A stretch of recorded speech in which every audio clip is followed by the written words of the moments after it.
Dimp Digital presents Idle Game Chat. Cool.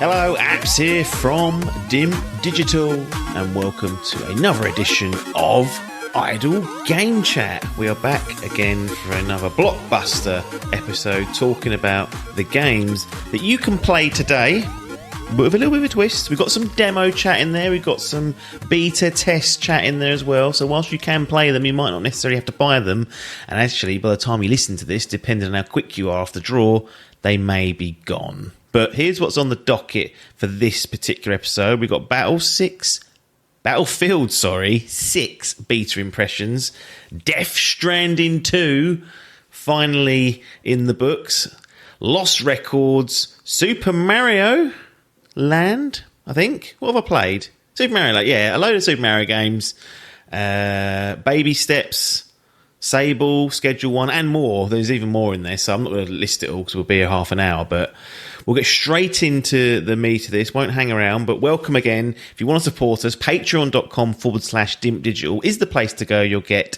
early and ad-free access, although we don't have any ads yet or ever, so you don't have to worry about that, but you would get that version. But you do get it early, and you get the good feeling inside of your belly saying, oh, I just supported those pissheads for another month.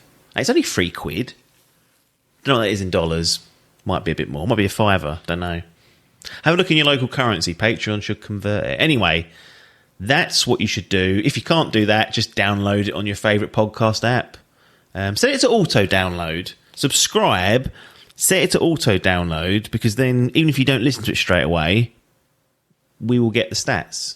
And that's what we're about these days, stats. Anyway, let's get into it. Battlefield 6 kicks things off. Bit of an impromptu chat. It wasn't really planned, but Logan had played it, so I thought I might as well get some thoughts on it. And then we're on to Death Strand, and then we're on to other things. But I'll be back at the end just to close this out. But as always, we'll see you on the other side. Sega! It's Logan and Apps, stunning him again with an intro. But we're back. Or maybe we're not. Maybe we're continuing on. I don't know. I don't edit this. I don't know what's track. I've actually got too much stuff now. Too much? Well, it gets to a point where each month the file size gets too big for the podcast host, so I've had to... Is that basically what it's drilled on now? It's like, how big can we get the file to, and then whatever the maximum is almost, it gets chucked out. Yeah, you can reduce like the bit rate only so far, and then you have to start compressing it with tools, and it's... Yeah, so I need to just get a handle on that, but...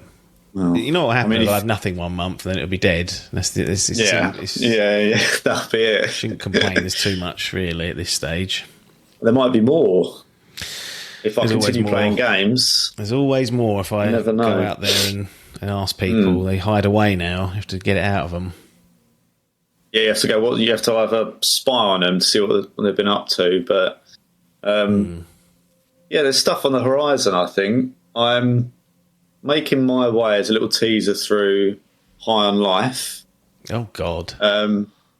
Which I'm surprised hasn't cropped up.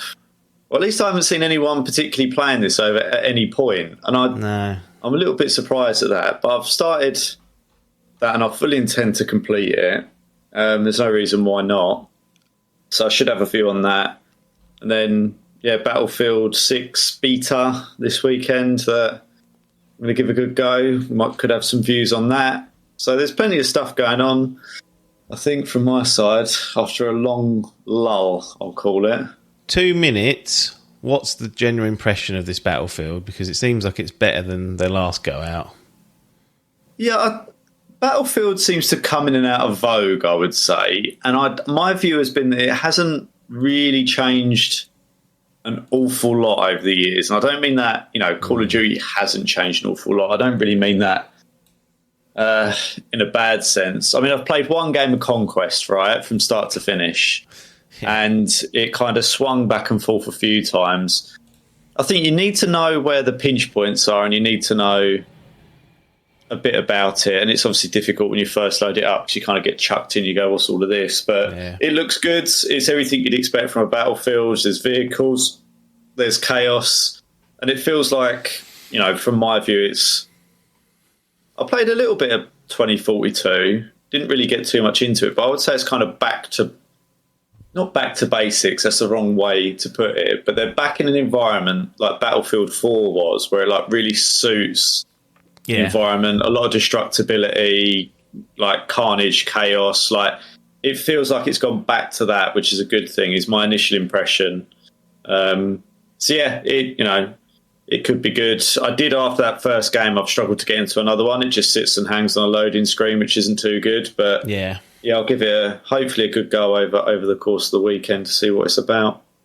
Wow, it'll be. I think one of the big problems with the first-person shooter kind of genre of late is that there's always been a good, healthy rivalry, I think, between what Call of Duty's offered and what Battlefield has offered. And I think I feel like there's been a lack of Battlefield. Like I've been back and played Battlefield 1 a few times, and that is still an astonishingly good game.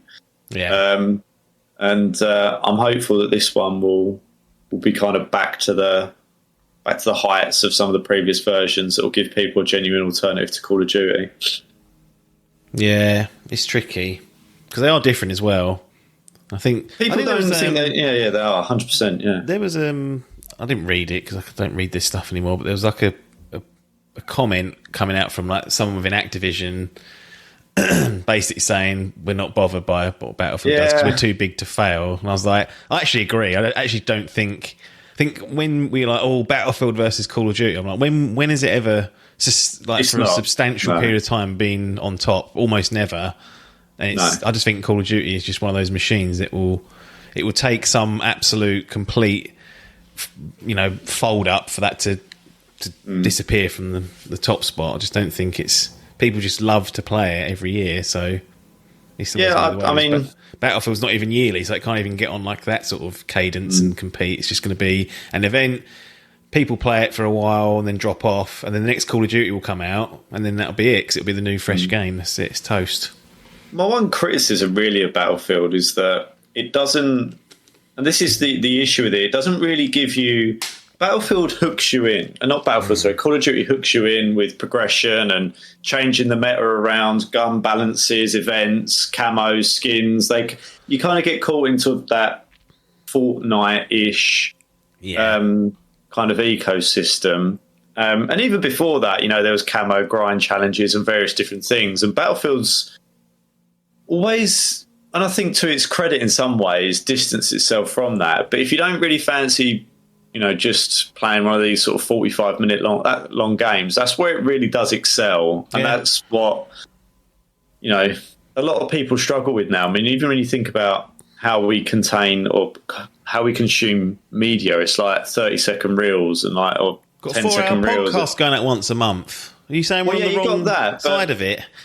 But do you know what I mean, though? People haven't got the fucking attention span. So you go play a 45-minute game. They go, no, I don't want to do that. And they get bored. And it's like, I've always liked that about Battlefield, especially Conquest, is that you shift like how you're playing to adapt to how the game state is. So if you're moving to more of a defensive phase, you'll go to like sniping or recon classes, and then if you need to capture points, and that's what I mean. It's like an adaptive game, whereas people just want to get a class out, run at people, shoot, kill 3 people, die. That's not what Battlefield, I think, does as well as Call of Duty. But it's why I think there's place for both, and that's why I like the alternative. Is that if you want a couple of quick games, bang on a Call of Duty or play a bit of Warzone or something. But I'm really pessimistic over EA's ability to match what Call of Duty have done with Warzone. I'm eager to see how they approach it, because I think if it's genuinely good, they can pull people over. But I don't quite know how well it translates, like between these big cross-map battles with aeroplanes and tanks to then like Battlefield, last man standing, last team standing kind of game mode. I'm not too sure, but we'll see. Anyway, it feels okay to me at the moment. It feels like Battlefield, which is fine. Yeah, that's kind of what people are after, aren't they? So yeah, you can't complain. One of the differences this time around, they've got that chap called Stig who did. He's been doing the like the God of Wars and things like that. Not the God of Wars. I'm not talking about the Star Wars Fallen. Is it Stig? I can't remember which one it is now. Basically, the guy that Respawn, one of the big guys, is now operating as one of the chiefs of the Battlefield franchise. So Titanfall, think of Titanfall, think of that sort of thing. And so I just put Stig into Google. That little fuck from Top Gear come up. No. Oh, right. The first thing is Stig of the Dump, and it just made me laugh. I haven't heard that in years. No, I know. Stig of the Dump. Oh, yeah, anyway. I might be lying, actually. I'm completely got that wrong. I don't know. Who is it? Who's running Battlefield now? It's someone from Respawn, I'm sure of it. Respawn Battlefield lead? Is this what this fucking AI is supposed to do? It's supposed to work out what I'm trying to ask. Vince Zampella. Fuck me. Stig was part of Respawn. He left, but that's because it's more. you know more than me. Well, Stig's a better name than Vince, isn't it? Like if you're going to remember one of those, you're going to remember Stig. Correction, it's Vince Zampella who's now leading the Battlefield franchise, and he was the head of Respawn. So they built Infinity War. It Respawn into EA, still Respawn. So there's some. It's been interesting to see what his kind of vision is. I mean, it can't be any worse than. Yeah. The last one, really, can it? So he's got a low bar to clear. Well, interestingly... Now, so we'll be seeing what he can do. Get them Titans on the battlefield then, I say. Chuck them all in. Can you imagine Titanfall Battle Royale? Well, they could just do a little event, couldn't they? They fucking blew... Honestly, they had everyone in the palm of their hands with Titanfall, and they somehow blew it a bit. I don't know, maybe that's unfair. Maybe that's my brain. But interestingly... the game has nearly doubled the 2042 beta player count in just its early access phase. Weird. So there's a lot of... How's that even happen? What was going on? Surely you just try the beta out. Yeah, I mean, I just think there was a lot of... I remember it quite clear. There's a lot of negative... I wouldn't say press necessarily, but a lot of people were down on 2042 for a variety of... Yeah, there was a lot of negative noise on it. And again, it was down to the Battle Royale piece, but because basically I think what they did was really cock up this whole class system and characters, and that just really put everyone off it. I mean, the gameplay was like a bit...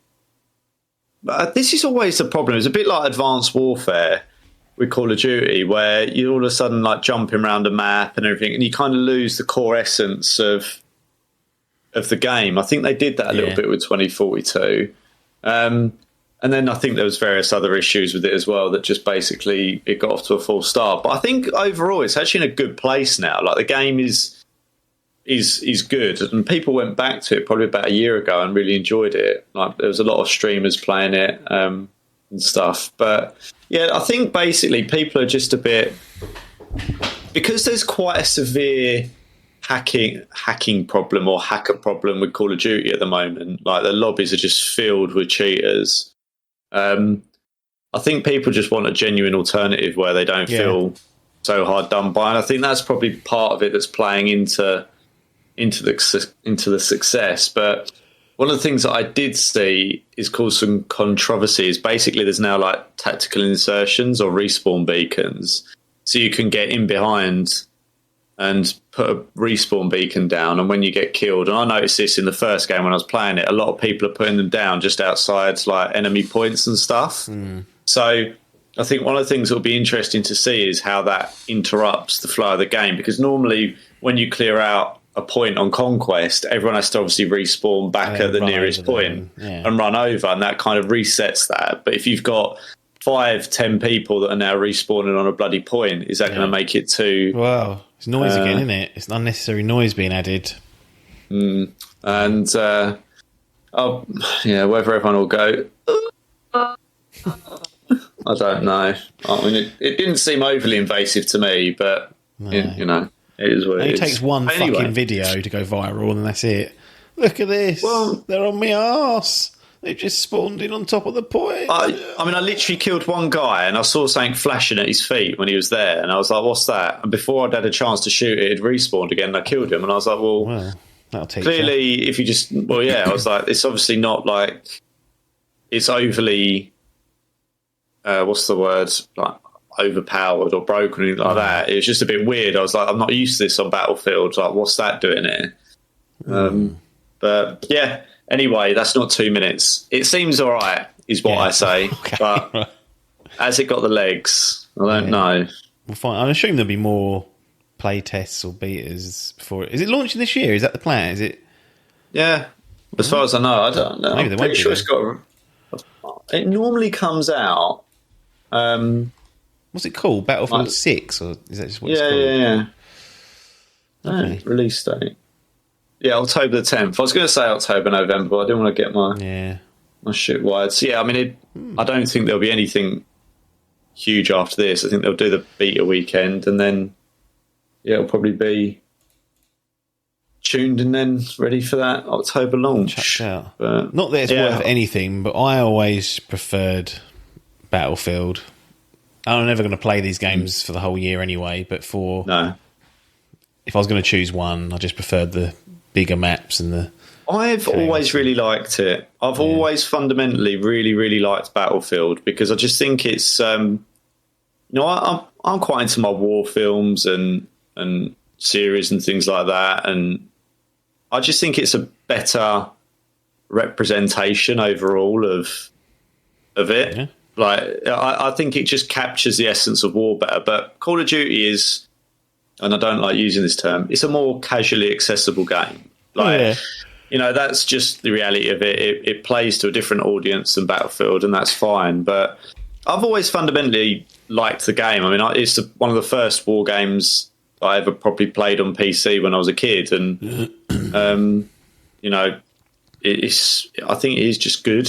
I'm with you on that. Like, I did go through a period where I preferred Call of Duty, but the older I've kind of got, the more I've lent into the Battlefield play type. I just think it's just fun in a different way. Yeah, I agree. Speaking of something that's probably not appealing to the casuals, Death Stranding 2 on the beach. I finished it. I ain't platinumed it yet. It's definitely getting platinum, though, I assume. Well, if I stay alive long enough to do it, fuck me, is it going to take a while? I've only got 2 trophies left, and it's like maxing out it's to do with like orders, like order types, and maxing out like the facility star ratings. Is that feeling like a slog?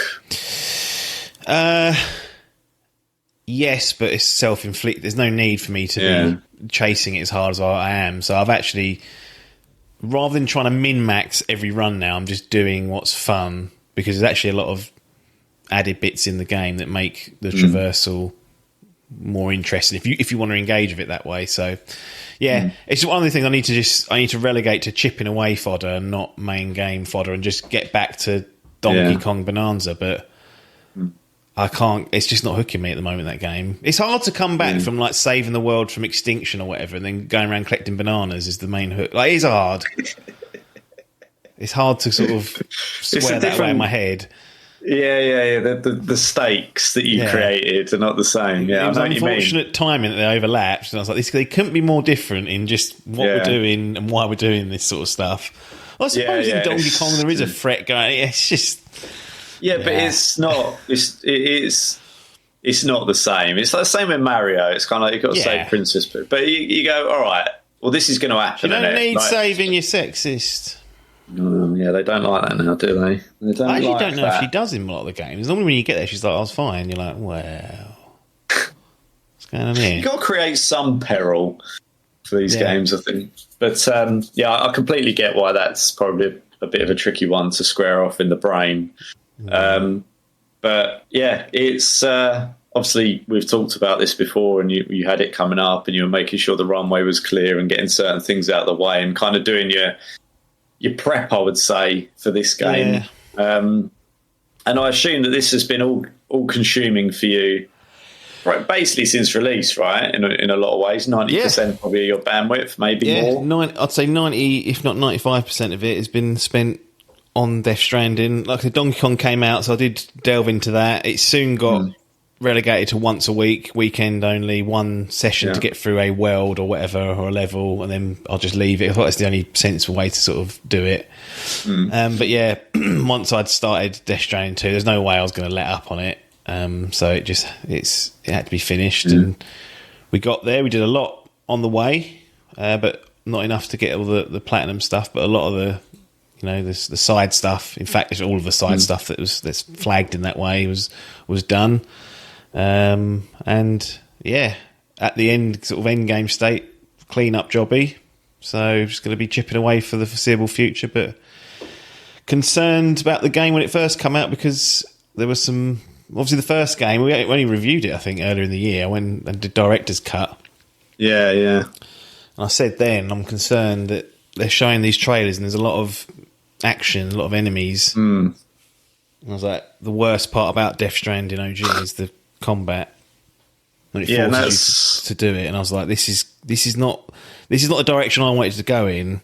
So I actually came in quite sceptical. So it's got that to overcome.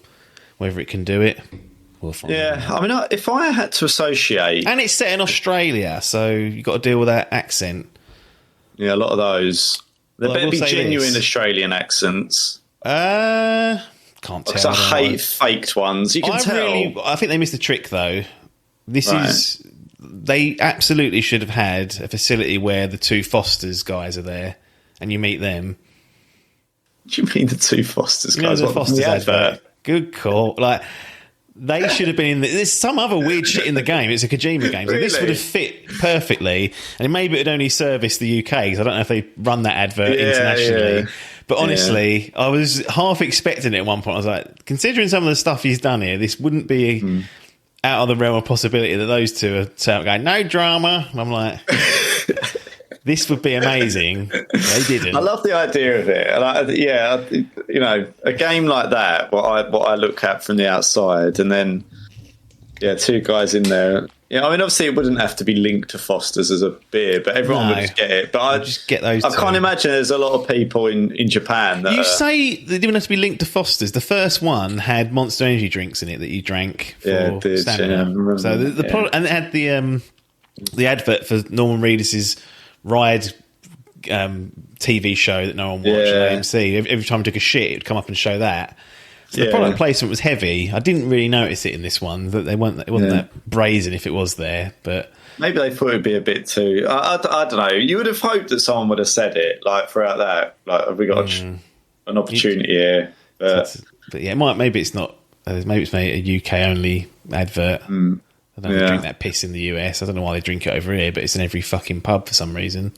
I've There's erased pubs that from my brain. lurking these days that I go in. I won't mention any names. They haven't got a single IPA or ale or anything. It's just 7 different lagers. I'm like, what are we doing? Carling, just one. Carlsberg, Coors, Cruz Campo, Moretti, Madri, Carlsberg, Stella always, Foster's usually. I'm like, what are we... Yeah. You have to have a Guinness. The only saving grace at times for me when that happens is usually alongside that there'll be Guinness. I go, right, I'll obviously have the Guinness, but it's not always what you want. No. Right? I think that's the point. It's like you do want an IPA or something. Chuck a neck oil there and charge £8 for it. I don't mind paying it. I don't want to pay £6 for fucking Cruz Campo, though, if I can help it. I don't enjoy it. I hate looking like that in a pub, and you go, no wonder you lot are going fucking bust in here. And these, like, you got all these hundreds of pubs every day going bust because you're serving me this toss. Yeah, fucking Budweiser on. What are we doing? Anyway, it's not right. Mini rant. Just whilst we were talking about the Australian thing, one of the great things about it is they spell words right, because I guess Australia use proper English when they write. So colour has a U in it, for example. Yeah. And every other game, it's not. It's all Americanized. So, well, I hate it. I was very pleased to see that for once. Really winds me up. Yeah. Z's lurking where they shouldn't be. Or Prioritize. There's Z. Yeah, you go, what? Yeah, I'm not a fan. Where's... Go and walk on the pavement, and they go, what's that? And I go, you call it a sidewalk. Sidewalk. You have to call it sidewalk because you don't know where to walk. You have to walk on the side. You get it? It's like they call a bin a waste paper basket, so they know what to put in it. Like, what are we doing? Hope we don't have any US listeners. Do you think one day we'll get to the stage, all this sustainability stuff, just those two there, that if they'll say, look, you can't use as many words as you used to because you're wasting oxygen, like saying waste paper basket isn't, you have to say bin, you have to shorten your, like, I'm told don't put signatures on emails and stuff. What, waste carbon paper, somehow. Print it off? No, it's carbon it's memory, bandwidth being used, extra kilobytes. Well, right. All I will say is, right, I've been on X lately. Oh, God. And Elon has That's got my this train new thing. Notifications for cancellations, and that's it. That's all it serves me. I just get a notification saying your trains are fucked. I'm like, good, great start to the morning at 6 o'clock. It serves two main purposes for me. Train delays, transfer news. They're the two things that I basically use it for. Is that transfer Edward still on there? Is he? Because he went. Is it Edward? Was it? I can't remember. Agent Edward. He used to be the absolute before Fabrizio Romano. He was the real in the know, right? No, to be fair, it's now like a guy called David Ornstein who's kind of like the gospel, and then you've got Romano and a few others. But yeah, basically, Elon's got his Grok AI shenanigans going on, right? And the latest thing you can do that they're promoting is it's called like Grok Imagine, where you can upload a still photo and it will create an image, like a video out of it. And honestly, it's like all this stuff going on, and he's like going, download it. It's now available for iPhone, Android, and I'm like, my initial thought was, how much power? Yeah. Like, does this take? No one says anything about that. If you've got hundreds of thousands and millions of people just going on there, uploading their fucking pictures, and you've got a computer that's then basically digitizing that into and it's just banal shit as well. Like, it's not even like you've got all these people that are going to be uploading like anime things, and I'm like, how much power is this going to take? Like, it must be insane that what's going on. But I'm like, what are we actually going to use this for? Like, to write just fucking emails that you used to write. Instead, you just go, I need to do this, and it'll go, there you go, and you go, right, quick check, done, bye. That saved me 6 minutes. Honestly, I asked someone a question the other day about some stuff at work, and all they just sent me back was a load of stuff from Copilot, and I was like, no. What? I've come to you because you're supposed to be an expert in this. Like, I didn't. And I was like, it's just going to get to a point where you just go to Copilot now. You just, honestly, I was like, good Lord. How much is that Copilot using to answer my questions when I could have just put my signature on an email? That's what I want. Yeah, this is the thing. There's no proportionality. I don't really get it. It's a bit of a bizarre one. Right. Should we do a store page, but I don't know how that works. There is one, yeah. There's a few. I've had a quick scan through. I'll pull out, because it's all right. They don't just do this. I need to find a website that just has the synopsis. But they don't do that now. They're always like, embark on an inspiring. It's got all these slideshows and shit. But here's what it says. What is Death Stranding? Sorry, go on. I've got an idea. I was going to go into Copilot. Oh, God. All right. It'll probably give away the fucking ending knowing that thing. What can I help you with? Synopsis. Is synopsis what we want, though? Is that not? Doesn't cover the whole story. Oh, that hasn't worked. No. Maybe you should just read the store page. I just thought that'd feed nicely into the AI discussion. What is Death Stranding to on the beach? Embark on an inspiring mission of human connection beyond the UCA. United Cities of America, so that's the new America. Sam, with his companions by his side, sets out on a new journey to save humanity from extinction. Join them as they traverse a world beset by otherworldly enemies, obstacles, and a haunting question. should we have connected? Step by step, legendary game creator Hideo Kojima changes the world once again. Why you should play Death Stranding 2 on the beach. Unique and realistic world. Evolved and more flexible action. A deep and captivating story. Social strand system. Each of those do have little bits underneath, but I'm not going to be bothering with that. And yeah, that'll do, because it just gets into silliness after that. Yeah. So we're off connecting Australia. So, Death Stranding 1, you were connecting was it in the US? Yeah, that's it. So you were basically going from east to west in the US and going across the continent, if you want to think of it that way. It was a Canada cut out of it. But going across what was the United States. North America. North America. And well, that does include... Yeah, Canada, it technically does include the Canadians, yeah. Because we had this before. So he's then got on a boat, gone over to Australia, and they've gone, can you do the same for us, Norman? And he's gone, yeah. Not really, but yeah. Essentially, there's a reason for going. There's a reason for going there. The chiral network is what you set up set up America, basically. They want to expand that because they've seen how useful it is in America. Like, people can get stuff, medical, all this shit can happen now through this like super high speed internet, which is basically what it is. Like, it's like the next version of the internet that runs at silly speeds and can transfer things and data and blah blah blah blah. So they want to kind of expand that because the world's completely, they're segregated off. Everyone's cut off from each other. There's no real connection between countries, especially if there's a water berth between them. Yeah, and they come up with this idea that, yes, we want to expand the chiral network, but the UCA, the United Cities of America, like the de facto America in this game now, the new version of that, they don't want to take it on themselves because it was seen as them being like expanding. It would be seen as a territory game. Territorial expansion, yeah. So they kind of, in the meantime, there's this company called APAS that is set up and helps automate and come up with bots. They're basically a private firm that says we're going to help try and fund connecting other areas. One of those is Australia, and then Drawbridge, who you work for, they actually take on the kind of the contract and are funded to go off and do it. Essentially, that's not exactly, but that's the best way to describe it without going into all the details of it.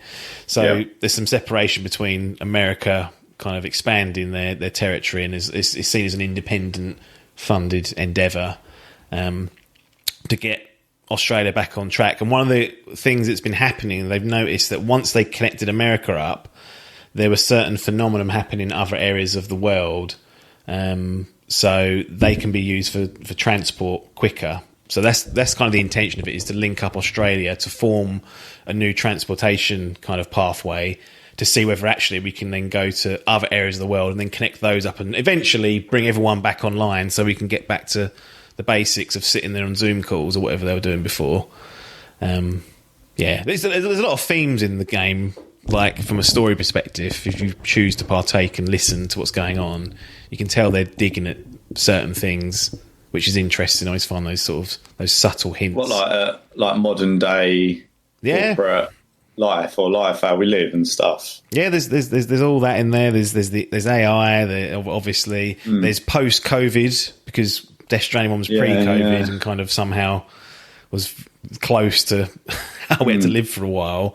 So it's got kind of post-COVID, like, everyone's kind of happy now we're connected up, but we're still physically isolated.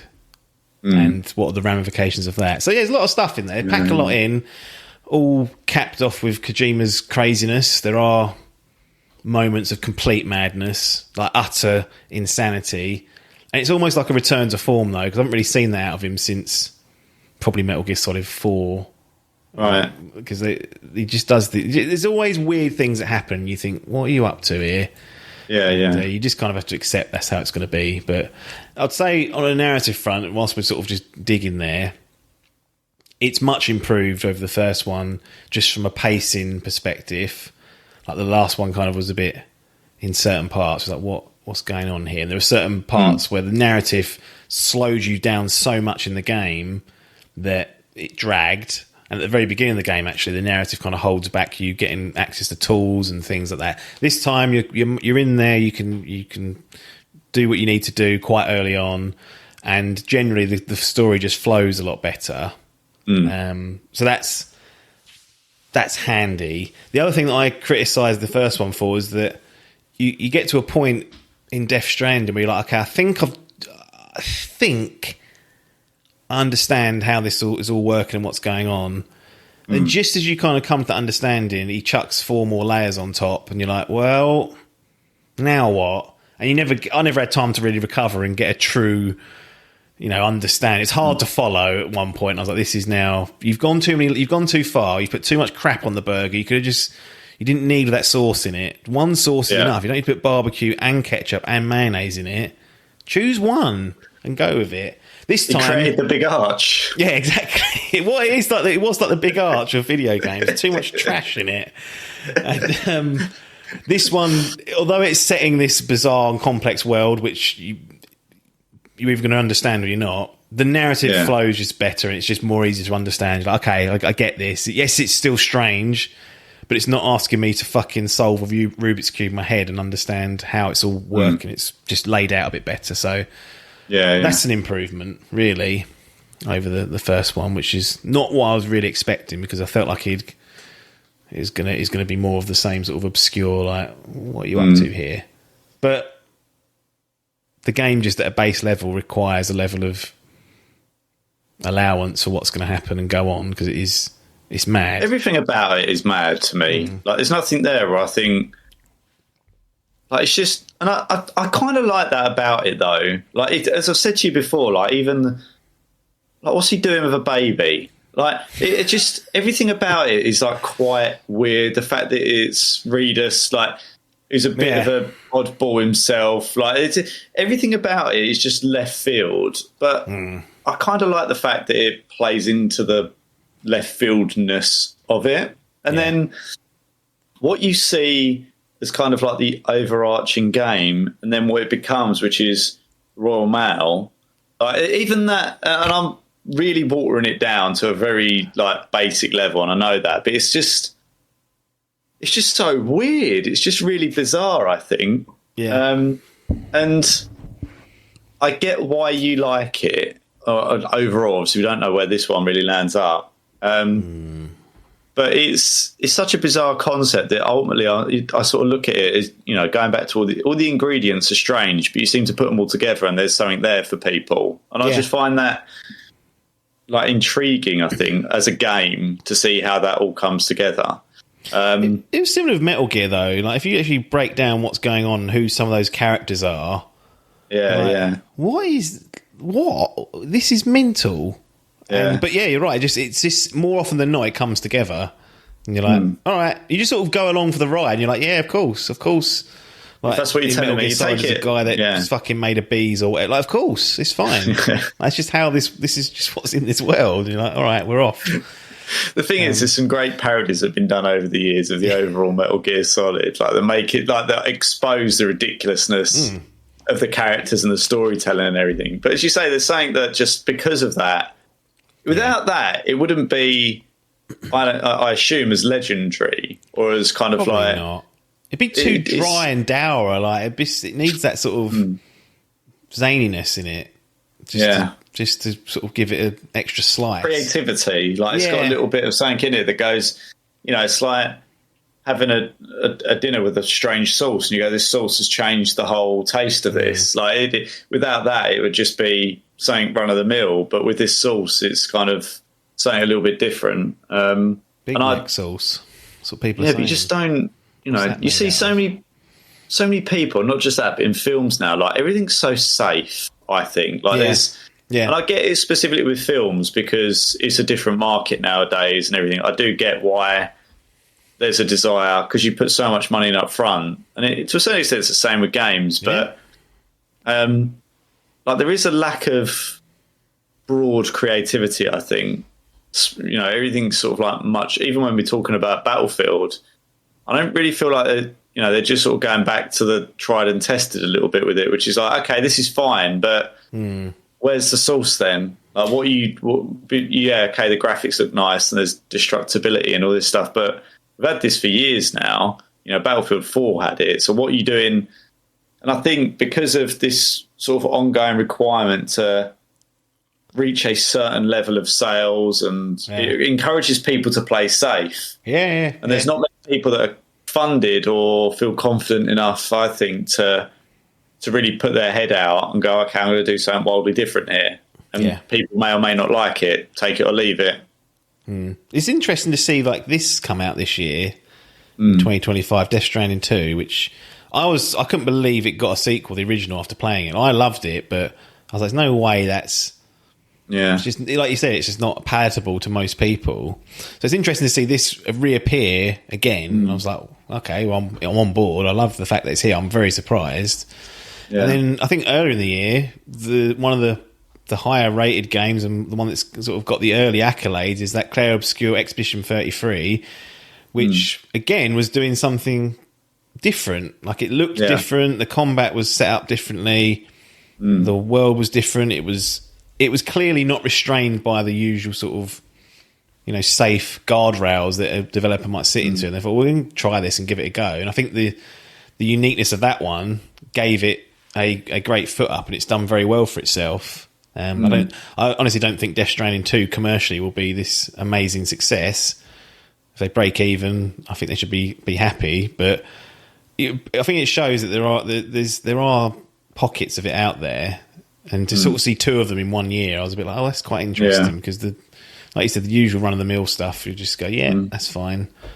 And it's interesting, because I don't really know...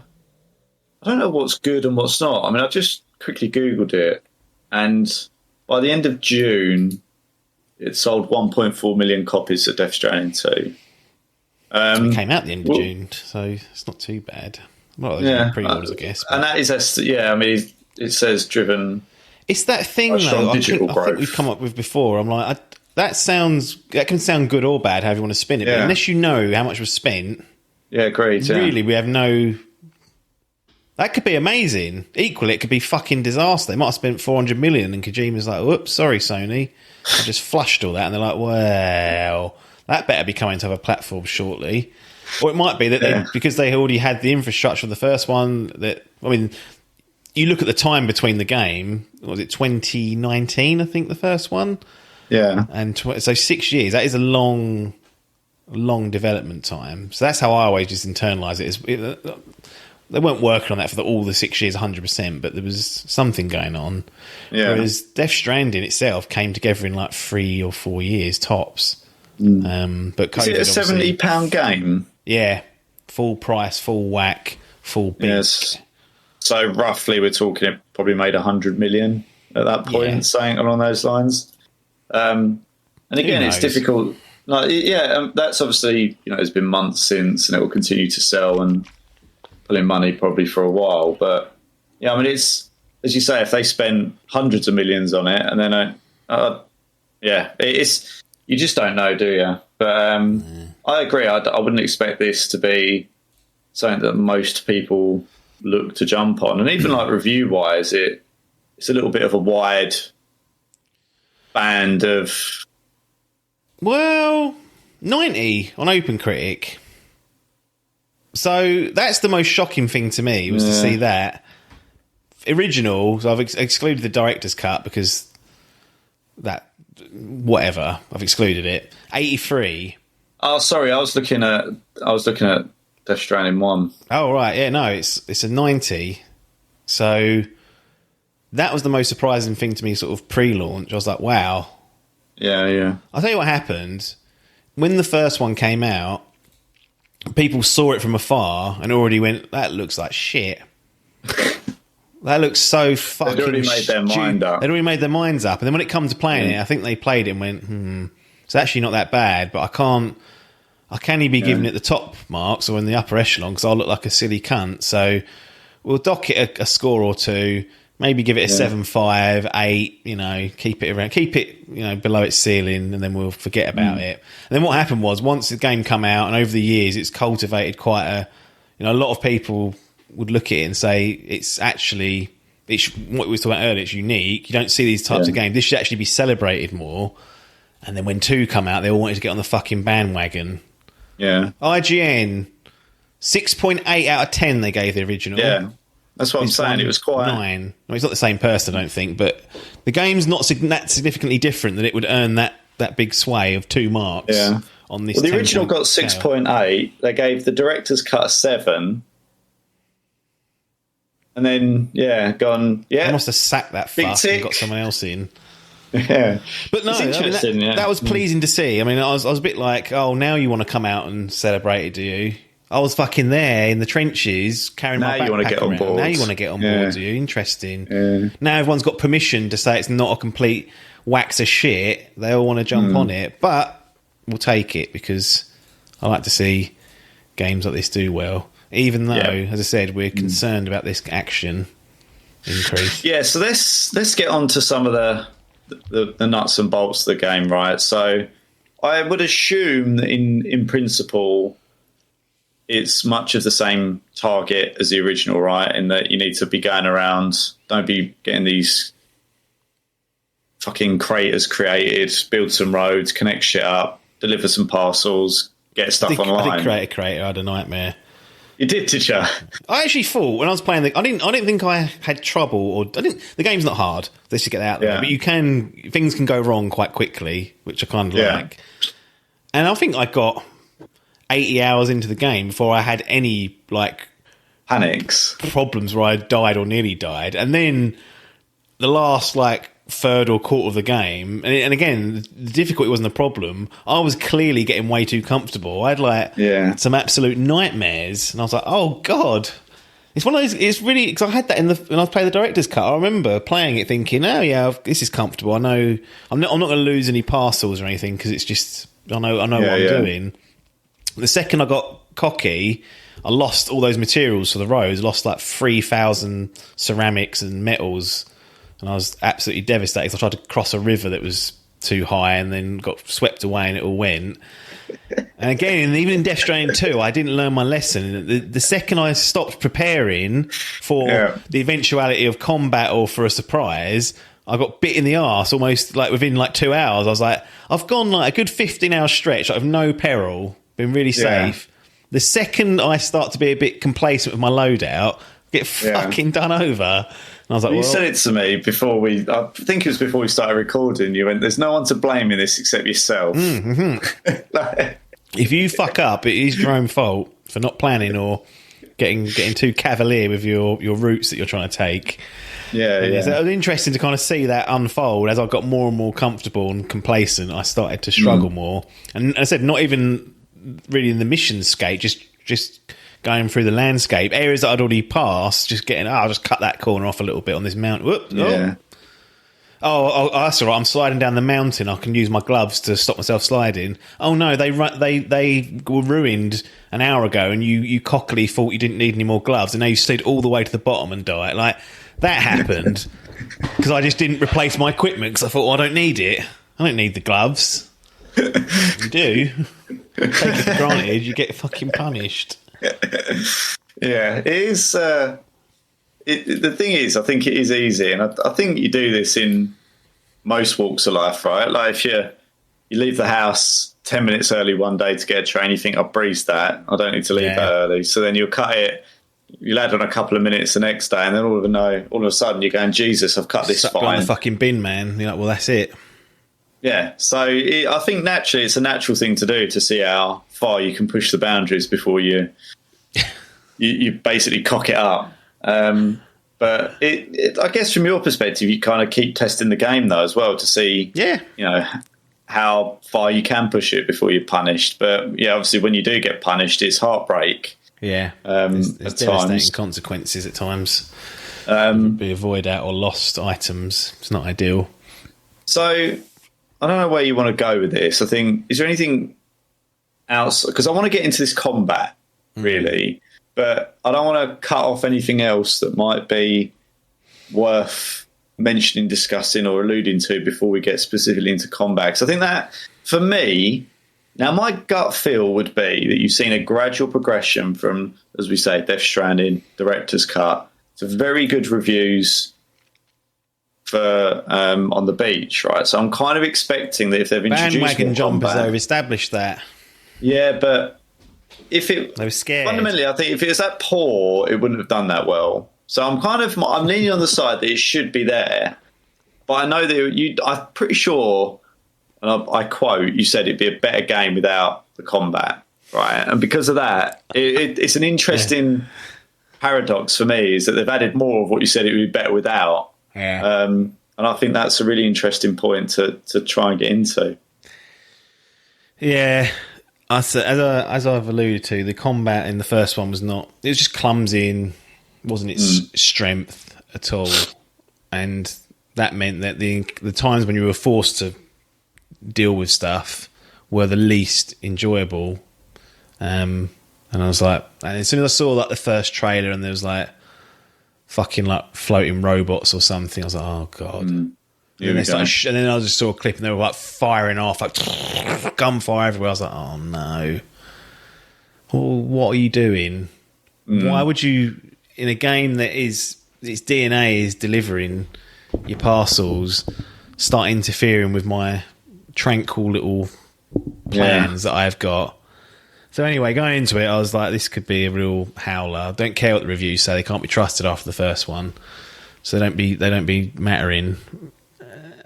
And almost immediately, those fears were sort of quelled because the improvements. And this goes for the whole game as well, which maybe we'll get into later on. Every single facet of the combat has been improved. Like it's playable, it's enjoyable, and they fixed it. So now, yes, there is more combat. There's not much. Well, there is more, but it's not excessive. It's not an action game. There's still long stretches where there is no combat. And as like the first one, you can kind of choose to engage in it more if you want to, by just going to the bases and fucking around or doing deliveries that require going to the bases. You don't have to do those.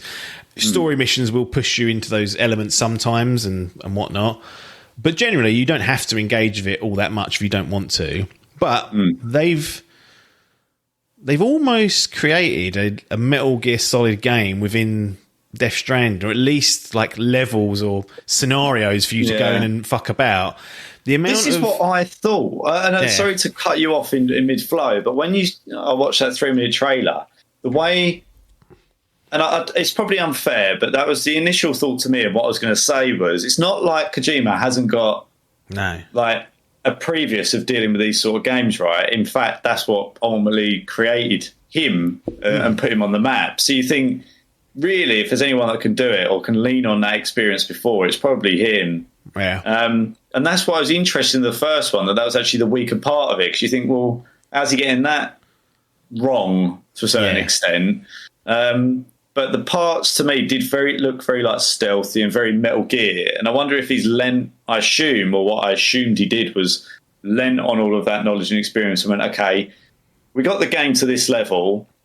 This time we're doing this. And they went, yes, boss. We can do that. And they nailed it as well. Like, wow. It's not just the core mechanics are now are much more refined. It just feels better. It's still going to be really hard if you've got 100 kilos worth of cargo on your back, like, and trying to, like, if you like, but the game lets you chuck your backpack off, and actually during some of the stage, it's like, you might have too much cargo here. Get a bit lighter, because if it all kicks off, you can react. So that's kind of like a tactic that you probably could have used in the first one, but I never really did. But the core mechanics all work a lot better. There's much more snappier, much more accurate. There's a slowdown mechanism when you're spotted now, which is like very MGS5, which gives you just a second to aim and maybe snuff them out before they call the alarm. Often you won't be able to, but you'll at least be able to understand that, okay, I'm spotted now, I need to think about my next step. You can build a watchtower and look at everyone that's there, and it'll mark all the enemies. It'll even bring up a little number of how many are there, so you can kind of keep tabs and go, okay, there's 3 more guys left here. I can deal with them. But what really, they've got the gameplay, like the core mechanics working. What really kind of lends itself to being the massive improvement, just the sheer amount of options you've got now, the amount of weapons, tools, utilities. It's insane how many different options and opportunities you've got to partake in the game. You know, you can go in pretty armoured up with decent high-powered weapons and just obliterate a base if you want to, or obliterate BTs. That's one way of doing it. Or if you want to go for the stealth approach, you've got, you know, a dozen or so different methods, you know, tools and things to use from range, close up, you know, hiding in things. Like, there's all this mobile bits and pieces. Like, it's just that the tools really let the gameplay mechanics come to the front of the congregation and go, here's how it all meshes together. It's almost like a sandbox in the combat space, and that bleeds over into the traversal as well, because the different traversal tools you've got, you can use those in combat to you know, scoot around, and vehicles and other bits and pieces that you unlock. And by the time you sort of finish the game, you've got this mass arsenal of opportunities and options for you to go about. You can really fuck around with the game and just have fun with it if you want to, and the game responds. Whereas the first one, it felt like fucking about was a chore, because it just mechanically was a bit fucking clumsy in every situation, whereas this is much more fluid. So on the combat front, they've made it enjoyable and much more accessible, and it gives you just so many fun things to play with. And again, some of the stuff's ridiculous. Like, some of the weapons and things you get, that's absurd, but it's fun nonetheless to try it out at least once and see what the results are. And then there's small like tweaks. Like on the old game, you'd have to switch your ammo types between like lethal, non-lethal, or BT blood, like Sam's blood, to shoot the beat. So whatever enemy was in front of you, you had to change your ammo type of the weapon before you engage them. Now, you could just shoot the people dead, but then they blow up and cause a crater, and you have to go and dispose their body. So non-lethal for humans was the way to do it. Now they've got a system called the MP system, which basically eliminates that. Depending on what you're engaging with, it will choose the right ammunition for it. So you haven't got to fuck around or accidentally leave something on or even think about it. You just like, bang. You can override it if you want to. You can override onto lethal if you really want to. But by default, you can just leave it to set as MP, and it's like, okay, you're engaging with a BT, the most effective ammo type is this. Or the ammo type just works as a non-concussive against humans, but against BTs it's lethal, because it's got this... They sort of explain it in the lore sometimes as to why it wouldn't kill a human, it just knock them out, but it will kill a BT or something like that. So that helps massively as well. Just again, it's just a small, really small thing to change, but has a massive impact on just the way you operate and interact with the game. And that, coupled with all the tool increases, is just like, okay, there's lots here to be getting on with and mucking around with. Yeah, is there an option, like, or what's the consequence? Say you're trying to attack one of these bases and use lethal bullets and get a crater, and you think, okay, well, that's going to fucking go bang, and then that's that building leveled. Like, is that... You know what? I never have actually done it. Because every time, if I killed someone, I'd make sure they were disposed of in the time limit. My understanding is it's on a timer, and it hits like a game over screen if you, because it resets or does. I don't know. I wasn't brave enough to. No, that's fair enough. I just thought, I wonder if that's cropped up at some point where you think, like, I'll take, like, say it's on the top of a tower and you snipe him out or you kill him. And then he's just up there. And then within the time limit, obviously, it craters. If he dies, and that craters the whole... Yeah, if you get place. Caught by a BT catcher, then that creates a long-term crater in the world. Yeah. Like a big circle that you can't go in. Over time, it will reconstruct due to timefall. Yeah. But it takes a while. So there's the time that happened to me, I was like, fuck. 'Cause that was one of my paths through to one of the facilities, and I have to fucking go around it. It's a pain in the arse. On sticking on the combat front, one thing they've also, I think, was quite a big criticism was the bosses were not very good at all in Death Stranding. I don't think they're peak Kojima here. I don't think we'll ever get those Metal Gear Solid legendary kind of battles, but they are far, far improved on the boss front in terms of the variety and how they kind of change as the game goes on, and even just the base enemies and the enemy variety is there as well. So that, I think, helps, having there's like a new BT type to deal with, one that can see you now. So normally it's all sound based. So if you bump into them, you've got a different strategy. They're a bit more robust. So to take them down, you're going to have to make sure you've got some firepower with you.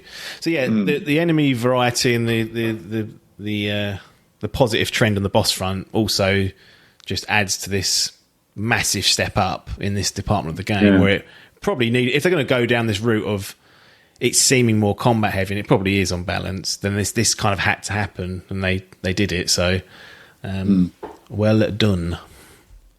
Nice. It's good to hear. So what else, do you want to call out then for?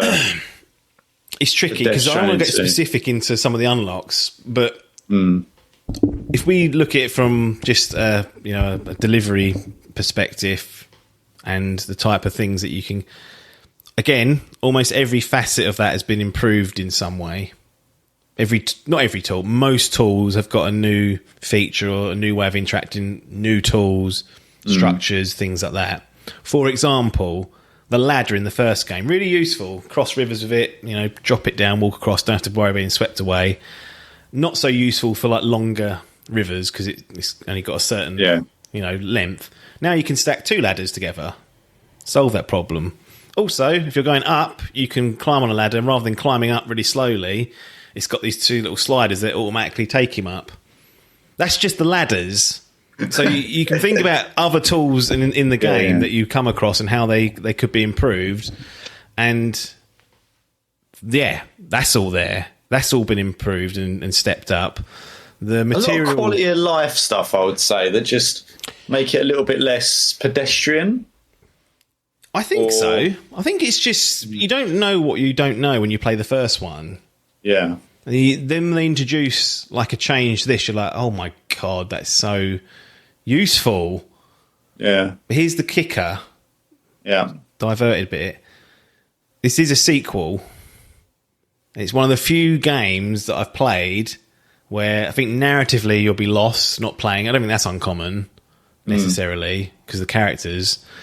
But really you're going to miss out on those moments of, I can't believe they did that. Because you won't have had the playthrough experience of struggling against how they operated in the first game to understand what a big deal having this new item is or tweaking it in that way. I use the ladder as a really small example, but you can extrapolate that to other areas. And it even goes places from a combat perspective that I couldn't believe. I was like, I don't know what this is doing in the game, but it's fucking great. And it's here.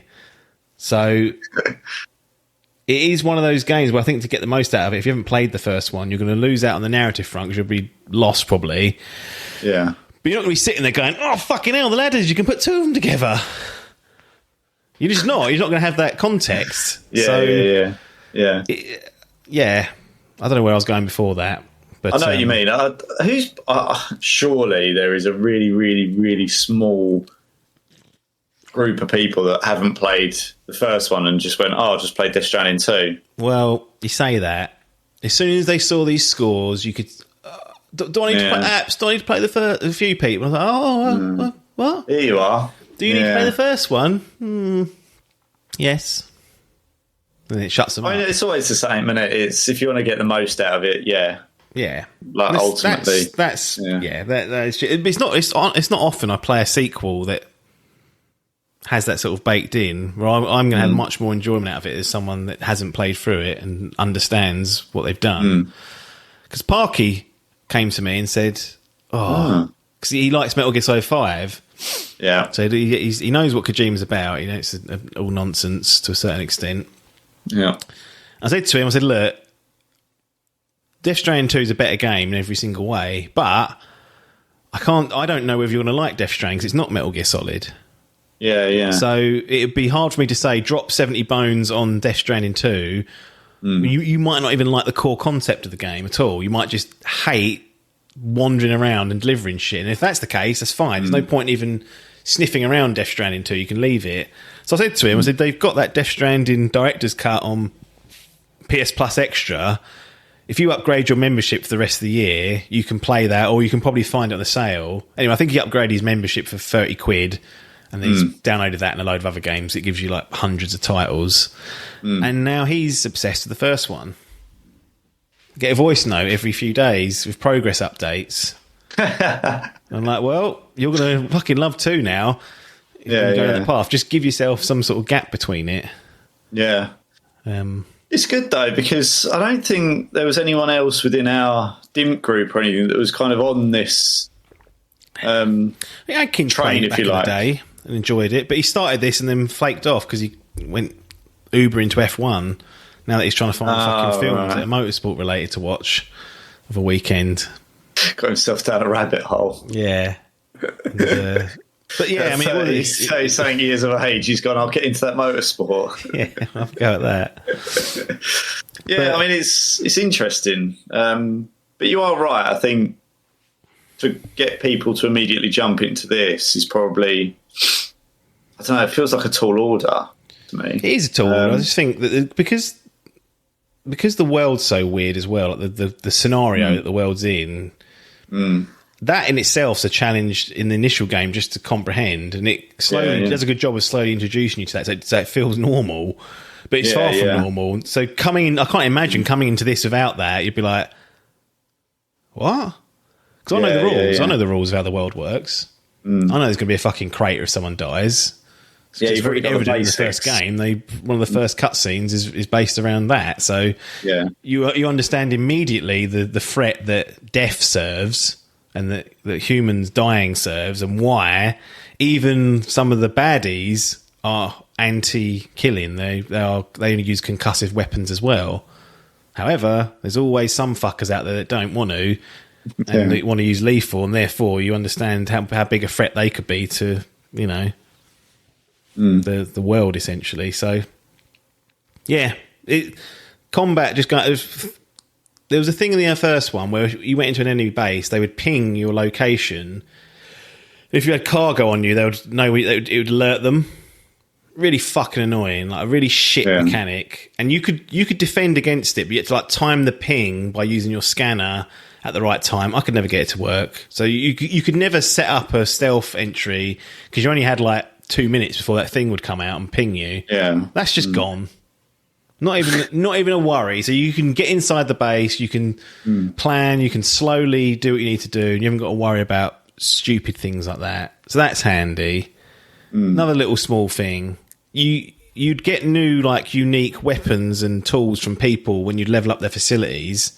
They'd give you like, I've got this new and improved skeleton for you to hold more cargo. You're like, great, thanks for that. A lot of those you could only fabricate at their specific facility. Now, once you've unlocked it with a facility, any fabricator will do. You can just do that wherever you want. Yeah. Small, but again, when you're playing the game and you think, I need a fucking speed skeleton or whatever, so I've got to go and visit that fucking Pratt halfway across the map. Nope. Yeah. You haven't got to worry about that. One of the biggest changes is that there's almost like there's a ship basically called the DHG. Is that right? Whatever it is. Anyway, that's like where your companions are based. That's your home base, and it's movable. You can use that to follow you to certain facilities and use it as like a base to fabricate things or rest, or you can even use it to go back to bases you've already visited, like as a fast travel option. Store your vehicles there. You can store your weapons there. So basically, you've got a consistent home where you can build an arsenal of tools and things that you want. And you can forever call it towards you. Not every base you can park it in. The smaller ones you can't, but most of them with the large sort of like it's not a parking space, but as long as there's room for it somewhere, you have to go there. So you haven't got to worry about I've left my fucking rifle over at Jeff's, who's 3 fucking kilometers away. Like you can now go in this thing and just set up your. I just started putting all my materials in there, everything, knowing that if I ever need anything, I can just pop in there, fabricate it, and we're off. Yeah. So. That's without even mentioning sort of the the environmental hazards of the flooding and things like that people have seen in the trailers, storms, and how that changes the game. There's a lot here. Like honestly, as a sequel, I stress that word sequel a lot because it's not a ground-up game, but it works.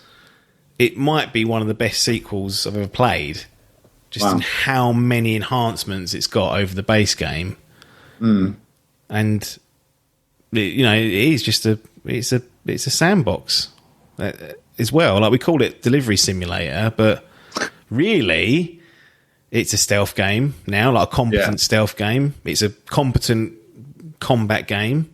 It's resource management. It's resource gathering. It's crafting. It's strategy, working out your loadouts. It's kind of building management when you're putting your structures up and thinking how you can link them to get there's a lot more to it than what you see when you watch it. And I think it just scratches so many little itches as well that the first one did, but it really drove it home playing this one. I was like, this is not just Postman Pat. Like, I'm sitting here fucking collecting materials to build this fucking zipline network, which is going to require some sort of thought out process of linking them, and that's got nothing to do with the packages other than it's going to make my life a bit easier later on. Yeah, I mean, it's it certainly sounds and looks like they've added a lot more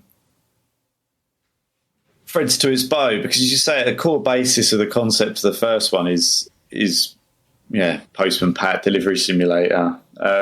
But it's obviously deliberate. The way that they've positioned the trailers is to be like, look, this is way more than that now, and we want you to know that. We don't need to think it's just more of the same. I mean, it is obviously in some respects, but it's like, we're not charging you £70 for more of the same. There's going to be some different stuff and new stuff and better stuff for you to do. Yeah. I still think if you didn't enjoy the first one, like you gave it a good go, then there's not a lot here for you. Yeah. Which I don't think is uncommon. For, like, if you don't like Call of Duty, you're not going to like Black Ops 7 or 6, whatever. No. Like, you're not, are you? Yeah, so it's like one of those. I will say the first one does a particularly bad job at the beginning of just getting you up to speed. Because I think for like hours, you can't even fight back against the BTs. You have to just pray they don't see you. And eventually they give you like grenades to use so you can get them out of your path. That takes hours. Same with getting a vehicle. Hours. This time it's like, look, get on with it. You don't need to worry about it's good to hear. stuff.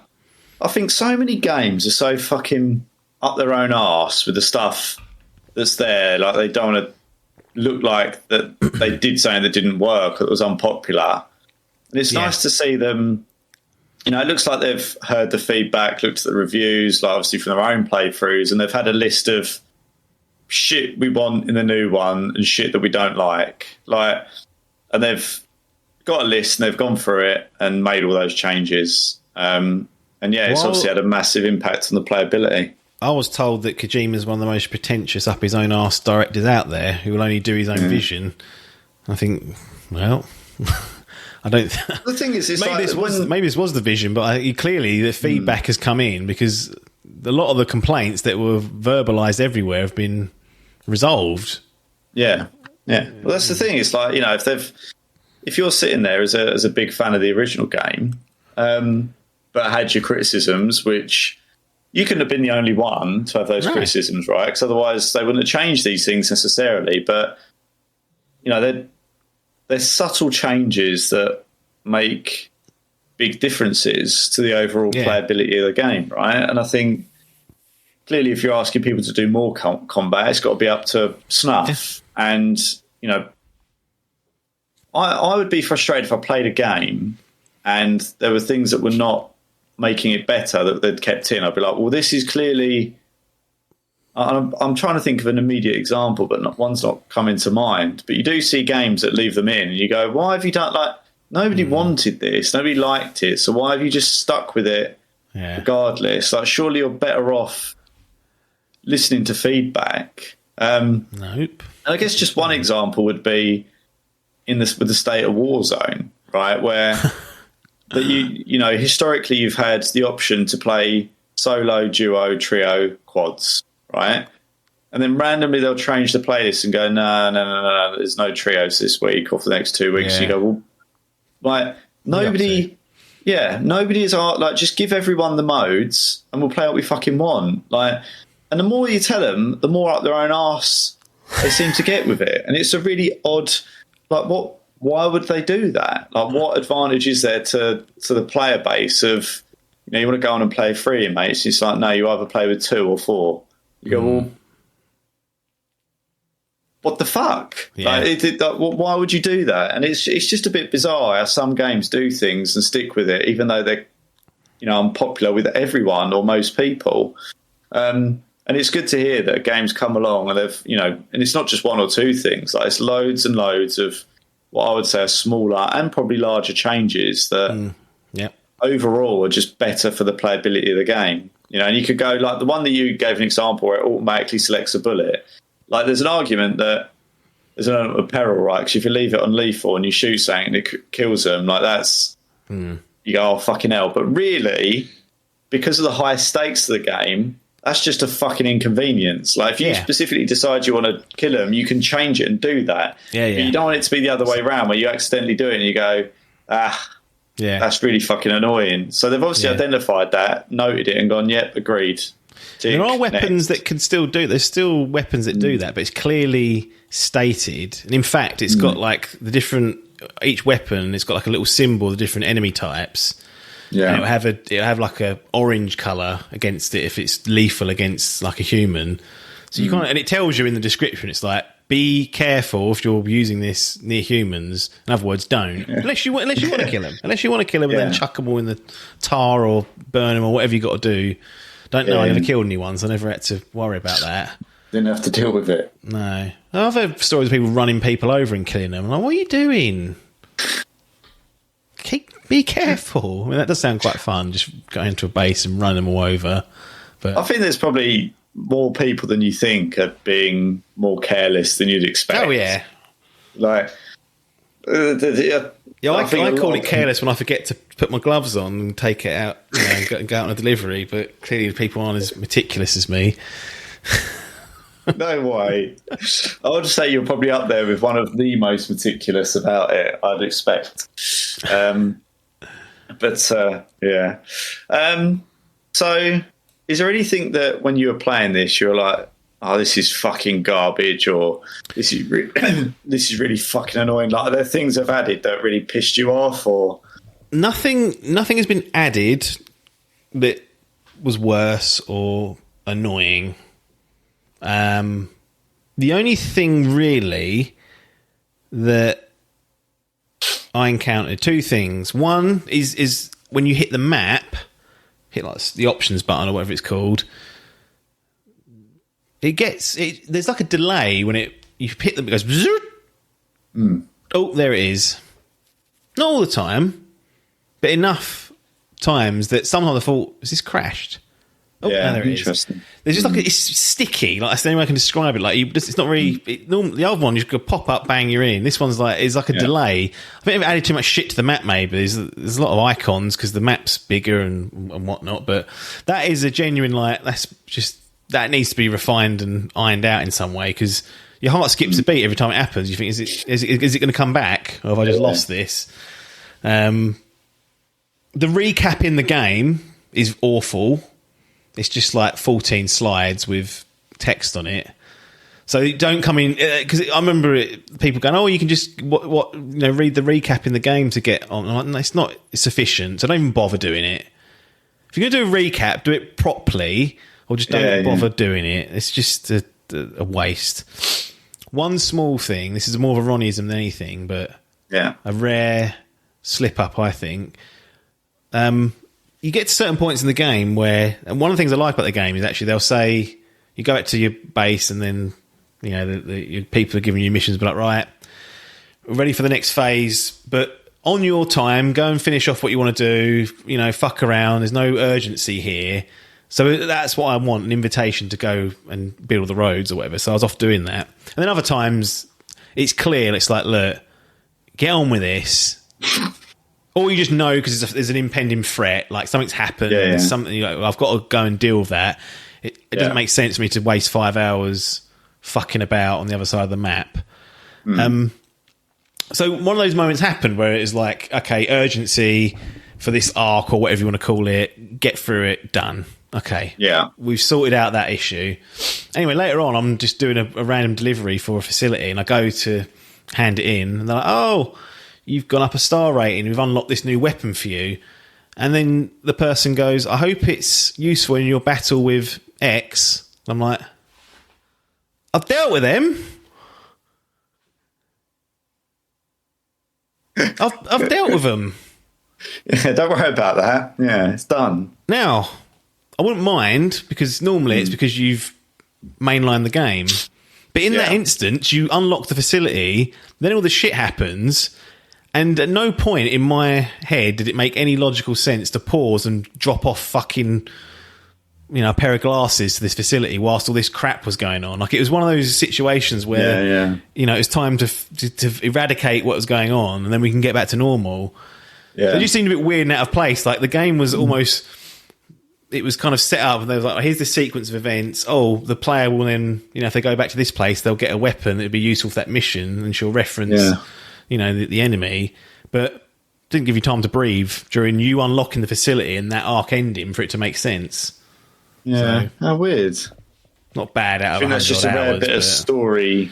I'll email them about it and say that's sloppy. Or put an indicator on. Storyboard. Put an indicator on. Say if they're past mission X, then say something else. Because actually, very rarely do they mention in the game about what's going on. It's probably unnecessary to say any of it. No, just say here's a new fucking weapon. Off you go. You'd be like, thanks. Yeah. Don't need a reason why. Dopey fucks. Trying to overly contextualize it, obviously. No. I would like the option to go prone at some point if they do. I'm more sure they'll do a third one now than I was. They're going to do a second one. But if we can go prone, like take your backpack off, you have to do that as a prerequisite because it looks stupid crawling along the floor of stacked all that weight on items. Yeah, that as well. He'd crush his ribs or break his back. So that'd be a nice little compromise. That you've got to take all your shit off and you can then crawl into spaces. The one thing I really want though that is in the game is this Red Dead Redemption 2 Arthur Morgan hair simulation of growth and beard growth that happens over time. It just adds so much to Sam's journey when you're out there, because you are out there for days before you return to a place where you have a shower even. It'd be nice to see that just represented in a beard. How are you getting back and still clean shaven or whatever it might be? Or he's always got the same facial hair and hair colour. I always love that about Red Dead Redemption 2. Like, you just go off somewhere, come back in a week, and you look completely different. I'd even shave my head before I went out just to see how different I love that. You could get a hair growth tonic, something like while you're out. Yeah. Even The Witcher 2 had it on the beard front, or Witcher 3, sorry. Like, Geralt's beard would grow. Yeah. So I'd love that. I wonder if that's just because they're using Norman Reedus' likeness and maybe, there's some weird thing. Either technologically it's really hard to do because they scanned him as is, or he's like, I don't want a fucking beard. I don't think he'd be that sort. I don't think he'd be shit. But I imagine it's just no one's fault of it. Or I like that. You've got a list of stuff, and then right at the bottom it's like beard and hair growth. Yeah, it's hilarious. Sometimes you'll get back to your base and been in for like a sandstorm or something, and he's just covered in sand. And the first thing he does is go to sleep. I'm like, you dirty bastard! You have a shower before that. And he wakes up with all sand on his face, and it's got like glasses marks where you had your glasses on. There's no sand there, so he's just got these rings. He gets sunburnt when he's got things like that show the toil of the journey you've gone on that little area. Just the hair growth, I would love. But c'est la vie, whatever that means. Yeah, I don't know what that means. Is what it is, I think. Is it? Or live? No, I can't remember. That's what I meant. Yeah. That's life. Yeah, that'll do. Yeah, that's life. France. I could go on, but I won't because I was going to say, is there anything else that you specifically wanted to shout out about your playthrough? No, just to reiterate that every component of the game, other than the map, has been improved on some level. Sometimes drastically. Story, gameplay, combat, tools, traversal, graphics are fucking insane. Yeah. Environment, time of day passes now. Like, that didn't happen in the first one. It was always in the day. That's, again, a small thing, but it adds to the the journey as you're going through from one place to another, and you get these dynamic, like cinematic moments which aren't scripted because the game, I'm doing what I'm doing, but just the way the game's so beautiful, and you'll like come over the crest of a mountain, and the sun will just be for that moment. It just looks wonderful, and you're like, this feels like it was someone sat down and put me on this roller coaster to experience this. It's like, no, that's just the game doing that as you're traveling through. But really, really impressed. I'm glad that it's getting some flowers on the critical front. I think an 89 and a 90 where it's been floating around is excellent for a game that is so strange in its ideas. But really, I'd say a return to form for Kojima in many ways, and very, very pleased. And still got more to go. We've still got that platinum to get, so a couple more trophies and then I'll be there. It's one of the top porters in the world, but fucking loved it. Porter apps. Yeah. Right. On Didn't to even mention the online then. stuff, 'cause I don't think we need to, but other people's structures return, you can interact with them and whatnot. Again, that's just another... I think it goes a bit underrated how clever that is. Like asynchronous multiplayer. You just come across this bridge and you're like, fuck me, that was fucking handy. Smash the likes on that one. And you can like call it like make them a strand contact, which means you see more of their stuff. Like it, I see, not all of it, but you'll see on average, you'll start to see more of their. So if you find someone that's doing useful stuff where you are, you can like connect with those people. Don't know if it actually works, but it tells me it does. Theoretical community, yeah. But I was out there doing my bit, putting up some good structures and trying to help out where I could. Be a good Samaritan. Yes. Okay, then. So, onto the gallery. I mean, there's no two ways about this game. It's going in. I think. Oh yes. The outstanding question, if it is one, really, is how high does it go? Too much combat. I will let you make the said announcement. Death Stranding 2 on the beach is a platinum. Yeah. I thought surely. It's so fucking good. I love it. I thought, do you remember we had this discussion when I played Director's Cut? I think I opened by saying I thought I was going to love this more than I ended up loving it. I think I hit those pacing issues. I gave it a gold, but in my head before I started playing, I was like, oh, this would be a platinum playing it like fully, going all the way through it. But I couldn't because it was troublesome at times. Like those pacing issues, those certain story beats, and all that stuff that went with it. It wasn't up to the snuff. This was like, well, this is head and shoulders above the original in every single way. The only thing I would say is and this is not to be only saying it to not be disrespectful, but the soundtracks are probably level because the first one's really good. A lot of the tracks actually from the first one appear in here, but they've got new kind of artists in, because there's a band called Low Raw, who are from Iceland. The lead singer or the main guy died after Death Stranding 1. So obviously no new material coming from them. Some of their songs are included in this one, but they were like the big kind of. A lot of the music was done by them. It's good to see them back in this one. Yeah. And there's a chap called Woodkid who I'd never heard of before. French fella. Done a sterling job on that front. So you've got this mixture of Low Raw, which we love from the first one. Then this Woodkid's come along and done some excellent tracks. And that's the only thing I'd say where it hasn't improved. So I think they're level pegging, but everything else and the map. I mean, it's small potatoes at the end of the day, the criticisms. Yeah, they certainly are. I kind of expected this one from all the reviews and everything to be up there. That was the one thing I was thinking, if they nailed that combat, then it's probably on for a really good score. But I was like, if they drop the ball, and not even in every angle, but in just some key ones, you think, oh, that could be not the nail in the coffin, but what's really holding it back. So you've only got to have a couple of stretches that they had in the first one for it to undo. I mean, like the pacing issues where they sort of strand you without certain tools. It's like, what are you up to? What are you playing that game for? Yeah, there was just it was a flawed game. Yeah, it shows what you can be done if you listen and actively don't get too far up your own arse, and the stuff that's good you keep, and the stuff that didn't work so much you get rid of. Yeah, like that's what the idea of sequels should be. It should be building upon the good stuff and working on or getting rid of the bad stuff. Like that's what it's there to do. Yeah. But weirdly, we don't see, I think, enough of that at times. People stick to ideas and go, no, we're just going to slightly tweak it or work it. And then you go, no, come on, what are we doing? What are we up to? Good stuff. Pleased to hear it. One of the best sequels I've played, sort of akin to, I don't know, like an Uncharted to Uncharted 2 felt like a big gap, but they kind of had the gameplay nailed down for that, but the cinematics, or the cinematic feel of the games just took a step up. This is like a similar sort of step. It's like, this is really... They've gone to town on what's there. And like I said, what's there before was great, just had a few issues.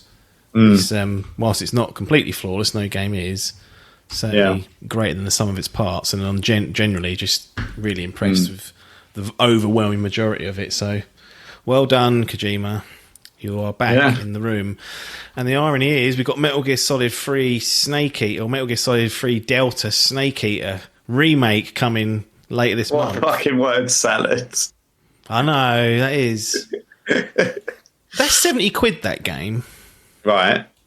That feels high for a remake of a game from 2002. And it's not a Resident Evil 2 remake where, Resident Evil 2 it's not like a rebuild. It's the same structure, so you still have smaller areas and loading screens between.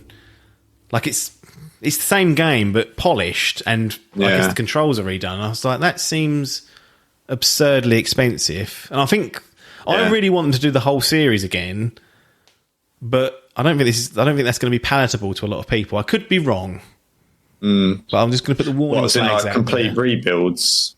I would do Metal Gear Solid 1. They'd have to. I think that's why they didn't bother with that. I would leave that till later. We'll start chronologically. This is the earliest game in the series. Is free. Like, if you do the timeline. But yeah, I don't know about that. That seemed off. But it does. But all logic's out the window these days, I think. True. And to be fair, if it's still really fun to play because of the modernisations of it, I'll be there. But Kojima involved, obviously. Konami going off on the boil, doing it their own. Well. So. It could be really Metal Gear heavy over this sort of middle period of the year. Not a bad thing necessarily. No, don't mind it. Went so many years without it, without anything. Had to fucking struggle along. This game has sort of put to bed some of my pain from MGS5, because MGS5 is famously unfinished. Because that falling out of Kojima and Konami happened towards the end of it, and there's like an extra chapter they didn't put in, so the story is absolutely completely undercooked, and it used to really bother me. Yeah, but I'm like, to be honest, now we've got Death Stranding 2. I'm happy just to forget about it. It's like he's papered over the pain, or like I can concentrate on this new franchise. This is even if this ends now, I'm still happy with like You would have thought, like stuff like this, that they've got this endless world to play with and new things to do, and now they've got the game up to a certain scratch. They can just continue to build with ideas on it, and new locations, new continents to visit. Yeah, be in Russia next time or something. Well, I was thinking this. I was thinking, like, you could do Europe, maybe. Could do like the UK as like the first sort of area, which is normally a bit smaller. And then maybe you travel to mainland Europe, do that. Africa. Yeah. Right. All the different terrains and different things going on. Yeah, I mean, I will say that. I don't know if this is accurately showing us the terrain of what Australia looks like. There's like mountains where I'm sure there isn't, and snow and things like that. But the world's fucked up. I imagine it's to do with the environmental fallout of Death Stranding, so I'm not going to hold it against them. They do talk about that. Artistic license. How things have gone awry. So, yeah. Anyway, I was going to go off another tangent about the game, but I won't, because it's time. It's good. Go and play it. If you like the first one, you have to play this one, because you're gonna love it. And if you want to play this one, I just say go and get the cheaper first one and try the first one, because you need to understand whether you're going to get on with the core mechanics first. And if you do, you've got 2 fantastic games to get on with, so have a go. Good night. That's that. That's that. We'll see you on the other side, I guess. Ta-da. Yeah, ta-da.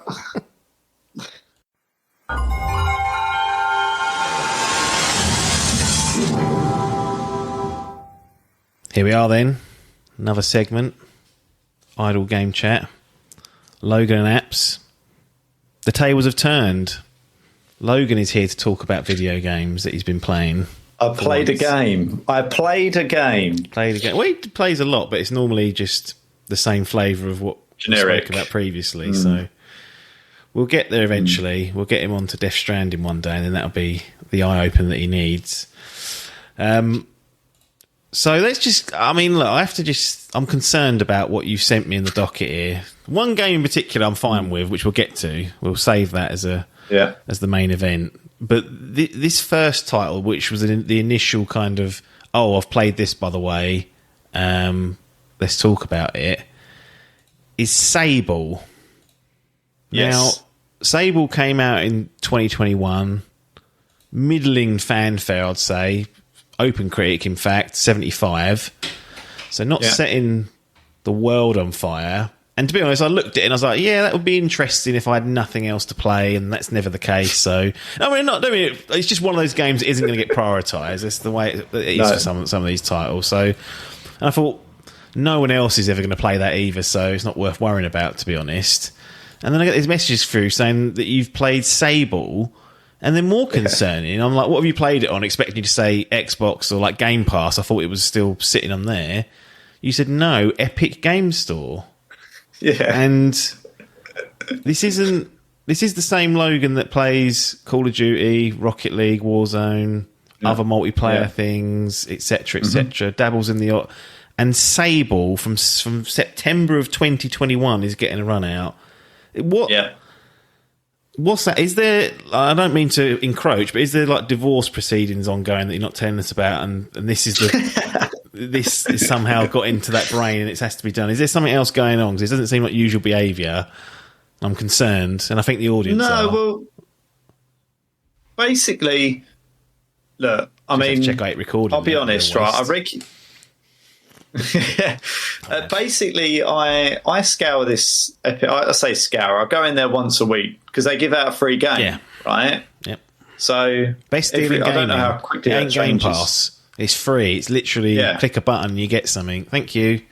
Yeah. So I've had Beats 2 Point Hospital out of there recently. I've had like Civ 6, and to be fair, they drop good games. Like it tends to be pretty reasonable. It's not just like, you know, when Xbox Gold or whatever, before it was Game Pass Core, they used to chuck out free games and it was largely TERT. Well, this is kind of their equivalent of that, but Sony not do the TERT, same. essentially. Yeah, and they're paid for. Both those servers are paid for. This is just, you've got an account, you go into the launcher or the web browser or the website on the app or whatever, and you just hit a button.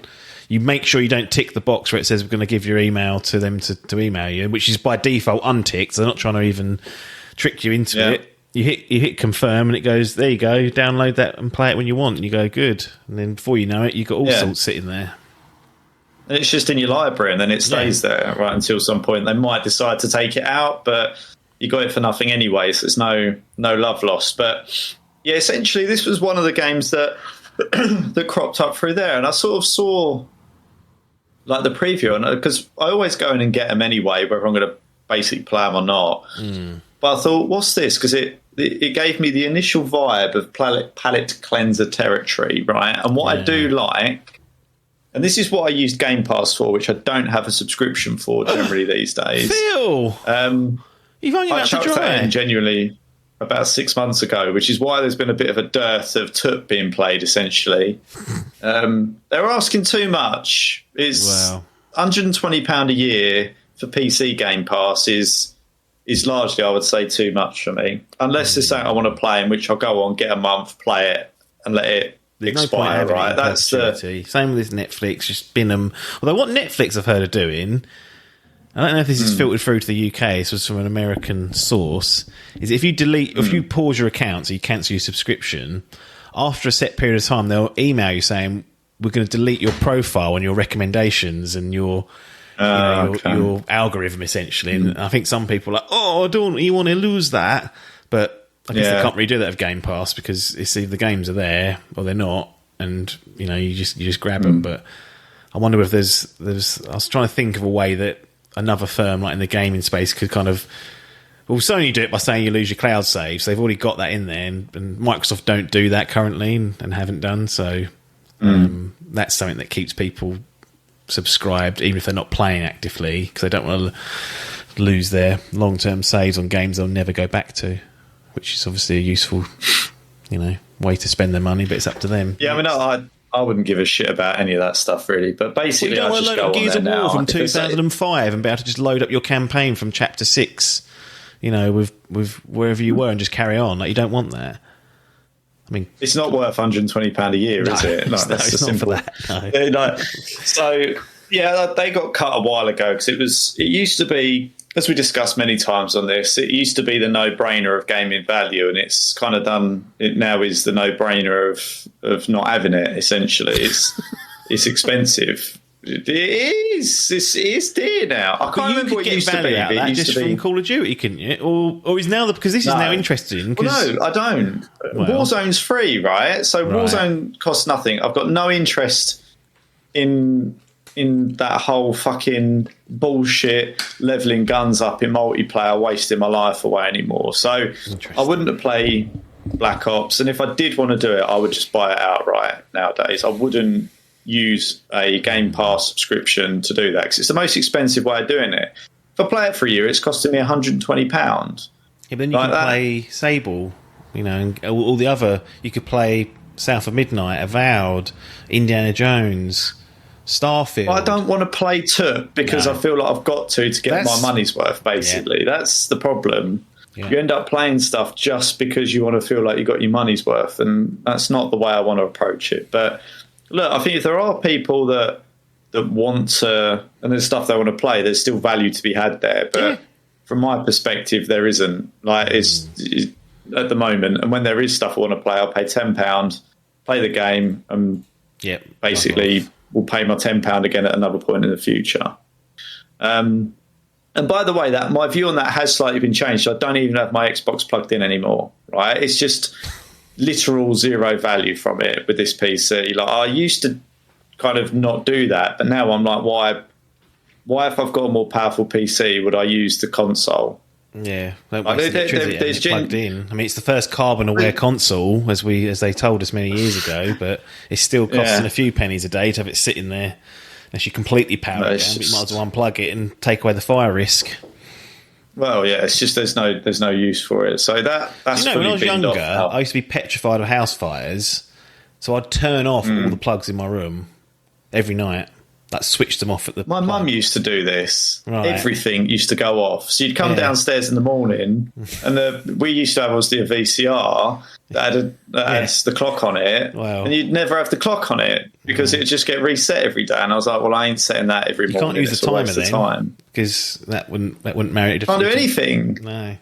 Well, they got to the stage those VCRs where you could put like a little code in that was at the bottom of the TV guide, and it would.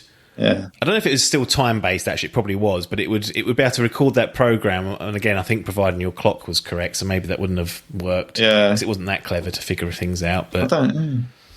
And people recording stuff on long play instead of short play, and then give you the video, and then you put it on every 2 times speed. I forgot about that. What was whatever way around it was. Yeah, you can't watch The Mask because it's running at fucking 120. Fucking speed. I completely forgot about that. Yeah, ridiculous. Anyway, the plugs go off. Yeah, a lot of people did used to do that. Well, I don't do it anymore, but it was a thing. I just think it'd stop the fire from happening. There are some things that I worry about, like these plug-in air fresheners. That literally, the whole purpose of them is designed to generate heat to then release a scent. I'm like, you're literally asking for trouble with that. Like, surely that is a problem waiting to happen. Anchor were recalling some of their power batteries the other day, and I was like, do I have one of them? got so much crap that you've accumulated, and some of it is anchored, a lot of it's cables, and I'm like, fuck. Yeah. Well, but have a look at that. But they're supposed to be one of the better ones, Anchor, as well. Like, they're the go-to for power banks and... These fucking scent things have got no hope, have they? They're just being cobbled together by who knows. Yeah. Exactly, yeah. Right, we've tangented. So Sable basically got picked up. Right, yeah, and Sable got picked up because Game Pass... I don't even know if it's on Game Pass, but I'm sure it was at some point. But it wouldn't surprise me if it was, but it didn't even get looked at. So, like, this was... Annoyingly, basically, if you see me playing these... That's a blower. Oh, really? Yeah. I do miss a few because it's just difficult to... It's hard to keep up, isn't it, at times? But yeah, I normally log on there, try to do it once a week and see what the game is. But yeah, I've picked up some pretty good ones. And yeah, when I was going through it, I was like, oh, what's this? And I sort of as I normally do, if I don't recognise the game, I'll go onto the page and see what it is. And it kind of ticked the boxes in terms of palette cleanser, right? So it's like no combat, no mobs, no fail state sort of game. And I was like, okay, well, this could be interesting. It kind of had a cel-shaded Star Wars desert vibe that I was like, okay, that's... And it's got like the little hover bike thing in the picture. And I was like, okay, well, that could be interesting. And when I watched the video, I was like, open world, climbing, sort of puzzly game with no fail state, no mobs. Kind of seemed like something. Like, I don't know if that's collecting resource or she was doing something like that. So... Yes, and I was like, okay, well, this seems like it's worth turning on and seeing kind of where it goes. And I must admit, I didn't really intend to complete it, if that sounds weird. I assumed that I would pick it up, play it, and it'd be boring, or there'd be something I didn't like, and I'd put it down. It's the total opposite thing I do. I pick things up with the deliberate intention of finishing it regardless. Whereas you're like, I'll just play it for a few hours and bin it if it's not appealing. I'm quite happy to do that. Like, with some of this stuff, artificially adding shit. Yeah, to pretty much. Have you got any I'm quite happy if it doesn't recently. Adam. Well, you could probably say that 2 Point Hospital was a botchling, but I didn't. You're not done with that, though. I played it. Back.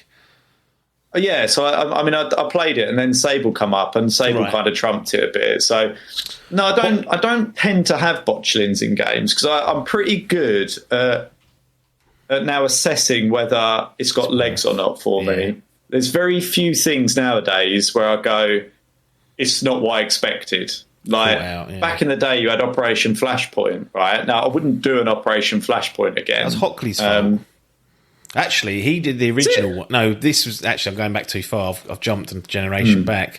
He got everyone. Well, I say he got everyone. He made everyone buy Operation Flashpoint, the original, on PC. And I remember him sending like this. It was still the time when we'd email each other, like personal, like weird, like it was new. You'd get an email from him, and he said, here's this game, Operation Flashpoint. And it almost wrote like a marketing spiel for it, saying it's not like just an arcade shooter, it's designed to be realistic. And I was like, has this come off like the back of the box or something? Anyway, I think he lent it to me because back then there was like you could just lend out the CD, and if it didn't require the disc on the PC, you could probably play it. And I played it for about 10 minutes and never played it. But that's why when Operation Flashpoint come along, I was like, oh, I know what that is. It's very realistic. And then unfortunately, a few of us got together and tried to do that first mission. And you were on that, weren't you? You were one of the ones that were in that. I feel like it would have been me, you, Pete, and Tim. Maybe that was that four. I think it was. I just remember running across an open. It was like an open field or something. Yeah, and we were just getting mowed down. It's like two shots and you were downed. It was like I was like, okay, this is Tim and Pete ain't going to get on with this non-COD juggernaut, probably perk enabled. It did look like really good though. Like I think we'd stuck with it and actually appreciated it. It would actually been a decent game, but we were not patient enough. Yeah, it did get dropped. Like it was literally 20 minutes, half hour, or something like that. It was like, no, this ain't what I want to play. Like, and I was like, well, give it a chance, but it didn't get it, unfortunately. Dragon Rising was it that one? It was. Yeah. Well, maybe we'll go back to it. Not so. Well, you never say never in this life. That's true. But yeah, so basically I looked at it and I was like, okay, this looks like it might have legs. And yeah, I mean, I can talk a bit more about it. It did have some legs. So but it was installed as palette cleanser territory. Did it meet the requirements in terms of length, or did it overstay or outstay its welcome? Because I think that's something that we can't always cater for. Even though there's a website called How Long to Beat, which will tip you off, I still don't make use of that sometimes. And we've spoken about it ad nauseum about certain games. You're sitting there 25 hours later going, "What are we doing here? This wasn't a part of the plan." So I wouldn't say overall that its length was a problem. I believe I had on my save about 12 hours clocked up for this, right? Which is decent, okay for this kind of game.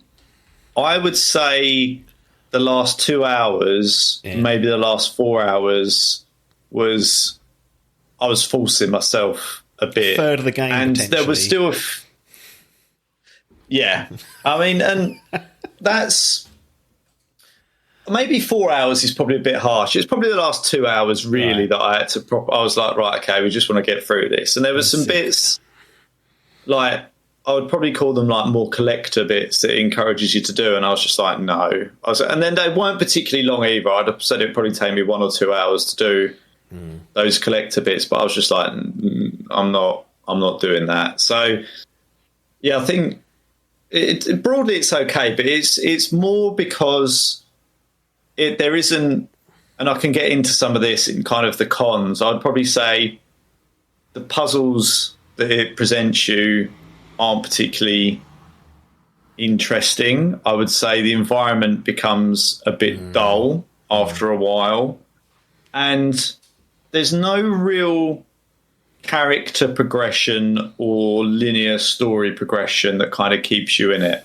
So what is kind of its advantage, which is, you know, it's open world in every way, right? So from the moment you start, you can go from one side of the map to the other, to each 4 corners, and explore it, right? There's no go here next. There's no, the game literally just goes, off you go, right? And that's kind of fitted in within the story as well, which I'll get into in a minute. But I guess in terms of like focusing on the length, I guess, you know, the fact that it makes it open world and there isn't a story that you're thinking, right, I'll get to the end of that, makes it a little bit like, oh, okay. Everything's kind of like a quest is kind of a little bit of a story in itself. Right. And you can technically go off, do a couple of quests, and then go back and finish the game. Like, you don't, if you wanted to, like, this could be a 3-hour game. Oh, okay. Which is weird. So, framing what the game is about is you're playing as a teenager, and I'd say it's like a rite of passage, right? So it's kind of like this culture, the gliding, this world. They call it the gliding, and it is basically you go out into the world, they give you a hover bike, and it's like explore it and figure out who you are and what you want to do, right? That is the story. And the gliding is your own journey. Everyone's journey is said to be different. Wow. And because of that, yeah, I mean, look, it's not. The order that you can do it in is different, and you can choose to do some things and not, but everyone will do the same, right? So basically you go out, the idea is you go out, you're sort of chucked out into the big wide world, and it's like, figure out who you are. Like, that's the premise of the story, right? So when I talk about the open world and doing what you want and just exploring, like, that fits into the narrative of that story. Yeah. But, you know, it kind of promises, I'd probably say broadly, it promises that, and you think, oh, okay, like, this is, and then you sort of, you go out of the doors, for want of a better term, and you go, well, what the fuck am I doing then? Like, it's a really, do you know what I mean, though? You're so used to it being like, go here or do that. And I think when you leave the sort of like the home town that you're in, which is the Ibex, it's literally some like big fuck off doors, and you go out and it says, go and find this place.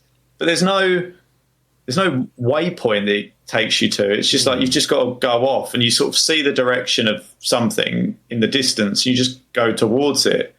I mean, and it's very open world. Like, it's literally like there's no direction, and you go onto the map and you can set a waypoint. Right, that's good. But you just go to it. Like it doesn't show you anything in front of you. You can hold a button; it will tell you which direction your waypoint's in. But like, it's got a very basic directional and map like functionality. Like it feels really archaic, I would say. Interesting. In an open world game. Sorry, I was going to say 12 hours playtime roughly. Yeah. Was that intentional, or was it just that you couldn't find the end? Essentially, if it's not, because I'm just foreseeing a scenario where someone's like, "Oh, I just want to get through the bare minimum," but because it's like, bye, like you could just get lost or end up doing things that you don't want to do. That's not going to progress up the main narrative arc. So I'm guessing, was that 12 hours intentional? Were you searching wider than you normally would, or was it just happenstance that you were just bumbling around? That's how long it took you in the end. Well, what it kind of becomes, right, is I think there's 7 different elements of the map, right? And biomes. What happens is there's something called essentially biomes to the map, right? People love. And what you have is they're called cartographer balloons, right? And basically, these are big in the sky. They're like hot air balloons with someone on the top of it. So you kind of, in each biome, there's one of these cartographers. You have to find them. And again, it doesn't tell you this. You just figure it out. So like when I left the doors in that open world, the first thing I saw was a guy with a balloon in the air.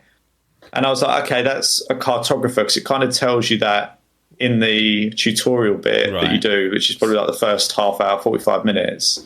But it doesn't clearly explain to you that each one has a cartographer and you need to go to them. But basically, you go to this cartographer balloon and you buy a map. And that will unlock that biome, right?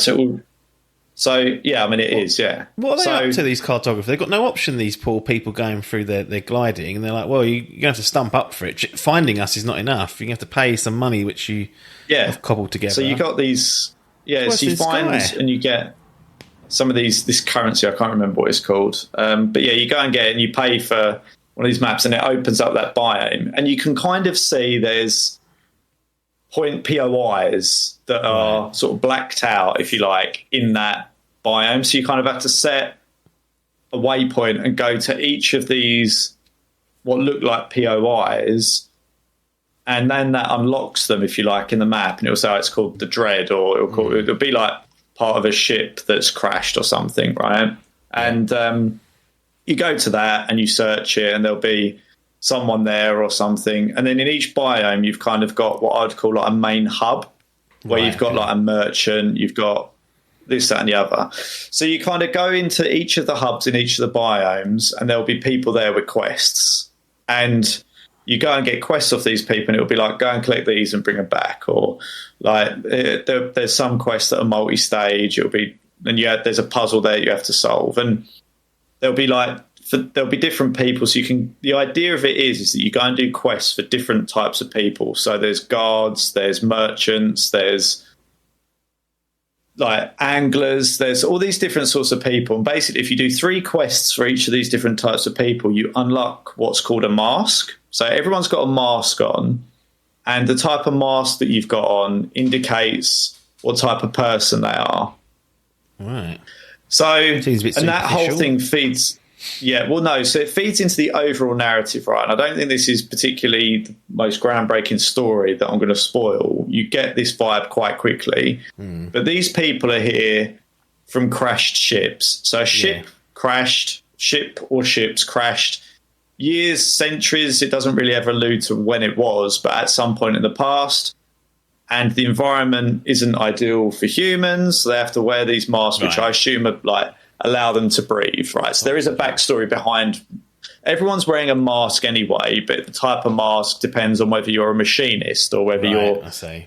So they're all like what sort of character you are. They've got their own type of mask almost. Are they aware of the other hubs or the other civilizations? Yeah. Okay, so they all know that they're all knocking around. It's not like, there's other people here. So that's not a, It's exactly that. Properly. So they're aware of it. Yeah, so it's like different towns. One's called Ekria, one's called something or other. Like, so they're all kind of like little towns, and then there's little crashed vessels, and you go to the vessels to get the rich backstory and the lore on what happened. And so essentially you're out here, there's kind of like two layers. You're trying to figure out whether you want to be a merchant, do you want to be a machinist, do you want to be this, because you do the quests for them, and it's like, okay, you're trying to figure out whether that's something that you want to do to add value to the world that you're in, right?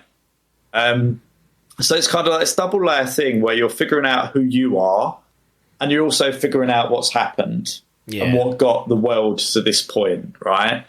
So it's kind of like a double layer story going on, and I won't say it's the most beautifully written, like, interesting story ever, but there is those two things going on at once. Is kind of like the backstory to it, and the more you explore, you kind of see the world, and you get some backstory from the ships as to what happened. And in each of the ships, there's a puzzle. Right. So when you enter one of the ships, like, the door will be closed, and you have to move a battery to open the door. And like, there's various different puzzles within there that kind of you have to get through to unlock it.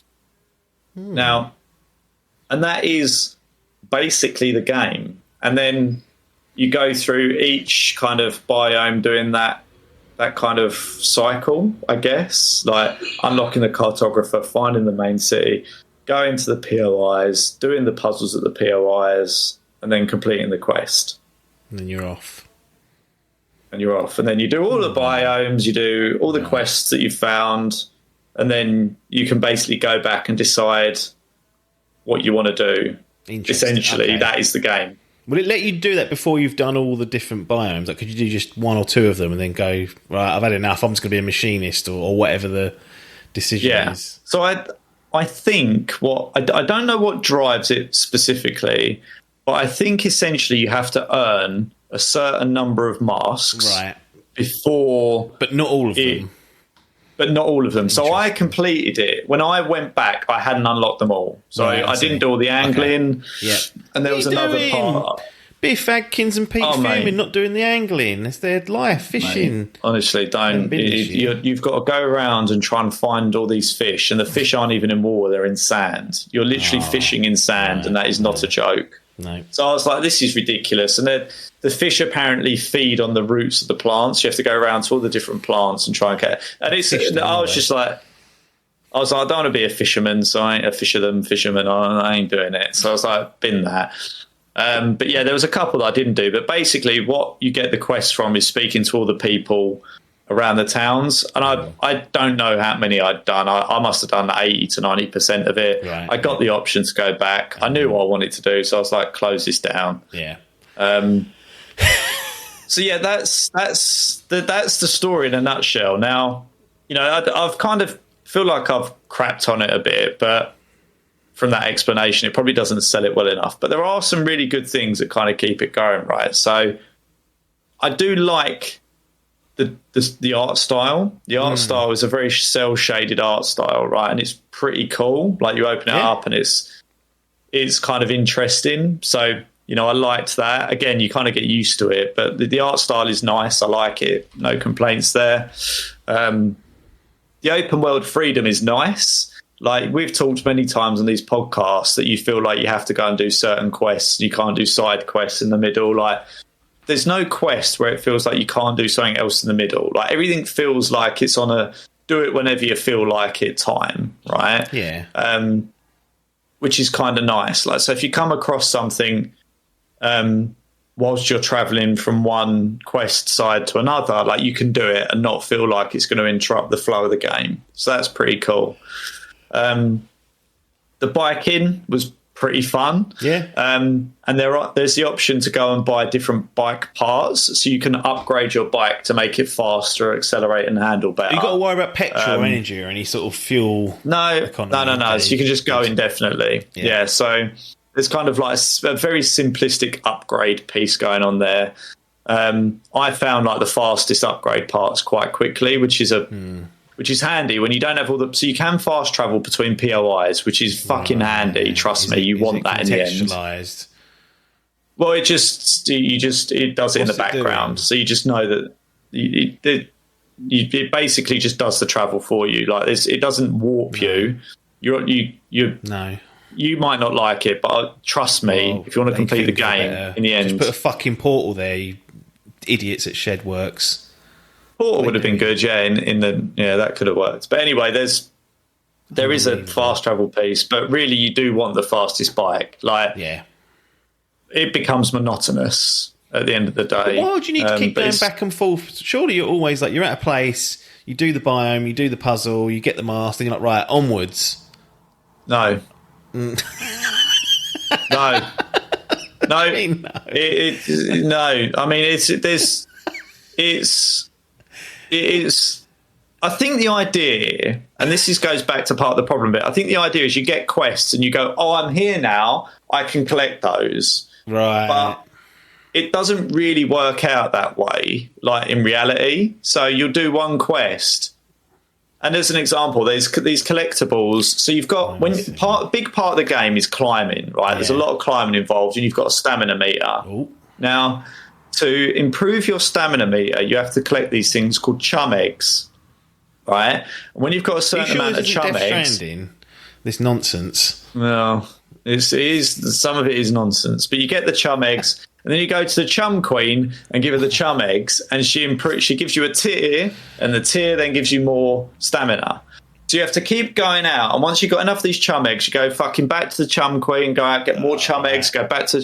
There's a lot of back and forth involved in it. And after a little while, you're like, I could really fucking do without all of this back and forth on the bike, because it's so boring. Yeah. Like, it's not... one of the biggest problems of it is they've created this world that looks nice, but there's fuck all going on in it. Well, you wanted no fail states, so they couldn't put any enemies in there to keep it, keep the travel interesting. Well, there's nothing that's going. It's just barren lands. What do you expect? Like, really, it's not habitable. This place, it's a shithole. They need Mars to live.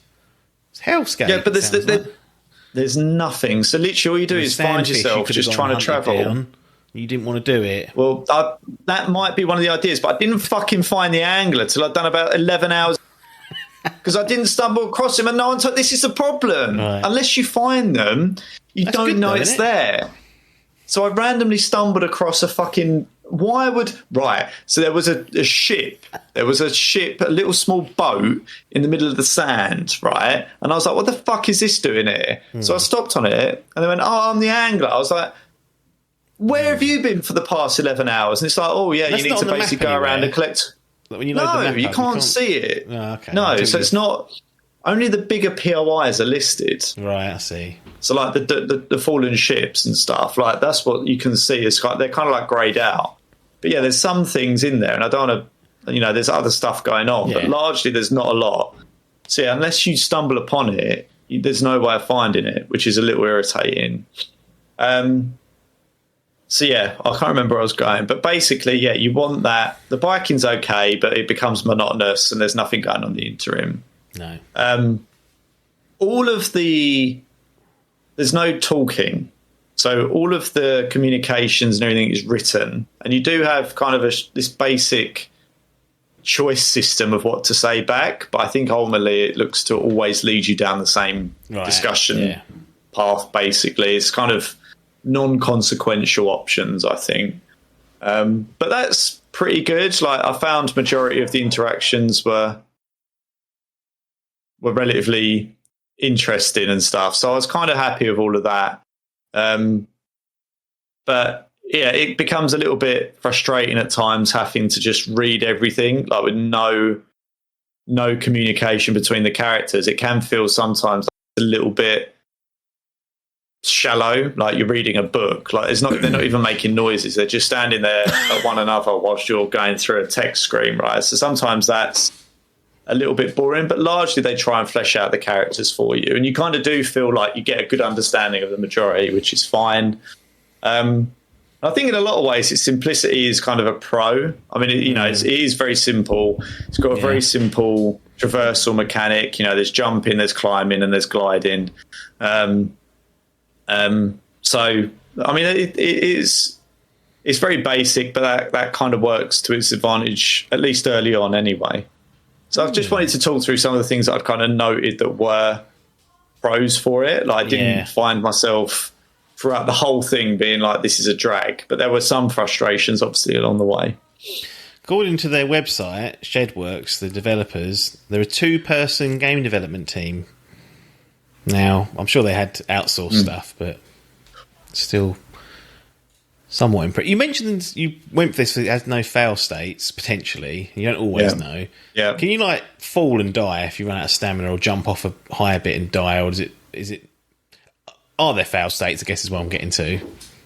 Not that I found. Oh, I mean, whenever I fell, so when I run out of stamina and fell down, you just kind of fall and land. I mean, you can literally... I tested this out because I was like, this seems ridiculous, but I can jump off like the highest peak. Yeah. And when I land on the ground, I basically just lose stamina. Yeah. Like I was like, there's no way that I can figure out to die. There's no mobs. Like there's no way of killing yourself. No. Which is like really, it's fine. Like for the game, it's fine, but it does feel a little bit weird. Like especially the jumping piece. Like I feel like at the very least you should die and be respawned up where you were or something. But yeah, it's a little bit weird. That's what happens sometimes.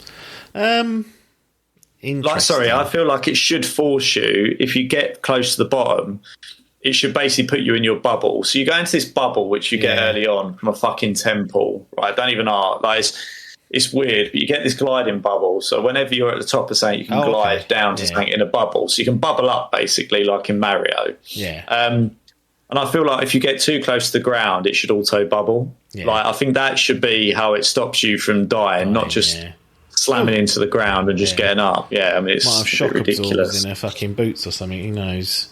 Well, yeah. You never know these sort of games, do you? Yeah, indeed. I mean, largely... Go on. So one thing that I remember people being critical of the game was, and I'm not privy to the platforms they were playing on, but it was the performance of it and bugs and things like that. Yeah. Now this is obviously coming up to 4 years on. If not, we'll be close to that date when this publishes. And you're playing it on PC, which, you know, if there's performance issues, usually you can be brute forced out of it by a decent rig, which you have got. What was the performance like? Were there any bugs kind of this time on? How did it run on the PC side of things? Because that was definitely something on the console side of things, it seemed like, was hindering it. Outside of the other criticism, which I think you've alluded to, was the bland puzzles. That seemed pretty common as well, but it was performance and these puzzles not being able to scratch. But I'm interested to see how that fared on that PC of yours. Yeah, so... I obviously put up like full draw distance, full quality and everything. And because if this PC can't handle that, then I've done something severely wrong, right? I was like, we'll be whacking it all the way up. Help you build it, then there's the chance you have got it wrong. So just remember that. If you had I mean, largely to be fair, credit where credit's due, and I will touch all the wood in the world. It's done exactly what I needed it to do today, which means it's probably due to break. But basically, it was fine, but what I did notice is when after I'd booted up the save, it was a little bit juddery whilst it was like loading up. Probably and as I was entering and driving with the bike, it was a bit like struggling a little bit with that, but not too much. It wasn't noticeably bad. Like frame rate was good throughout. Like performance wise, it was largely fine. I did notice there was still some environmental and camera bugs in it, and I think that's just fundamental to... I don't see them ever getting rid of those. It is what it is. Yeah, there was a lot of times when, like, weird camera angles in cut scenes. They're not cut scenes, but when you're trying to talk to people, it's sort of randomly like pan strangely and stuff, and you'd be... Like sometimes in water, it was a bit odd. Like there was just a few things that happened at times where you're just like, look, just stop fucking about. And you do have to try and reposition the camera and stuff at times. It was a little bit weird in the way that it worked because it wasn't like completely free and stuff. And there was things like when I try and call, so you can whistle to call your bike. And there's times when I'd whistle and the fucking bike wouldn't come, and I'd have to go to a certain point, like where the bike could get to before it would come and stuff. There was some things like that. Yeah, so they're still there. I mean, look, I kind of have forgiven it for it because I knew it was basically an indie title, right? Like it's something with a huge amount of money behind it. So I was kind of like, I forgave it for it, but it was still kind of at the times a little bit irritating.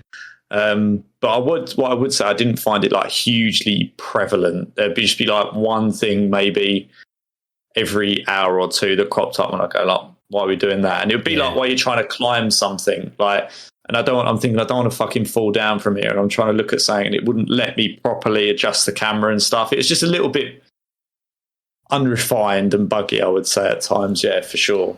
Well, the good thing about camera issues and things like that is that it's okay if Nintendo do it, according to Donkey Kong, so it's fine. You haven't got to fix the camera issues because it's Nintendo and Donkey Kong.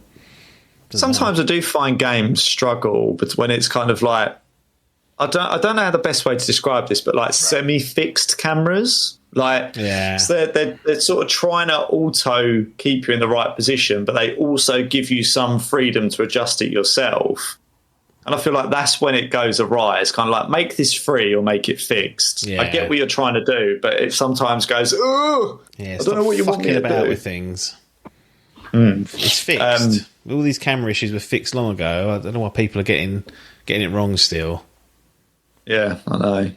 But yeah, that definitely is still there. So all those criticisms from a few years ago still would be the same ones I have to date, plus some others that I have listed out when I was trying to sort of brainstorm this. So it's one of these games, right, where I was reflecting on this and I was like, I often find like this, I would call it recency bias in games, right, where you might enjoy something at the start and you're like, okay, this is good. Yeah. And then the final stretch of it can really sort of sour your overall view on it. So I was with this game specifically, I don't normally write anything out or sort of reflect on it. But afterwards I was sort of like, did I enjoy that? Like, I was like, I don't really know where it's sat. So I actually made sort of like, I was like, okay, I need to reevaluate what I liked and what I didn't. Yeah. But yeah, I've already, it's definitely a bit buggy, right? So it's certainly not technically perfect. And, the performance thing did struggle when I reloaded it, even on this rig. So it might have been worse on a console or if you're playing on a low-powered PC. So that has to be noted. I found that there's no, like, music while you're playing or, like, any song theme tune or like there's nothing going on in the game, like, and I found that a bit weird. Like, I don't know why I noticed that, whether most games have something going, but there was no, I felt like there should be some background ambient music song or something to it, some sort of ambient music. I don't know, I just found it, all you hear is like this whistling of the wind. And I was like, maybe I can kind of get that, but then you just find yourself on the bike with just the whistling. Yeah, and it's just a bit like, it kind of adds to the dullness of the experience between moving from POI to POI. And I was like, I don't know whether they felt like that would more add to the overall story and the like the desertedness of the planet maybe, but it just found it, I was just a bit like, you could make this more interesting by having something going on in the background. And yeah, I mean, ultimately I wrote dull puzzles and environment, and it's not like that to start off with, but you kind of realize there's very little differentiating those biomes and areas of the map. Like you can tell they're slightly different, but they're like 80-90% the same. Like it might be a slightly different shade of rock. Right. Which is weird. And one thing I noticed as well, like sometimes the cell shading wasn't perfect. Like there's a day and night cycle in the game, but sometimes it just went like a random different shade when it was dark. Like it wasn't like it was just a bit odd to me. And then you sort of go out or from a different angle and the cell shading changes to what I would think would be the right colour. Like it almost looked like do you remember on a colour TV when you had to bang it to get the colours to go right? It was a bit like that, where I was a bit like, what are we doing here? Which I found odd. And I fucking hate the map and the direction system, right? Because each of the biomes have got names, right? So it'd be like, go to this biome. I'd be like, okay, I'd happily go to that biome. But it doesn't tell you what the name of the biomes are. So you just out here going, well, what fucking biome's that then? Like, there's no way you're not telling me. Like, the POIs are listed, but it's like, go and catch this fish in, I don't know, it might be in that biome. You go, yeah, I'd fucking love to, but which one is it? Yeah, where the fuck is it? There's the map on it is literally, it just shows you that you open it up, it shows you the biomes and the POIs, and it lets you put a marker on there. But there's no, it's so basic. In today's day and age, it's piss poor. Didn't like that. And you can also weirdly look. So when you're in third person, you can select a button, and in the distance, you can go put a marker on it. And I'm like, why? But then it only shows you a direct. It's just really basic and shit. And for an open world game that relies on you sort of going from point to point, it just didn't really hit the mark. And yeah, I thought. There's a lack of progression. Like, I didn't like the feeling between like what I did at the end of the game, I technically can do at the start, or what I did at the start, I can technically do at the end. Like, when I got 30% of the way through the quest, I was like, I don't feel like I'm progressing a story. No. It's like there's a puzzle there, and whatever way you decide to do the puzzle is up to you, which you could say is its advantage, but also just is a little bit. Like, you're not incentivized. You're not progressing your character, really. You're not improving anything. You're just putting puzzle pieces in what a predetermined puzzle. And I just found that a little bit like, when I talk about those last few hours, I was like, right, okay, we just need to get this done now, because I kind of know where I'm going with it and we need it ended. So, there's a few bits there where after a while, like the map, the puzzles, the environment, the lack of a theme tune, progression just kind of makes the last stretch of the game feel a bit boring, basically. Interesting. Any other business before you completely bury it? No, I don't. I think I've covered everything that's on my list. It's it is a good palate cleanser style game. I think there's just a few bits within it that just start to, I would say, becoming a bit dull later on in the game and a bit frustrating. But overall, it's open world. It's interesting to start off with. It's just a bit. I'd say it's like one of those games. I think we've talked about these where they look like they're really deep, or when you like the water's really vast, and when you put your foot in, it's like comes up to your ankles. It's like it's a bit the limitations of the game, which sort of cloud this free open world illusion that it kind of puts out. Shitbags. What are we doing with this then? Is it going to go in the gallery or not? I mean, it feels like it's clinging on. If it is. I mean, it is very much kind of cling on territory. I mean, I would say this is the closest I've had to the brink, I would guess, for a while. But it is going in because, and this is why I had to reflect on it, because I was like, overall, for the majority of the game, I liked it, but some of the other shortcomings are what kind of bring it down. Yeah. So I guess where you can see if it's going, if it's on the brink, you know where it goes. And it largely feels right for the sort of game it is, for the sort of budget it's on. I'm comfortable with plopping it in that bronze category. But from my perspective, like you said there, it was like a 76. Yeah, 75. Or 75. Yeah, I'd probably say it's fair, but I would probably say that's still. I would say it's 70. Right. Like a full 7 out of 10. Like, it could go either way. It's a strange one because, as I say, for that sort of like first 8 to 10 hours, I was like, okay, I'm okay with this. But yeah, the last stretch, that last sort of 2-3 hours was like me going, okay, I can see the finishing line. I'll get there. So yeah, that's that. That's the story of Sable. I actually thought, Sable. I did think, like climbing and stuff. Like, you tend to like these more chilled vibe climbing games. I don't know if I could sit here and say you should give it a go though, which is weird. No. I'm not. And I was kind of going to message on this and say, I was actually thinking sort of about 5 or 6 hours through, I was going to say to you, I think you'd like this.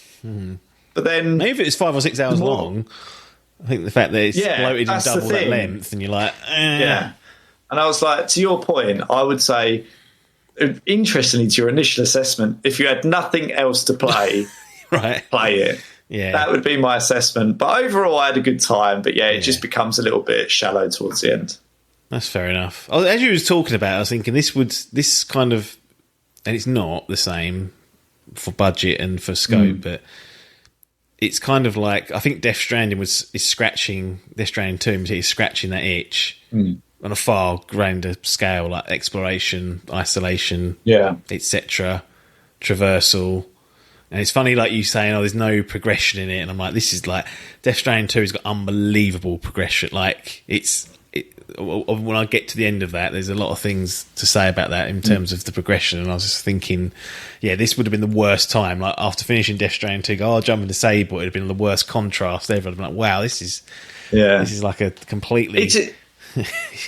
It would be better if there were things that I couldn't do, like at the start of the game, that I had to work towards to be able to do. And that kind of leads into that glide journey where it's like you are progressing as a person, like you're going on that journey. But it was just a bit like, I mean, there's an argument, okay, as you progress and you get more of those chum eggs, you get more stamina and you can climb to higher things. But from what I could see, I mean, I made a point of going to get these chum eggs and handing them in pretty quickly because it makes it easier. I can sprint for longer. Like, it's just quality of life stuff. But it didn't feel like, if I hadn't have done that, I couldn't have done this quest. And I was like, it would have been nice to have a few other things as well that I was sort of felt like I was working towards. But it just, like, even the bike thing and upgrading the bike kind of feels shallow. Once you've got all the POIs and you travel between them, it makes the bike a bit redundant anyway. So overall, I did enjoy most of it. But there's some aspects to it where I was a bit like, this is grating on me now, which brings it down, plus technical issues. Yeah, that's fair enough. Sits in the bronze category. No one's going to sniff at that, especially a 2-man fucking operation. They should be glad that they didn't go in self-storage alongside some classics like Metro Prime Remastered from Adkins. So they've beaten that out at least. So that's Sable, bronze.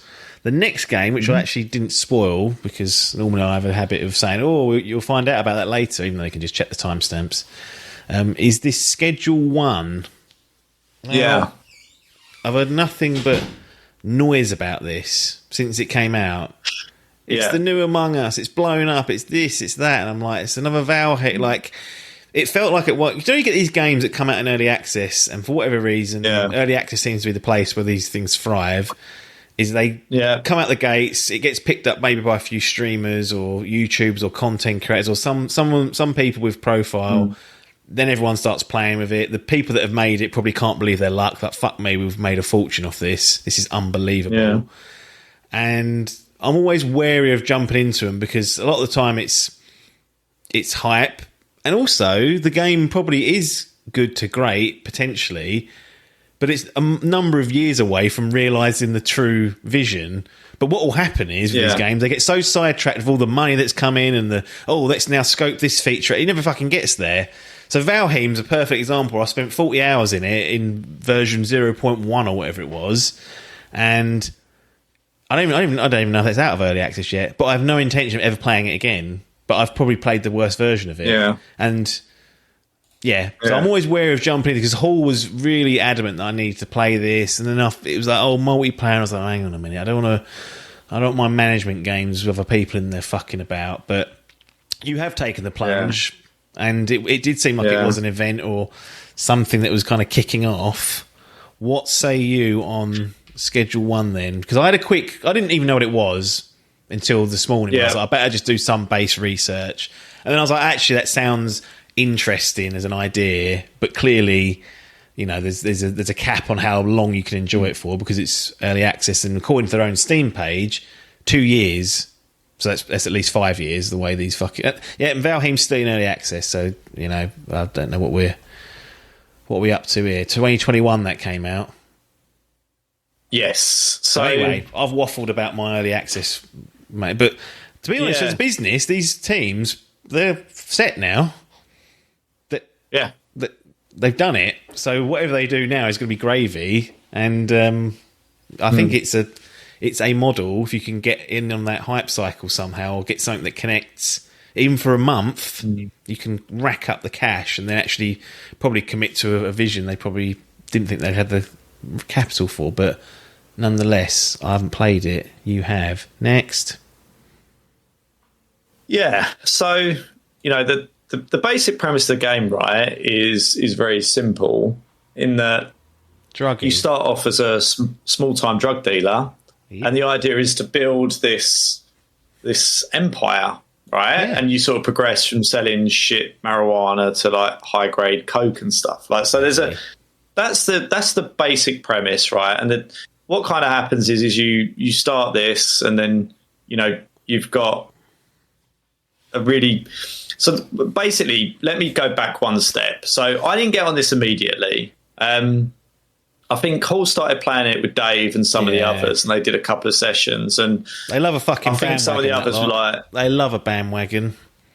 Like they love a bandwagon. Shooting game where you had to play cards or whatever. I can't remember what it was now, and it was trying to get me involved in that. That was actually good fun for a session or two, but that never had legs. But essentially, he was playing it, and then I think some of the others were just like done with it. I don't think they were hooked by it. But this is what I would call a Hall game, right? Which is a lot of shit, then. Repetitive shit over and over again, right? And it is like, when you're, I mean, there's you have to, it gets you involved in the process at least to start off with. So you have to do everything, right? You have to go and buy the soil, you have to plant them, you have to water them, you have to chop them, you have to bag them, you have to sell them, right? So it goes through that whole cycle.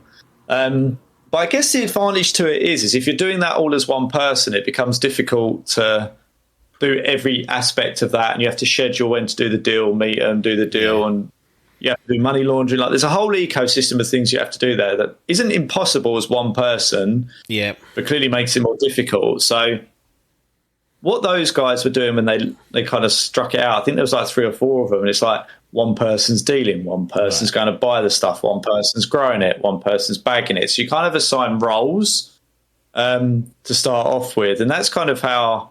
And Hall said, "Look, there's a game. We'll start it again. We've done a bit. I know the basics. We'll go through it and stuff. But basically, it's a bit stupid. And it's funny, but it's got a fun core to it, right?" And I was like, "Okay, well, look." This is co-op. It's not a competitive game. You're not going in. No. It's You're trying to build this empire together, essentially. Yeah, exactly that. Yeah. So the idea is you go in, you make a stupid looking character, and you kind of just go in and if you want that. Well, it's just complete. The thing is, right, there's a really stupid aspect to this, right, that I don't know how to really articulate that makes it funny. They've done something with the characters' eyes. Yeah, they're massive, aren't they? Which is the only way I can describe it. They're really big, but if you walk up to someone, they fixate on you, but they won't move their face. The eyes go. So there's all this weird side eyeing that goes on, and when your face, I'm really doing a disservice, but it just always makes me laugh, and I don't know why. So it's kind of like this serious aspect of it where you're creating this empire. There's this underlying nonsense that's going on as well. So it's like this double layered thing, and it's like basically so you're starting out, you sort of doing it in a motel room. Yeah, those eyes are perfect. Yeah, exactly. I've put on this this NVIDIA broadcast thing. I think it's called eye contact. It makes my eyes look at the camera all the time. Massive. Yeah, it fucking burns the GPU. It's creepy. Yeah. Oh, that's it. Yeah, I saw something the streamers were talking about that. Yeah, it's not good for it. But basically, the way that I describe the characters is they remind me of Nintendo Mii's. Yeah. It's kind of that sort of character model. The basic premise is you work together to build up this sort of drug dealer empire, and you're having to grow it and go out and sell it. But there's an added dynamic. There's always police patrolling, right? And there's a curfew at night. So if you get caught at night, you kind of get arrested. They'll take your money and do all that kind of stuff. So there's a jeopardy to it. The idea is that you create drugs and you can create blends and you can go out and sell it. And you kind of go through this cycle of unlocking different suppliers and dealers and stuff, and then eventually you can get dealers that go out and do drug deals for you, and you can get more automated processes. You can hire employees, you can get deliveries. So it's got like this progression system where you start from doing it yourself in the back of a motel to then having multiple locations of basically huge empires that you're facilitating. And that is the game. Yeah. And there, you can go around and, there's the police are chasing you, you can fight, you can buy it. There's very basic combat of guns and weapons and things going on. And I think we're basically at the end of that cycle. So we've unlocked every area, we've unlocked every dealer, we've unlocked a lot. And the kind of next step for the game, as you've already alluded to, is in early access, but they let the community vote on what's going to be added next. Right, okay. So like, one of the things that the community's voted on is to have like gang wars. Yeah. Because at the moment you can buy weapons and stuff, but truth be told, like you can run away from the police. There's no advantage to basically getting into any sort of combat. You just basically run and hide from the police and you'll lose them quite quickly. Yeah.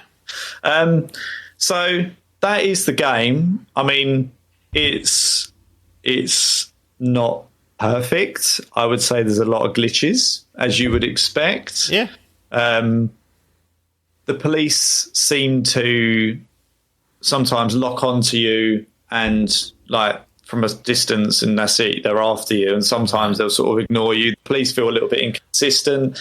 They tend to bunch around one certain areas where a number of the deals go, which is a bit weird. Like you go to some areas and there's never police there, and others like there's always a presence, and it makes deals really fucking impossible to do.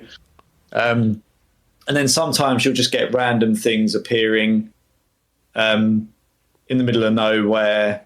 The doors and things don't like. There's a automatic opening door for you to put a car into one of the warehouses. That never opened for me from one side. So I always had to get out of the car, go through the door, go around, open it, and then try and get the car in.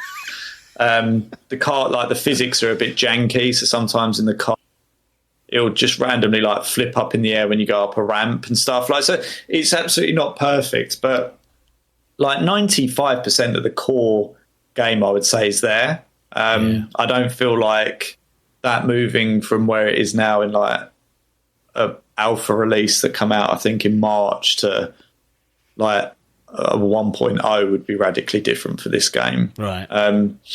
It's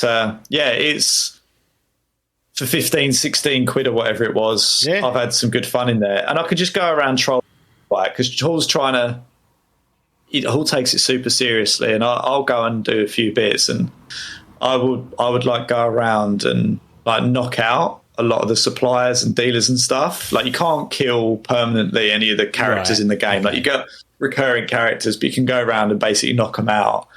And like Hall would go around the map and there'd just be all these sleeping characters on the floor that I've like been round and like knocked out and stuff. And there's just an underlying stupidity to it that I kind of enjoy, I would say, rather than the overall premise of the game.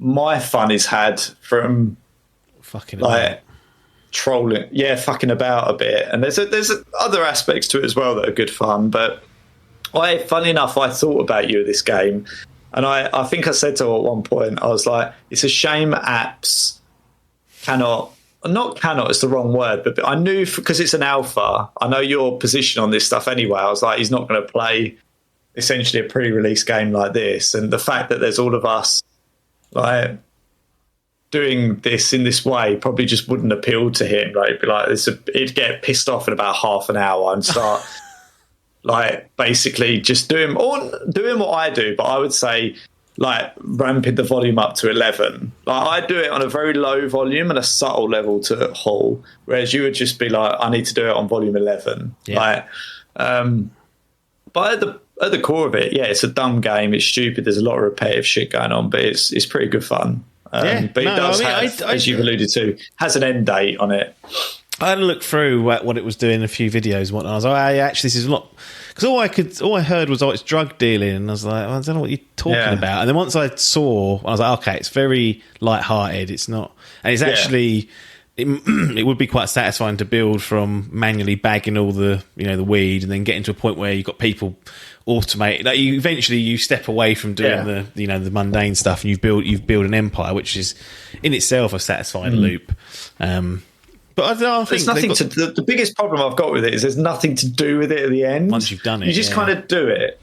And then it's like, okay, it's done. And there's an achievement for getting like a net worth, I think, of 1 million, and then a net worth of 10 million. Yeah.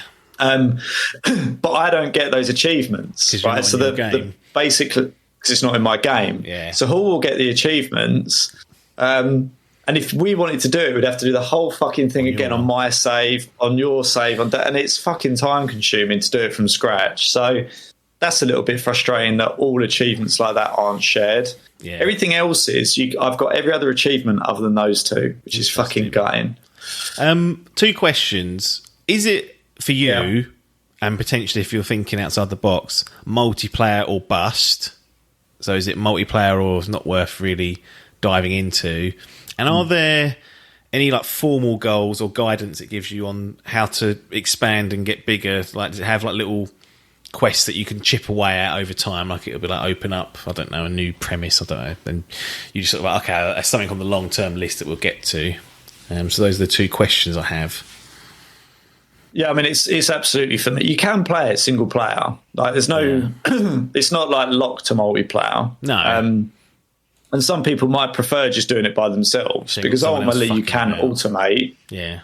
And you ain't got anyone else like me going around wasting money because the money's pooled. The money in the bank account's pooled. So, like, one of the things that Dave did early on was like go and buy a golden skateboard to get around on, right? And it's kind of like, once he's in the game, he's got access to the bank account, so you can go off and do stuff like that. So, like, if you're taking it super seriously, you might be like, "Fuck that." But it's just better. I would just say it's just funner with other people, and there's a nice when it works. It's like Dave's going off and he was doing deals in a certain part of the map. Paul's going off and covering deals in another part of the map. I'm back making sure everything's topped up, getting the seeds in, making sure that everything, like the operation, is working. And like, there's a kind of a nice satisfaction to having a smooth operation with multiple of you when it's working. Yeah. So I would say definitely is better multiplayer. And yeah, the game does sort of pull you. So like when you start, it's like go and speak to Albert. Albert will get you some seeds. You order through Albert. And it's like, oh, you need to speak to so and so, and it progresses you through. Yeah, so it kind of does have a way that gets you to move on to other premises and stuff. Yes, there is a progression in it that it guides you through to. It's very simple, and it only has to be that simple. Yeah. But it works just as what it needs to do. So it does a good job, I would say, of going, this is the cycle that you need to be in. Continue that cycle over the hit the milestone or different things. Yeah. But then once you get to a certain point, like there's a mixing element. So you need to mix the base drugs with other things to get more valuable. Fucking horse semen I saw as one of the options. Yeah. So it's dumb. That's what I mean. It's dumb. So it's like the effects that the drugs give will be like it puts you on fire, or it changes the colour of your skin, or it makes you ginger, or it will make you that's green. not an Elongate. What do you call that? That's an ism, isn't it? Elongate your head. It'll make you a cyclops. Right. So at the end of the game, you've got all these people running around with fiery hair that are green, a cyclops. And again, this is what I mean. It gets stupid. Yeah. What do you call? Hang on, you can't diss ginger people like that. That must be an ism. I think it's called like it's got each of them have got effects. I think it might be something like that. Are you allowed to say that now? I don't know what you don't have to get away with. You can't get away with it, but there's basically each of them have got it's got and each of them are called each of the characters have got like stupid names as well. So it's like you got like Phil McCock. Like it's you've got that, you got like Peter File. Yeah. Like it's got this like underlying sort of like stupid comedic element to it as well. So you like come across a new person, stupid name, and all of the drugs have got like stupid names. So when you create them, they're called like Thunder Fuck Gorilla Like, it's just got a stupid underlying sort of throughout the whole game. It's it is. Yeah, so it doesn't take itself seriously. Like it's a joke, right? But there's the core part of it, which is the running the empire, is serious. Like it's kind of like that's done seriously to say, isn't it? So yeah, it's just a bit of a silly game that's a bit of good fun for a number of hours. Last question. I don't need a whole 2-year roadmap, but what does the game need, or what would you like to see in it in the future that would make you revisit it? And obviously they've got these community inputs and whatnot, but what would you, or are you kind of like, I don't think there's much they can do. 35 hours, by the way, so far. Right, that's a lot already. This is what I mean. How's this game ever going to finish? If there's 35 hours in version 1 or 0.1, like what do they need to do in 2 years before they're happy of saying that's the game, other than ironing out bugs? But like, is there anything actually? Are you like, I've had my fill of this. I can't think of a feature or a new implementation that would make me want to go back after a break, because this is where I get to with a lot of these games. I play it and I think, well, even if they add what I think I want, I can't be asked to start it up again because you kind of lose momentum. You got to, Well, I'd like another, like as I've alluded to, you get to a point where you get all this money coming in, and you get the operation to the point where it's self-sustaining and providing an income and stuff, and there's nothing to do with it. I think that's the biggest problem. It's kind of like I'd like next levels, new things, new customers, and new I wouldn't say it's completely dead. I like the idea of Jeopardy, I guess. So like the gang war element sounds quite interesting. Like something. What about a PvP gang war more element? Guns? Would that be too much? Or imagine. I mean, that feels like a given at some point that they'll put later on and think, well, if you want to play online, there's free gangs on a map or whatever, and it's one of those ongoing. Yeah, things. I mean, it'd be again like, what's the jeopardy? Like, could I lose everything? Like, do I want to do all that work to lose it? Like, can't you? Like that Conan we played it offline, but online, someone could come and fucked our bases up. It feels like that could be an option, and I wouldn't necessarily advocate for that, but no, I know there'll be people out there that love that shit. I quite like it as it is, and the simple fact is, like, these games don't have to be never ending. Like, they can just do that, and then like 35 hours in a £15 game. Like, I've enjoyed that as well. Like, I'm fine with that. Like, it is what it is. I mean, I'd be interested to keep an eye on what they're adding. But yeah, like the gang war piece, and because I think one of the other things was like increased police kind of presence, and it's like nobody wanted that. But there was something else as well they offered out, which I think might have been like new or different drugs. And it's like there are only a couple of people, 1 or 2, I think, working on it. Right. So at least I kind of think at least they're asking the community what they want and then focusing on that. That's quite a good thing to do. But yeah, I'd definitely go back and check out the gang war stuff. But I would say largely done with it. Yeah, sneeze out of nowhere. Which is fine. Largely done with it. But good time, I would say. Fair enough. I don't know what we do. Obviously we don't put these in the gallery or out the gallery because it's early access, but it's not even worth a snufometer because you've played 35 hours of it, so it's not even fair to give it. It's not like it is what it is. So for those, I would say like the last 10 hours, I've basically been just fucking about while Paul goes and does whatever. I'm just there more for company and for annoyance. Like I was done a little while ago, so I wouldn't always say for everyone it's got 35, 40 hours worth of length to it. But overall, it's just a stupid fun game.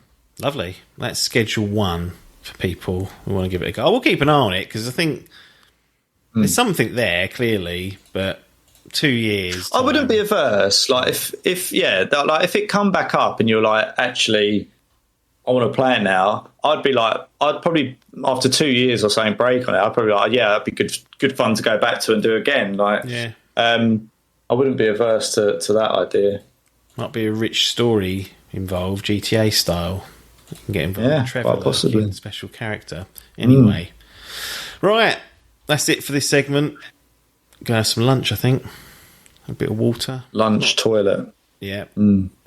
then we'll get done. But cheers for that. Sable and Schedule 1 done from Logan. Idle Game Chat continues to roar on, but we'll see you on the other side.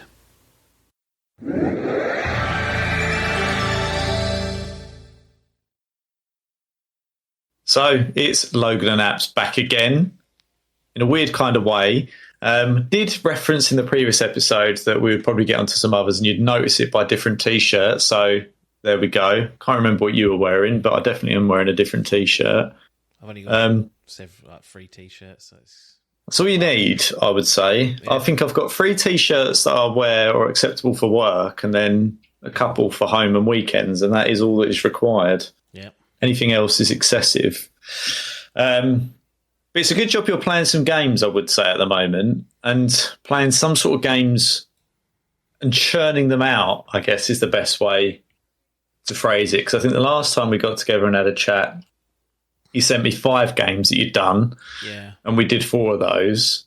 And now I'm back somehow to a list of bloody 5 again, literally not like a week later as well. I mean, some of them are relatively short, as we've discussed, but... Yeah, well, my life, as people are listening to this in real time, my life is over because Death Stranding 2 is already out, and it's just, that's it. So these sort of had to happen before that came out. So, exposed to business, but that's what essentially it was. Like, I'm not going to get... There's not going to be much time once that's out to be messing about with other stuff, so if there's anything that's there lurking that can be done relatively short, then... we'll go for it. And we've also got a couple of demos, which we don't usually do, so slightly different. Yeah, I was surprised to see those, but pleasantly surprised, because you don't really get demos now, and this is sort of a bit of pre-reviewed chat, courtesy of Idle Game Chat. Everything is chucked out like in alphas and betas, and then you tend to go from that to version 1.0. Yep. Now, you could argue that a demo in a lot of ways is kind of it is a pre-release game, right? So it is the equivalent, if you like, of an alpha or a beta. But I think when you're dressing it up as a demo, it's more like, this is what the game is, see if you like it. Yeah. Whereas an alpha or a beta is always dressed up in, it could completely change by the time the game comes out. We're looking like, and all that sort of stuff. And I like the distinction between a demo and an alpha or a beta because of that. Yeah, and it is nice to see them crop up. Those betas and those alphas, often you'll have to opt into early access, which usually there's a paid element to it. Now, it'll be cheaper than when it hits 1.0. You'll get a discount, but you are taking somewhat of a risk by saying, well, I like the look of this alpha for this game. Let's just go with that. Like, that can... It's 10 or 15 quid, whatever it might be. That's normally, with an early access game, you'll be paying for the privilege. And what was even more is this PlayStation Plus Premium tier, which on a lot of games offers a 2-hour trial to any game. So that's not a slice that the developers have done, as far as I know. It's just a timer, essentially, that somehow is managed in the back end. So they're not having to create anything, and they're not expecting you to feed back and go, oh, hey, I've got this idea, because they're like, well, no, it's a trial. So that is going on these days. I don't know whether how much of these demos or these early access is obviously very popular. You know, there's a lot of games that have been in early access for multiple years, but demos tend to die of the dodo unless it's smaller games, and then you've got Sony going, we'll have a trial of it on select games, but you pay for the privilege of that because it's locked behind a subscription tier, so I don't know who's winning there. Yeah, I just like the idea that... I think this is because I grew up in the area where you got video game magazines and you got a disc and you got a demo disc, or PC Gamer or PC something or other. Was it called like PC magazine? It might even be called PC Magazine, but basically there was like a regular... I wouldn't want to say it's weekly, but there's a regular magazine. It always come with a... How much malware was on that, do you reckon? Well, this is the thing. Like, I had, and I used to play... Like, obviously, when I was a kid, I didn't have access to adult money. So you couldn't just go out and like, there wasn't... Games weren't as accessible, I would say, as they are now, broadly. Like, it was easier to download a hooky copy or something like that. Yeah. But... you didn't have all these streaming sites, trials, like it just wasn't that way. So the best way to figure out if a game was good or you wanted to play it was the demos and the demo discs. And I used to play a lot of demos, and they were a great way of, because it was like usually like the first level of a game, or like the first part of a level, and it sort of therefore introduces you to the game. You learn the mechanics, and it will give you just enough of a taster to go, is this something that I want to play or not? But obviously, with the change in gaming and demo discs and demos kind of just died out a little bit, and you just don't really. I was trying to think back the other day to what the kind of cut-off point was for this, like the change in the tide, and I wonder if it was. I was thinking, was it Fortnite?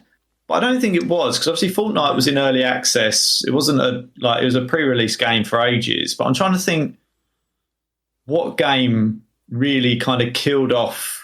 And it might just be a combination of things, but I feel like alphas and beta plays kind of become more of a norm than they used to be. I was trying to figure out, there must have been like a watershed game for that. Yeah, I don't know, because it depends. I think like a single-player game, to put that in early access doesn't make sense. A lot of the early access is tailored around some sort of multiplayer ongoing service, at least nowadays. Yeah. I think teams did try it back in the day and were like, well, that's not working out, and then realised it's really best off you're doing it with those those games that they've got some sort of service element to it. But I don't know.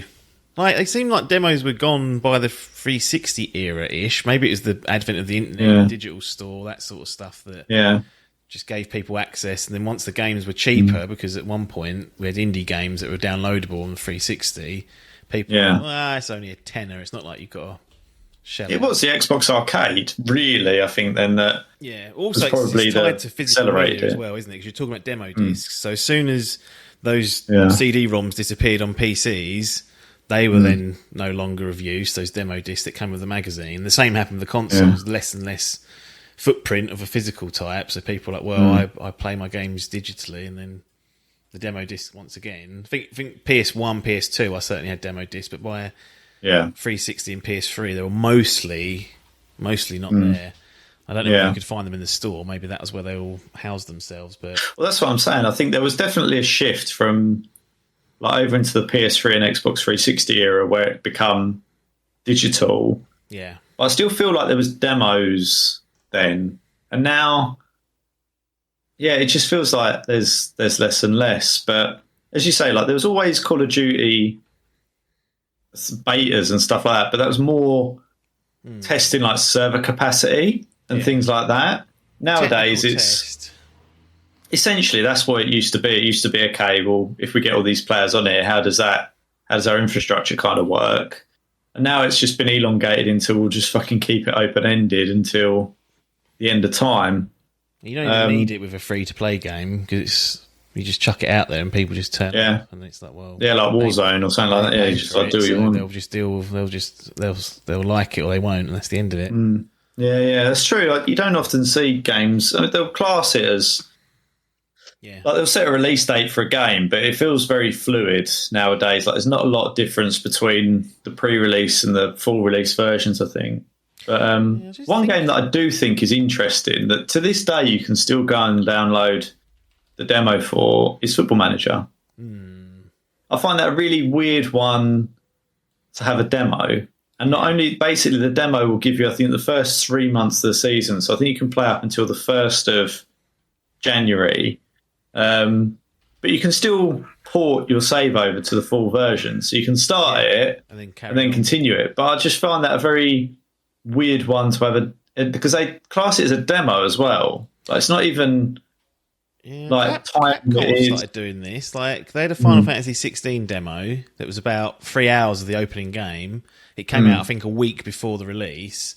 And then you can carry that progress through if you bought the main game, so you wouldn't have to redo that. Same with Monster Hunter Wilds. That had like an open beta test. That's more of an online game. But there have been some publishers have been experimenting with just doing a slice of the opening gambit of the game, and then you carry on as and when you buy the game if you decide to do it. So clearly they've seen some sort of telemetry that's gone, well, that's actually helping. People are converting off the back of that.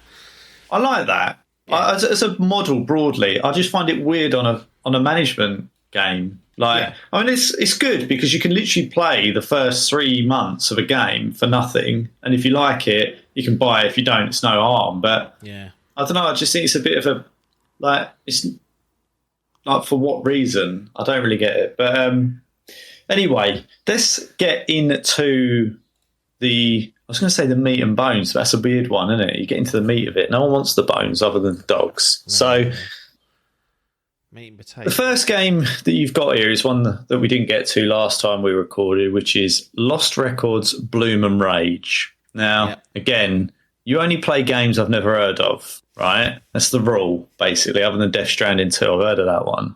But you're going through this phase at the minute where I think you've got the Logan rule of, will you know what that is? And if the answer is no, I'll play it.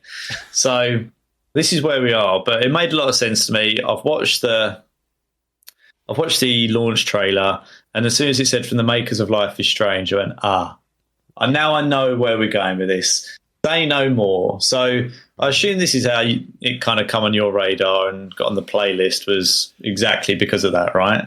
Yeah, I mean, it's from Don't Nod, so yeah, Life is Strange creators. They don't have the access to their IP anymore. It's done Square Enix who look after that, and I think it's Deck something or other. I can't remember exactly. But there's a new one of the Life is Strange games that have come out, which I will play at some point, but not yet, and the reviews aren't great, so it's kind of like no need to rush for that.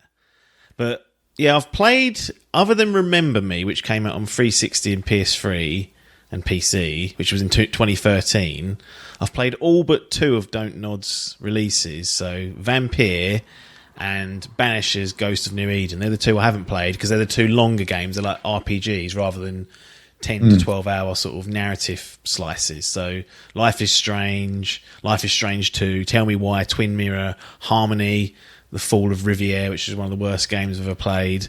Jusant was the one that we both played. So we both had a go at that. So they've got a that's their portfolio. So I was just like, well, if they chuck in something out, I'm likely to play it. I'm likely to just find time and think, well, the chances are it's not going to be long, so I can get through it. And then what sealed it for Lost Records was I was just scanning around. I saw that it was on that PlayStation Plus Extra tier, which I've still got. So I was like, well, I know it's not going to be 30 hours. It's going to be somewhere between 10 and 15 probably. We've got a bit of a gap. We've got Death Stranding, which is coming out. This is what my mentality was. So let's do this. It was on the list at some point. Just so happened that when I was cruising around the store, I was like, oh, it's included in whatever I've paid for a year ago. So might as well make use of it. But they're a bit up and down, Don't Nod. We've talked about Harmony, which is a disgrace. Twin Mirror, another disgrace. Tell Me Why. But Life is Strange 2, and Jusant I like quite a bit. And then Banishers and Vampire, which is they go at more traditional RPGs. I've not, or more action, however you want to describe it, adventure. I've not played because they're longer titles, but yeah, it's one of those developers that when they release something, I'm like, well, I'll get to that at some point, and then this just offered an easy option to play it without any financial risks. So I was like, well, let's just go for it. This can be done in 2 weeks if I'm stretching it, and probably shorter than that. Yeah, so again, I watched the launch trailer, and it looks like you're basically just... I don't know how to describe it, but it looks like you've a film. Yeah, you don't. To be fair, you don't really get a lot from it, and I won't disclose what my initial gap I guess in the storyline was. But it's just a bit like reliving the summer of '95 through the viewpoint of someone that was there. Here's what's written, and it might just paint a better picture. It even says on the page of PlayStation Store, what is Lost Records Bloom and Rage? Rewind to 1995 in this narrative adventure from the creative mind behind the acclaimed Life is Strange. Film your last summer in Velvet Cove, playing as Swan, a quirky introvert. Get to know Nora, the rebellious firecracker, Autumn, the thoughtful leader, and Kat, the enigmatic. Is it? What's it? Enigmatic. Yeah. And strong not the enigmatic and strong-willed. But as the summer ends, so does their friendship. 27 years later, fate reunites them to confront a long-buried secret that they left behind in 1995. So actually, it's set over 2 time periods, essentially. Right. You've got what is close to present day. I don't know exactly when it's set. I think it's 2022 if you were to look at the phone and the dates and whatnot. It's that sort of time. Yeah, I was just trying to figure out 27 years after 1995. Oh, yeah, of course, that gives it away. That is correct. So 2022 will be the one. Bang on the money. Referencing that pandemic in it quite heavily, and I was like, it's 2025 in my head, and I was like, what's going on here? I thought we'd forgotten about that. That's Why are we dealing with those lost pages? Yeah, exactly. I've already burnt them. Yeah, so you'll go. You meet up with the crew and reminisce essentially about 95, and they've all kind of buried what happened to a certain extent from that summer. So you've got a present day or close to present day, 2022, and the 1995 timeline. In 2022, you're sitting at this bar, talking to the members of the crew. It's in first person as well, which is interesting. It's got a different perspective because when you go back to 1995, it's third person. Anyway, you'll be chatting. Sorry, just on that. Yeah. Do you think that's how they have decided to distinguish the 2 eras? Because you're looking back, you're in the present in 2022, so you're first person. You're in the and then when you're looking back, you're looking back on something in third person. You are retelling the story from a perspective, but not directly from your eyes. Yeah, I think that's... You think that's what the... Yeah. And if they wasn't, they should have wrote that down and put that in the selling sheet, because it would have been like everyone would have gone, oh, that's amazing. But I was thinking if that was the idea, I was thinking, oh, that is pretty... I wouldn't say clever, but it's a nice way, because if you're looking back on something, you might be you might be thinking about it from above, if that makes sense. Yeah. Yeah. Sorry, go on. No, but that's essentially the kind of setup, is that you're sitting at this bar talking about that summer. So it's set over a number of months, the summer, whereas the 2022 is just one kind of night, and learning as you go. You know, as the player, but also some of the characters are unearthing some memories and things that happened, and etc. etc. That kind of all hinges, like it's set up in a way. It's like, well, something's happened, and there's a long buried secret that we're alluding to. You figure it out. It's like, what's going on there? So they hinge a lot on that particular narrative element, which I think is dangerous, because if it ain't any good, you can be left cap in hand, can't you? Going, what was the build up to that for? So. That is a dangerous tactic to employ, and do they get there or not? I don't know. Well, I do know. I've played it, but in my opinion, there's a bit of a struggle for that element. But these are always. I always find this interesting trying to do these reviews with you, right? Because you play a lot of narrative-driven games, and basically, the crux of the game is on the strength of the narrative. Which, if we discuss too heavily the narrative, well then. So it's always you're always skirting round what the key point might be. But I mean, in terms of how the game plays through, is it very reminiscent of Life is Strange, or does it feel like, would you know this is a Don't Nod game? If that makes sense. I think there's a few elements to that. Like, it obviously has the DNA of a Don't Nod game in there, but they've got some unique twists or elements to it, and they've. One of the things that I'd say is generally an accepted kind of thing about Don't Nod games and these type of budget games is that the production values are normally lacking. There's normally quite a drop off, like lip sync, facial animations generally aren't there, etc., etc. But I will say they've done a good job here. They've kind of brought it up to a level where it's not distracting. Acceptable base level. Yeah, and I think that's hard to keep up with that, because there's always, you know, in the tech world, when you've got your Naughty Dogs doing crazy fucking face capture, it's impossible to keep up with that. But they've got to a standard here where I think, no, that's easily good enough and better than what was produced before. There's no longer an asterisk saying, oh, I've got to kind of just settle through this weird lip syncing and these stiff faces that don't really show any sort of emotion. Like, they've done a good job. And actually, if you look at their faces, they're not really doing anything, but their eyes emote. And I don't know how they've done it, but that's clearly I think that's something that developers have tracked onto, is that you can do a lot by just getting the eyes to do the feeling, and then because you're as a player, you're kind of drawn to that, looking at them from in that specific area. But actually, if their cheeks aren't wrinkling up with a fucking spot popping each time, you're not going to notice. You get the feeling and you kind of accept it as truth. So that's something that I think it's a good enhancement. And I said, Banisher's released last year, 2024. I haven't played that, so it may have been present there, but this is the first one I've had. It certainly wasn't there for Jusson. And then usually there's like a unique, not always, but some of these sort of adventure games based on narrative, they have a go at giving some sort of unique mechanic. Whether it's, in Life is Strange, in the first one, you could rewind time and redo certain, choices, and you'd use that for puzzle solving, for example. You'd use that to get around things. So what they've done for Lost Record, Bloom and Rage is given you a video camera, so an old tape video camera that you'd have had in the 90s, and you can record certain elements of the scene of what's going on, and it creates like a memoir of that particular memory. And there's almost like a checklist of objectives. They're optional for the most part. There's some story-based ones. There's probably, maybe 5 or 10 of those throughout the whole game.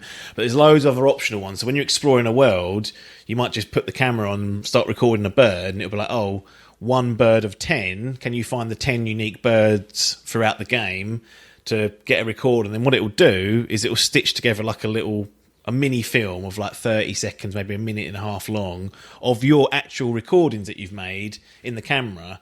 And you can edit them, you can like splice in different scenes. You could sit there and fucking make some pretty crude but, entertaining sort of home movies using that.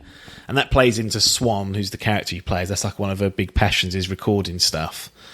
So that's kind of like the unique twist on it, is that it's got you, obviously you're wandering around, you're picking up things, you're finding items to perhaps do puzzles with, but also you're using your camera to record the summer of 95, and then they'll be packaged up into these memoirs automatically.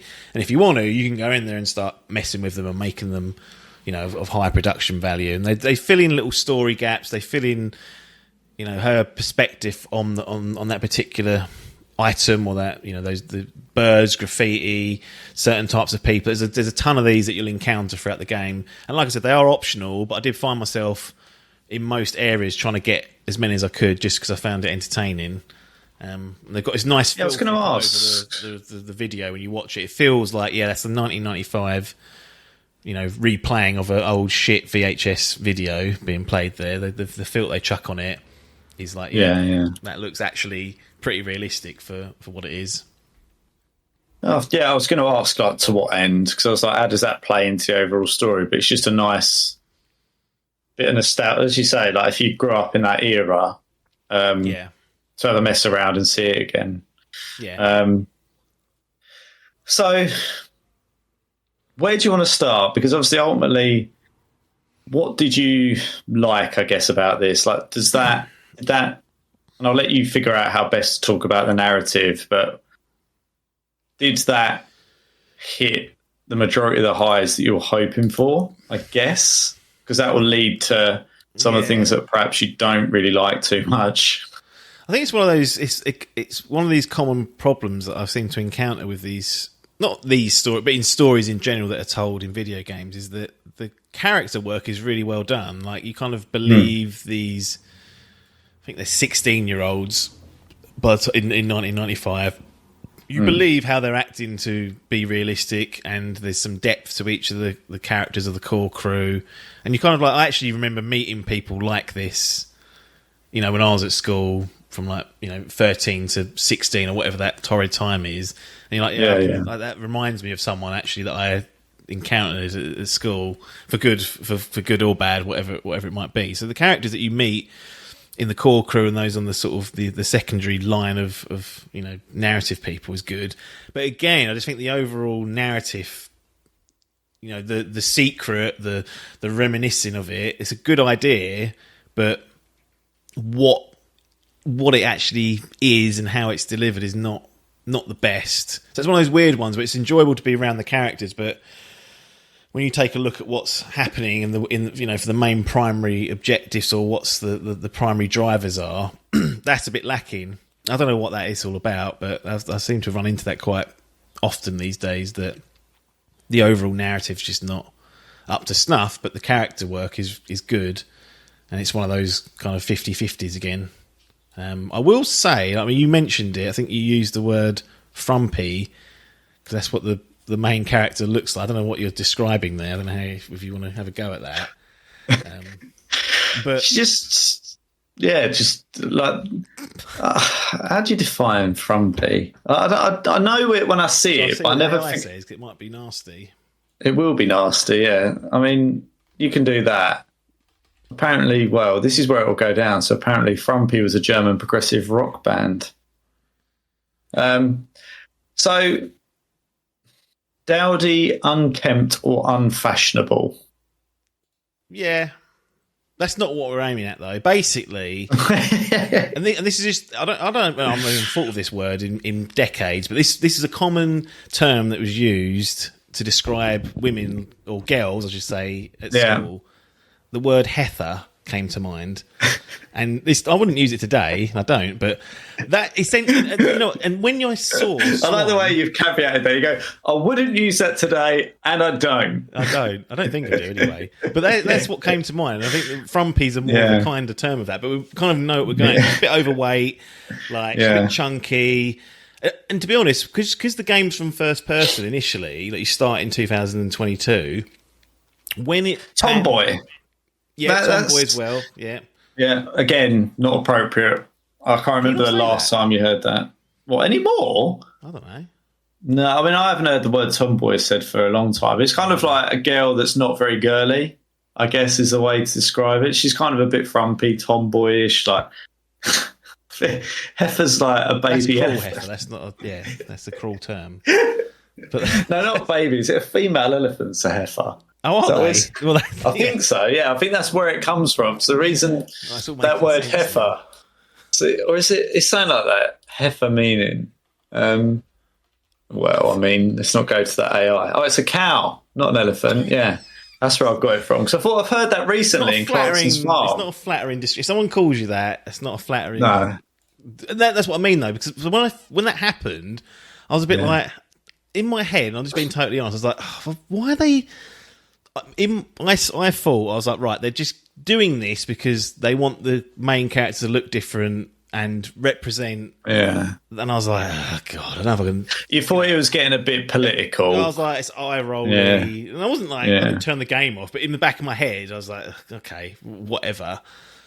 And then, like, within 10 minutes...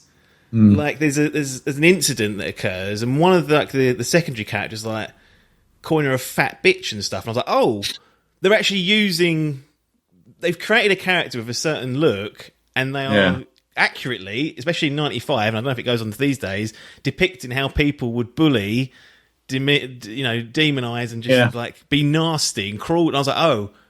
That's fine. Like, I thought it was just you're doing it for the sake of it to have a different character, but you're actually using it as key drivers in the narrative and the character. Yeah. And I found that quite interesting because I wasn't expecting that. It kind of caught me off guard. And I was like, oh, that's really horrible. You don't see that nowadays, right? Like, because it'd be seen as inappropriate or whatever it is, but it was the reality. Like, I actually think in some ways, like, and school probably still is nowadays, like brutal. But it's like if there's any imperfection in some way, it will get whatever that might be. If you're too tall, you're too skinny. If you've got long arms, I mean, I don't know people about long arms, but it happens. And but like no, it's true. Like it's in school, it happens, and I think a game that's picking up on that and using that is. Rather than just sort of... Because you get used to them sort of being like... It'd be easy for them to like cast her as the hero or like the princess or try and just be like, anyone can do... like, and that's where it gets a bit sort of like eye-rolly. But yeah, to your point, if they're using that as a key driver for the narrative and sort of saying, look, this is what it is... in canon, this is being picked up on. I was like, oh, fine, because I was just expecting it to be... We're doing it and... it's there just for the sake of it being there, but they're actually using... And it's not the first time and the last time it happens either. It's like, it's not a constant thing, but, I was a bit like taken aback when That's what it got my attention. Like, they're going there. Fair enough. So that's what I kind of mean in terms of like that's not part of the main plot necessarily. The game's not about that, but the way in which the characters come to life through their interactions with each other and others is really well done. It's just, the overall kind of, the big reveal, the big secret, whatever they've buried away as is written in the store, just wasn't quite, didn't land because they built it up to be this massive thing. So that the game's basically split into two halves as well, which this is mad to do in 2025. But there's actually tape 1 and tape 2, which released I think 6 to 8 weeks apart from one another. So if you play this at launch, you'd end tape 1. And you have to wait 6 to 8 weeks for tape 2. It's like this old school episodic thing.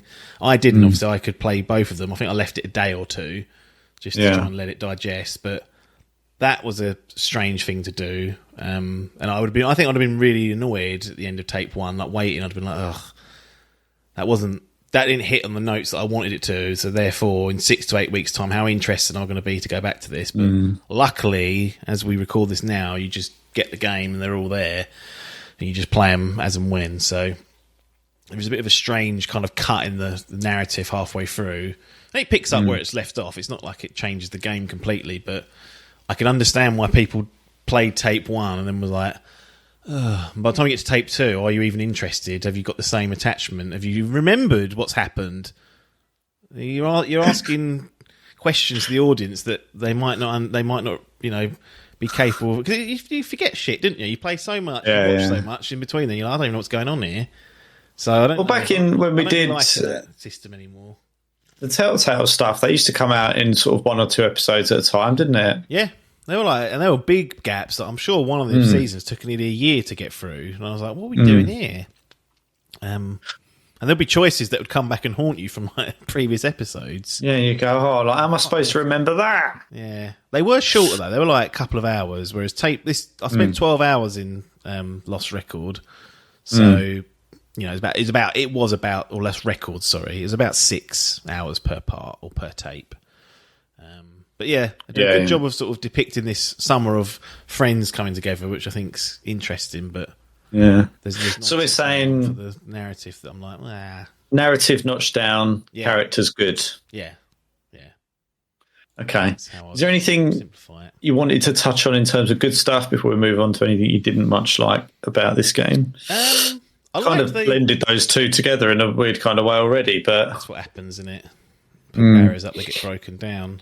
I liked that the way they handle the dialogue in that it would give you 2 options usually, and conversations would continue, so you could sort of listen as more. Sometimes they would reveal something, so if you jumped in early with one of the early responses, they'll be like, I was just getting to that. Like you have that sort of element of like, oh, maybe I should wait.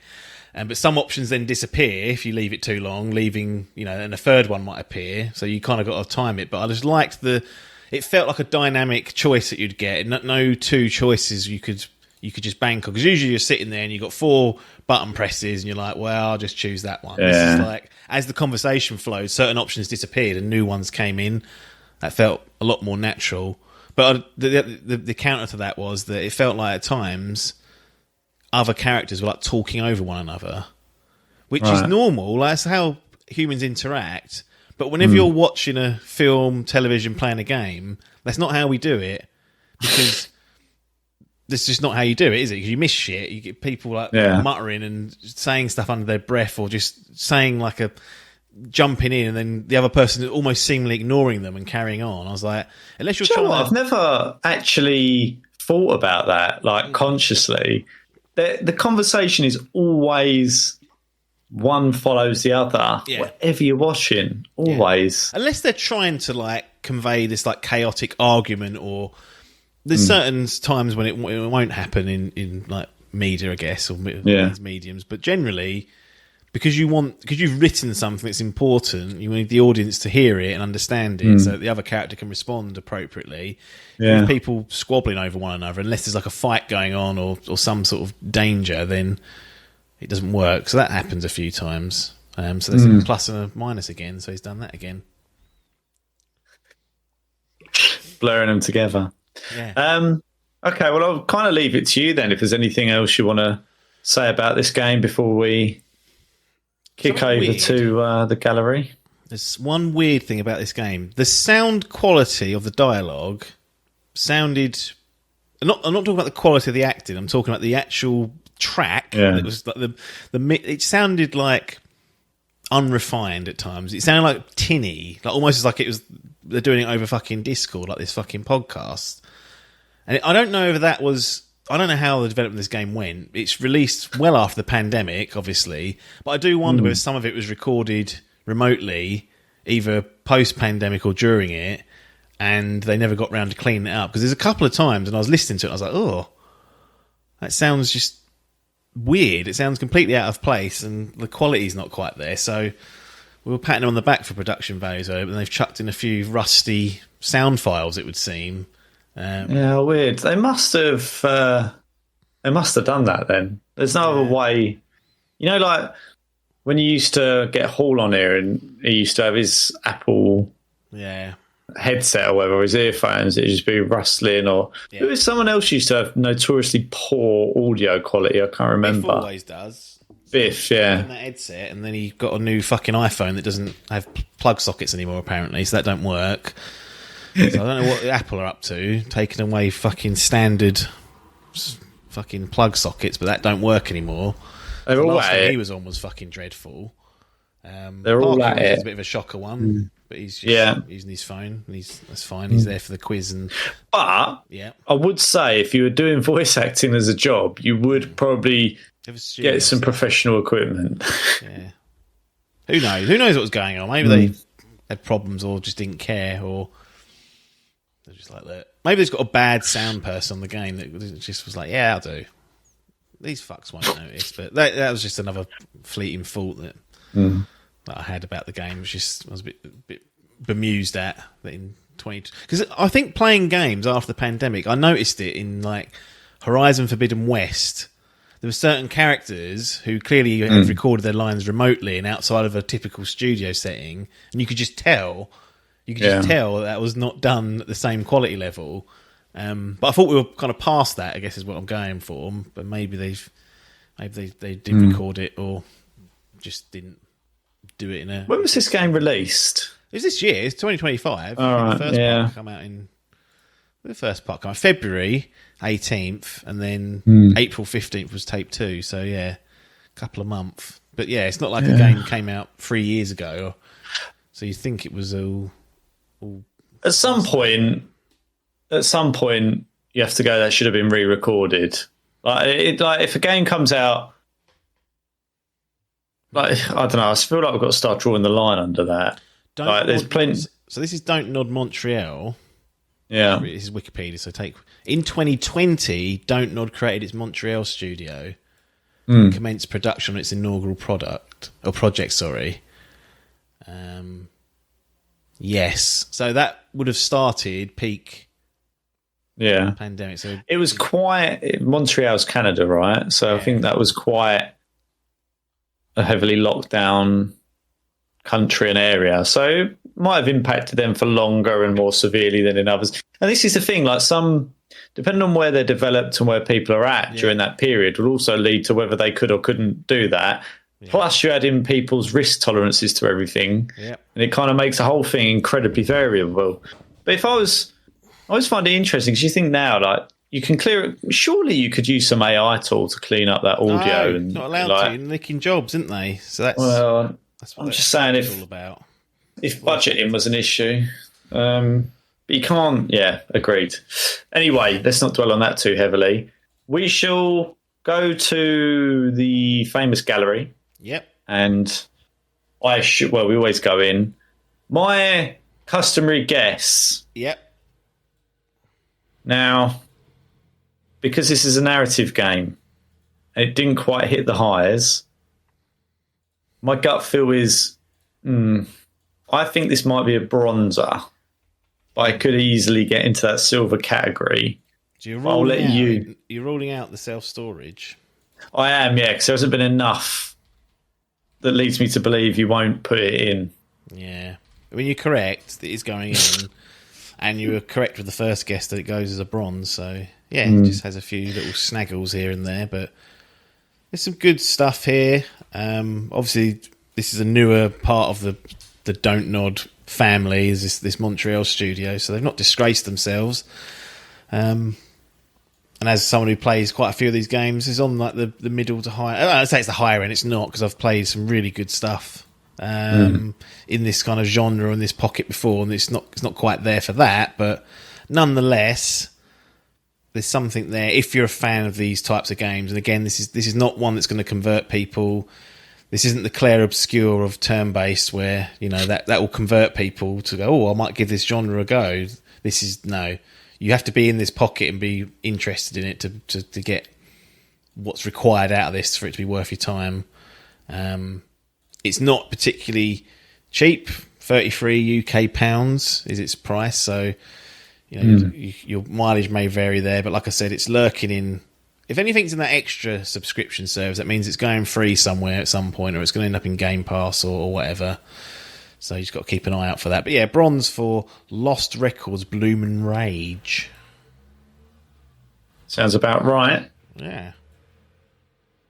So, on to the next one, or the next ones, I think I'm going to say.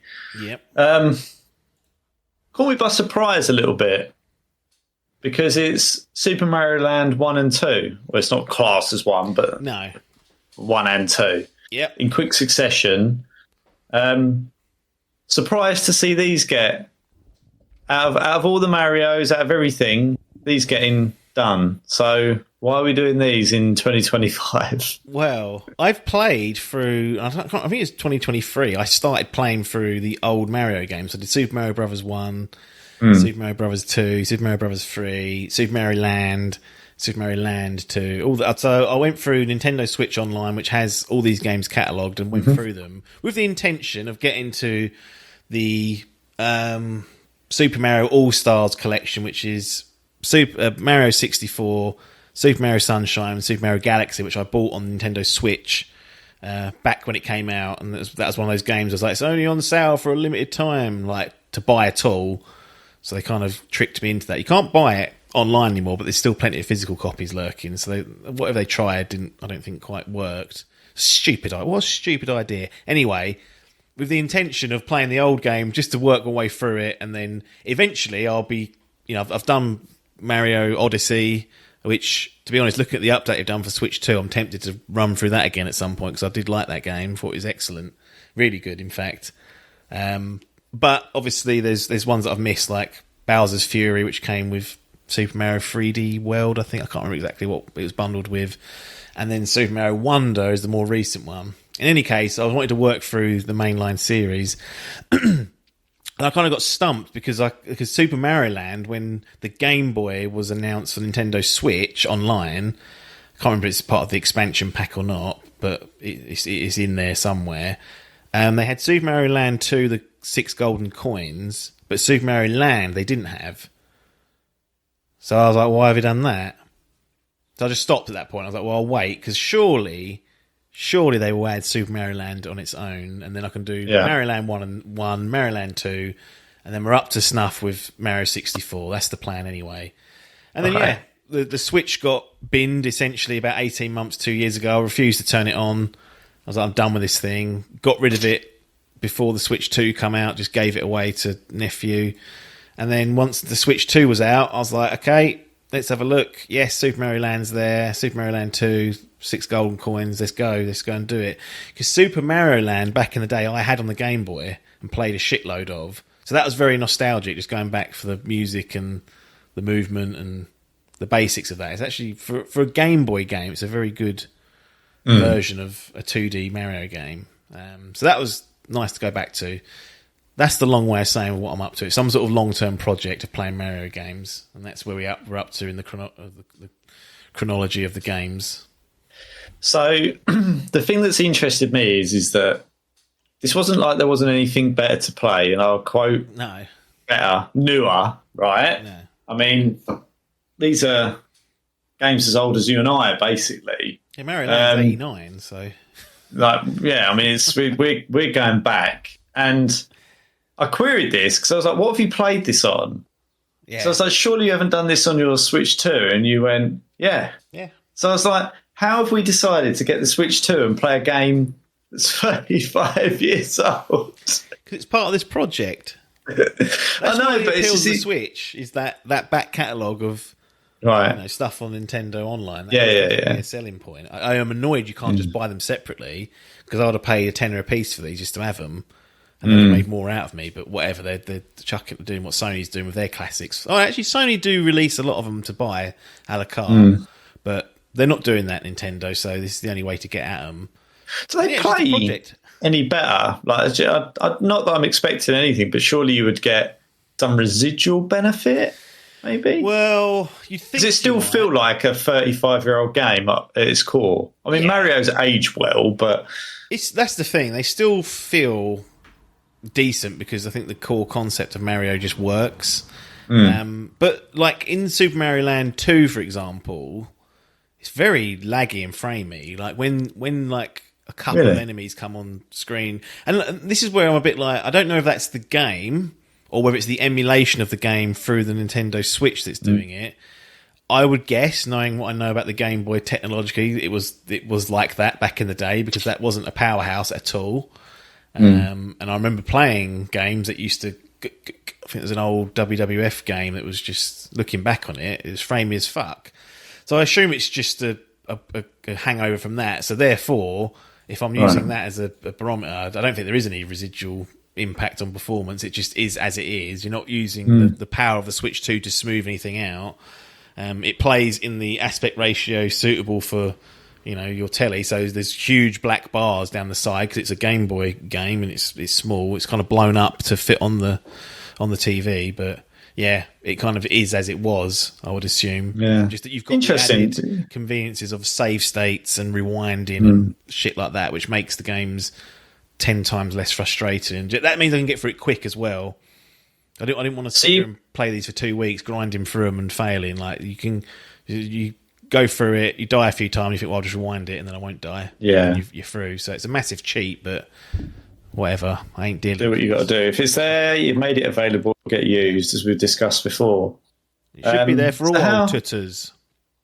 So how was it playing a Game Boy game on a big TV? Because by the sounds of it, you put it on a monitor or a TV. Yeah, I put it on the OLED. It's fine. Like, it's just, I wasn't sitting there going, "Oh my god, I can't believe I'm playing this." Like, no. I mean, like you're scaling something up, which should have been. Yeah, like this big, like tiny, up to...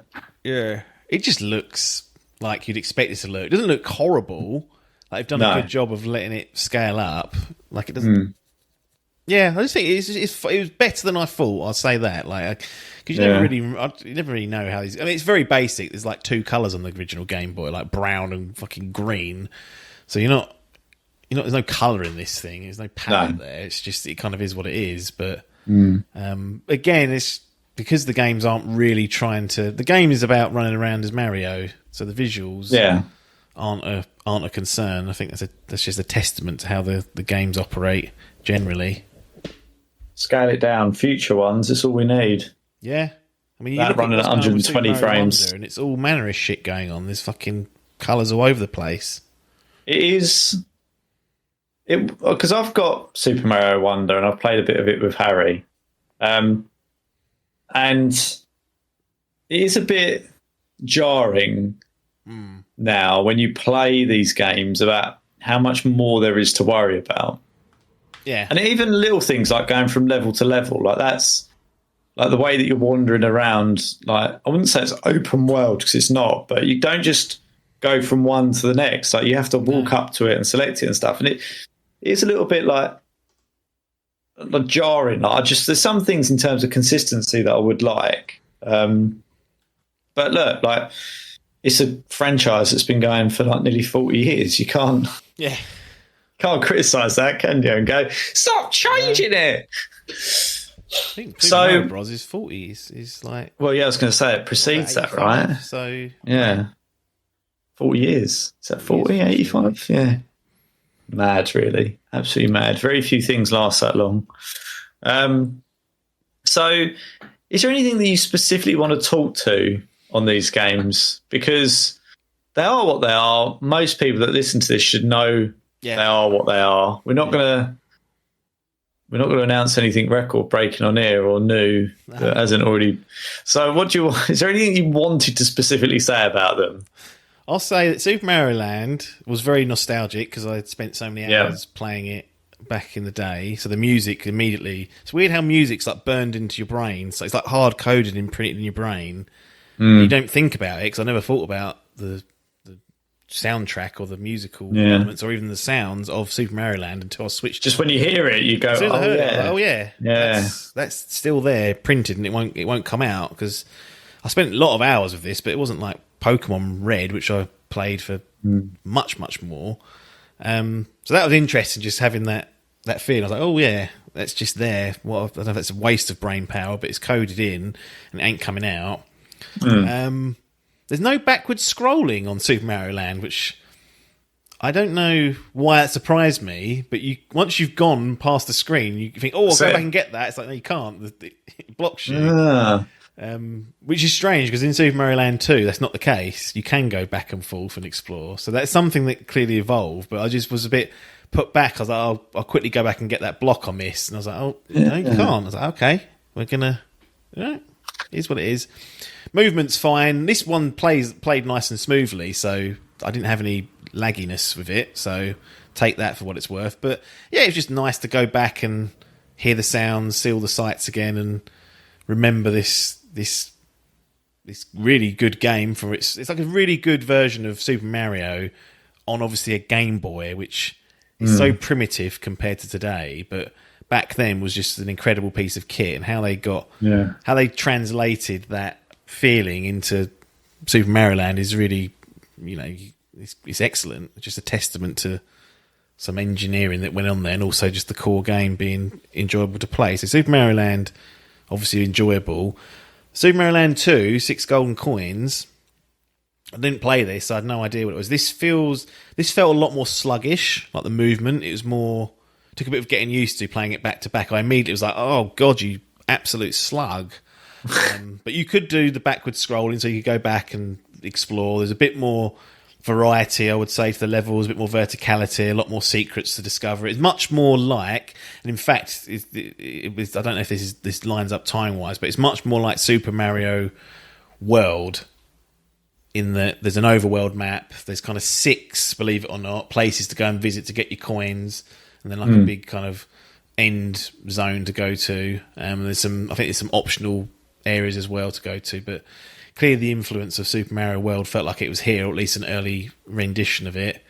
But yeah, it was just a bit laggy and horrible. I was quite impressed. There's a level that fucks about with the gravity. So when you jump higher, and it's like there's less gravity. And I was like, okay, that's quite interesting to even see something like the physics being changed, because for a lot of games it was just standard. And you get so used to how Mario controls. That's how you kind of get past the trickier parts.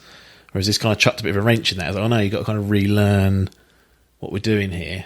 But yeah, you got your flower power ups. There's one where you can keep tapping the jump button and fly like in a straight line. You'll slowly use altitude, but that's for like finding secrets and bits and pieces like that. It's definitely a lot more depth there. But I think on balance, I would prefer just Mario Land because of the nostalgia. As simple as that. Back to basics approach. Yeah. They're not particularly long games. There's a handful of hours each. If you're not dying and restarting, which I would have had to have done back in the day, but obviously with Rewind, you could just cut that frustration out of it. And they're both what they are. They are what they are. They're old Game Boy games, but it's part of the project, so we went through them.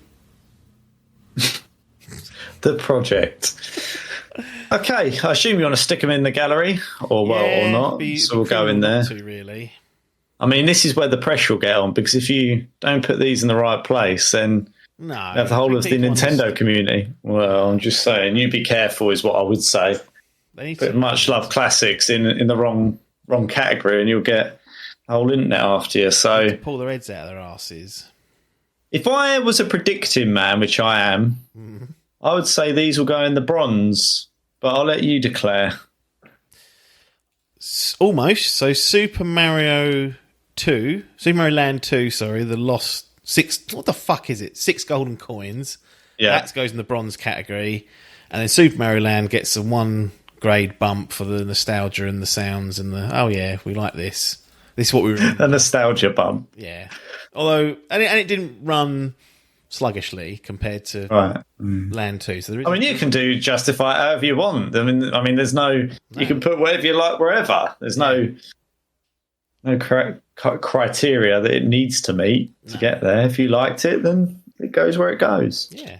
But yeah, now I'm ready to do Super Mario 64. I'm hoping they do some sort of update for that game, that sort of package for the Switch 2, which they've done for many games, but I don't think they will. I don't know.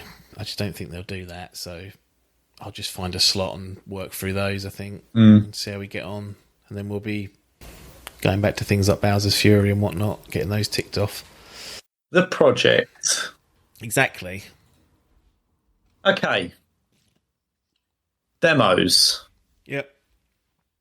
So I bundled them together with no link at all, really.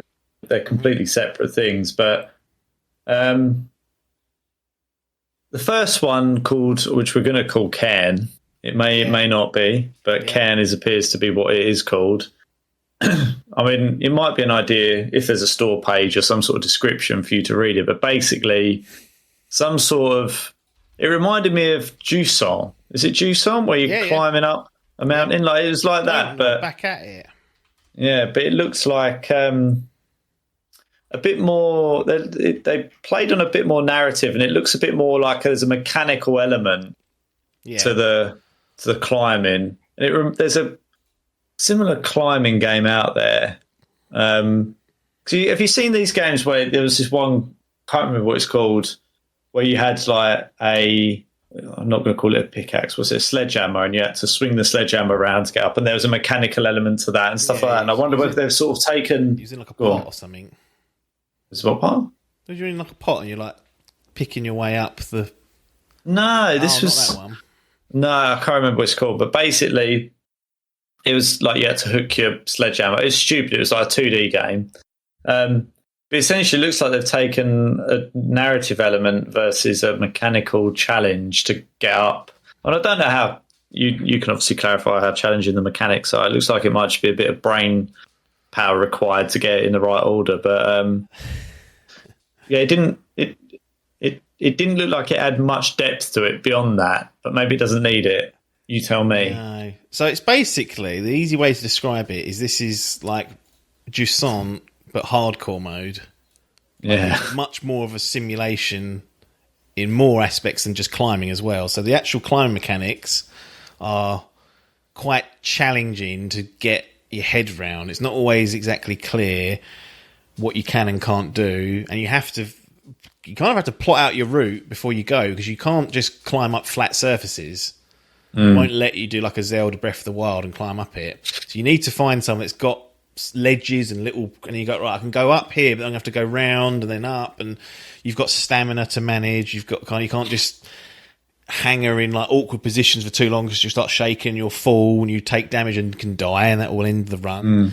So it's a much more going for a much more of a simulation. I don't know how realistic it is for climbing, because I've never climbed free climbing before, so I don't be having any real world experiences. But you can control each individual limb. You can put a setting where it chooses what the game deems to be the best limb to put forward next, or you can manually switch that on and choose it, so you can have a bit more control. So the actual climbing is a lot more complex and a lot more difficult, a lot more slow paced. Yeah. I got through the demo that you climb this quite, I guess would be primitive, not quite mountain, but this landscape. Compared to what the real game's going to offer, and it took me about 45 minutes to get through it, and then this kind of demo ends. It's like, right, now you start the big shit when you get the full game. But it's tough at times. It can obviously yield some frustration. What adds to the scene, and I'm not saying it's frustrating, 'cause I didn't really get too snarled up by it, but I can see looking forward, the game's going to get harder. So obviously the climbing element's going to get tougher and tougher. I don't know if you're going to be given many tools to aid. I doubt it. But they've also got a layer of actual survival aspects. So like food, water, and temperature will play into your character's stamina, grip strength, etc. And you have to keep these topped up So there's a day-night cycle to consider. There's weather that can come in and ruin things. You have to eat and drink water, and these are on timers. So what I am looking at in the future is like this is very interesting to me, and it's very satisfying to get it done. But the frustration ceiling is very high because essentially what those survival aspects do, they put you on a timer, right? Because if you take too long trying to get up this landscape, this mountain, this to the next ledge where you can save, but you run out of fucking water in your body, you're not going to be able to get that far, and you've wasted, since your last save, you've lost all that progress. So I'm slightly concerned about that aspect of it, that it won't be balanced for normies. It might even be 4 difficulties, but I left it on the middle one that it was defaulted to. There's like permadeath mode for this. There's going to be people out there taking on that challenge, but I liked what I played. I'm just concerned that it will be very, very difficult, and at that point you could get really stuck and frustrated. Like you can scavenge food and berries and things like that, and cook stuff and do all that sort of. I guess that's going to be an element of the game, is get to the next sort of flat zone, explore, pick up some resources, go out to camp, sleep, eat, drink, blah, blah, blah. It's I wasn't really expecting that, because I just assumed it was going to be the climbing element, but they've gone for survival bolted on top as well, which makes sense. Like if you're actually going to do a massive giant mountain, you're going to be gone for days, those elements are a factor. So it's unapologetically kind of putting itself in that simulation slot where you're going to really want to... You're not playing this for a happy, fun, good time. You're playing this for the challenge, and I guess to beat the elements. Yeah, so essentially this isn't... I'm not saying it's not palate cleanser material, but... No, yeah, it's too stressful. I think that's probably where you're looking at this. You're like, potential palate cleanser, and you're now thinking, this is not a game to play alongside another big game. And I think this would be its own thing with a side game. This would be the main meat. It might be short. Once you get to the end of it, it might be, it only took me 6-7 hours. But you're going to want to focus on this and learn the game. It's not just, I'll pick up and play it for an hour a week. It's like, no. Yeah. Learn the routes, figure out the best strategies and get through it, which is a bad tough. thing. But I think people need to adjust. If you're looking at this and thinking, just on the second, no. That's relatively happy-go-lucky, isn't it? Yeah, it's not punishing. Not punished for it. Whereas this, you will lose progress in a blink of an eye if you're not careful. So you have to be on it. So an interesting idea, but scared slightly by the frustration ceiling that I can see presenting itself throughout. So that's up for that. Is a worry. Well, yeah, I mean, is that the idea? I mean, obviously, by the sounds of it, they want it to have an inherent peril and difficulty, which mimics the same peril that you are when you're rock climbing. But the people want that outside of actual rock climbing. Like, there's got to be a balance there. So, I think that by the sounds of it, is a bit of a worry. If you're flagging that early doors, then after 45 minutes, makes you wonder, doesn't it? It's one of those things, though. If I went back and played it again, I would probably be much better at it. Those concerns might wave a bit, but I just think it's one of those things. 45 minutes isn't really enough. This game wants you to master it. I can tell that it needs it. It's not impossible. I got through it, but I think if they make it's teetering. Yeah, I mean, which is not. Again, I'm not. That's not being critical of it. I just think people that have got this on the radar somewhere should look into what they're getting themselves into. You got till November, apparently. 5th of November, what they've got here. Bonfire night. Guy Fawkes. So if you want to get it day one, if you still want to deliberate on it after that, you've still got the time. They're not going to take it away from you. Just know what you're getting into would be my advice. Yeah, and, it worried me when I saw a Logan game and not a Biff game. That's for sure. As soon as I saw it, I was like, that climbing, like it reminded me of Quat, right? Where you've got to do things in a certain order there to make it happen, and it's not obvious, and you just end up finding a way to do it. But that's what worried me about doing that. When you've got control over 4 limbs, it makes you wonder, doesn't it? Yeah, the auto limb thing's quite intuitive, but you have to think about, to reach up, for example. I wasn't even really thinking this way. I was just thinking, you press up, but it's like, no, you want to position your legs so they're bent, so that your next movement is pushing your legs up and reaching with your hands. And I hadn't even thought that level of complexity wasn't even in my brain until the game said, if you want to remember, you're reaching, you're using your limbs. Think about how you would do that. And it's like, yes, you would push up off your legs and then reach with your hand and grab it. Then you might grab another one. Then you might bring your legs up to a bent position, get them both locked to where you're happy, and then go again. It's like, okay, that's the movement it wants. So, because you're used to pulling yourself up, really, in these games by your hands. You just grab, didn't you? Legs ain't doing nothing. It's just a pulling mechanism. Whereas in real life, obviously, your legs are way stronger than the arms. Yeah, so you would push. You need to get. That's where the focus has got to be. Yeah. But interest, like I said, it's not written off for me. It had some awful performance issues, though. I will say that. It was diabolical at times. And I know it's a demo, so whatever, but clean that up. The game bakers, they're called. Fucking clean that up. Disgusting that was. What, like frame rate? Yeah, just dumping it. Like, I was on a PS5 Pro. I'm like, come on.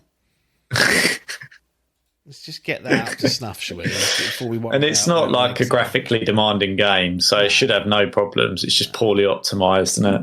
Yeah, I mean, it's probably the equivalent of a beta, isn't it? So that's probably the last thing they clean up is the performance once it's all feature ready and done. So do that first. Worry about everything else later.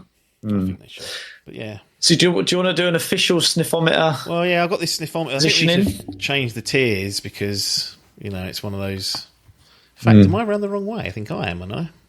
No, you're perfect.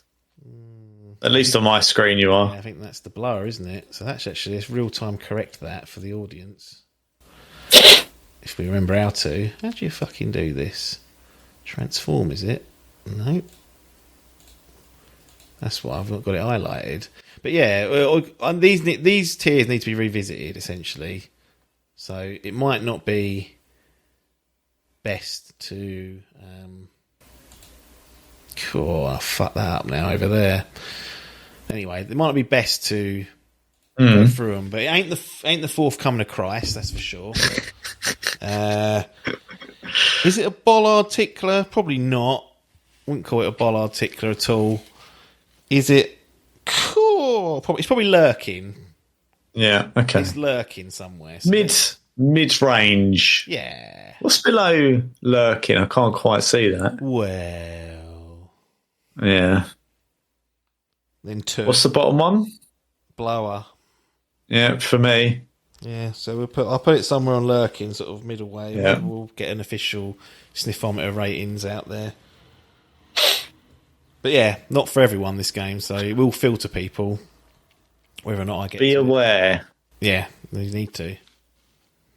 So, is there anything else you want to say on this before we kick off on the next one? Which I am genuinely intrigued about. Like, genuinely intrigued, because I normally get wind of these sort of stupid things before anyone, because I see them in the world. Yeah. But I've never seen this before, right? And it's called Baby Steps. Yeah. And it is quite bizarre. So I won't say anything. I'll let you explain to me what on earth this is. But I encourage everyone, if you need a visual, you need to see this game visually because it's interesting and stupid. It's essentially a third-person walking simulator, quite literally, like a step simulator. Now, whether or not it gets to the point where you think that's a realistic version of how people walk, probably not, if I'm being honest. It's not, is it? But nonetheless, the way they've kind of incorporated into the game makes it somewhat of a challenge. So, yeah, the name of the game is this guy called Nate. Just gets sucked into a different world. Essentially, there's no real explanation. He's in like his basement, like fucking dwelling, living at home with his parents, and he's a slob. He's got like peats everywhere. He's just I don't know if they're trying to insinuate he doesn't get up and use his legs. That's why he struggles. But right, he gets sucked into this desert almost, this barren world which seems to have a few Australians knocking around, and not voiced by Australians either. I don't think. Yeah.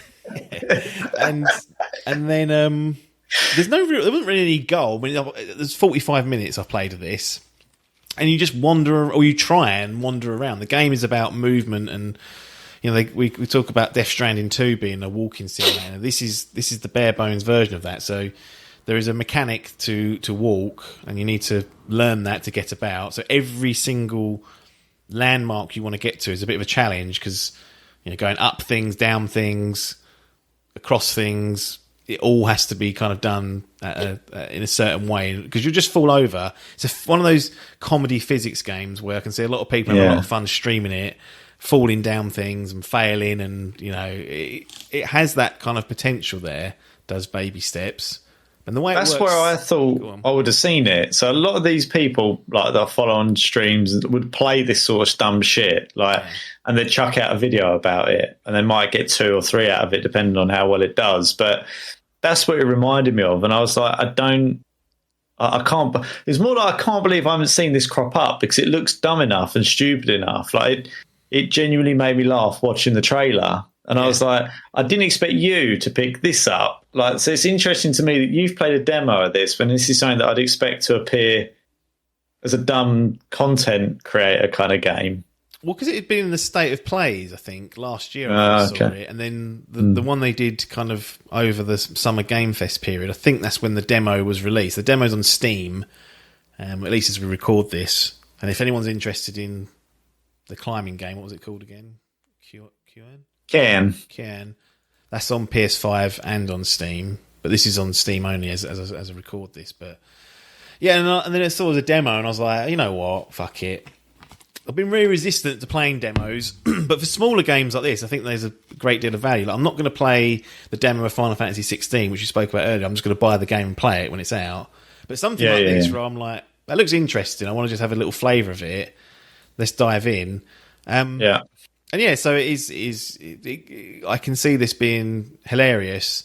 Obviously, there's a level of frustration with it, because the game's designed that way. It's a physics game where it wants you to fail, and that's part of the charm of it.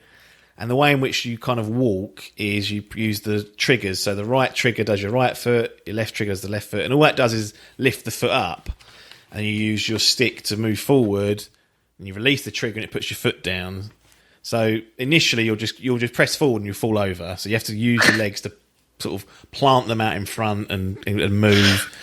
You get into a bit of a rhythm with it. It's quite, like, I got quite fast at some point. It's going as soon as you lose the rhythm, I was back to just stacking it every other and falling over. You can do it quite slowly, quite comfortably, but it was just kind of interesting to explore. And to be honest, I got to a point where I was like, I don't want to play any more of this, because one, it's quite taxing to get from A to B, but two, I was like, I just want to see this.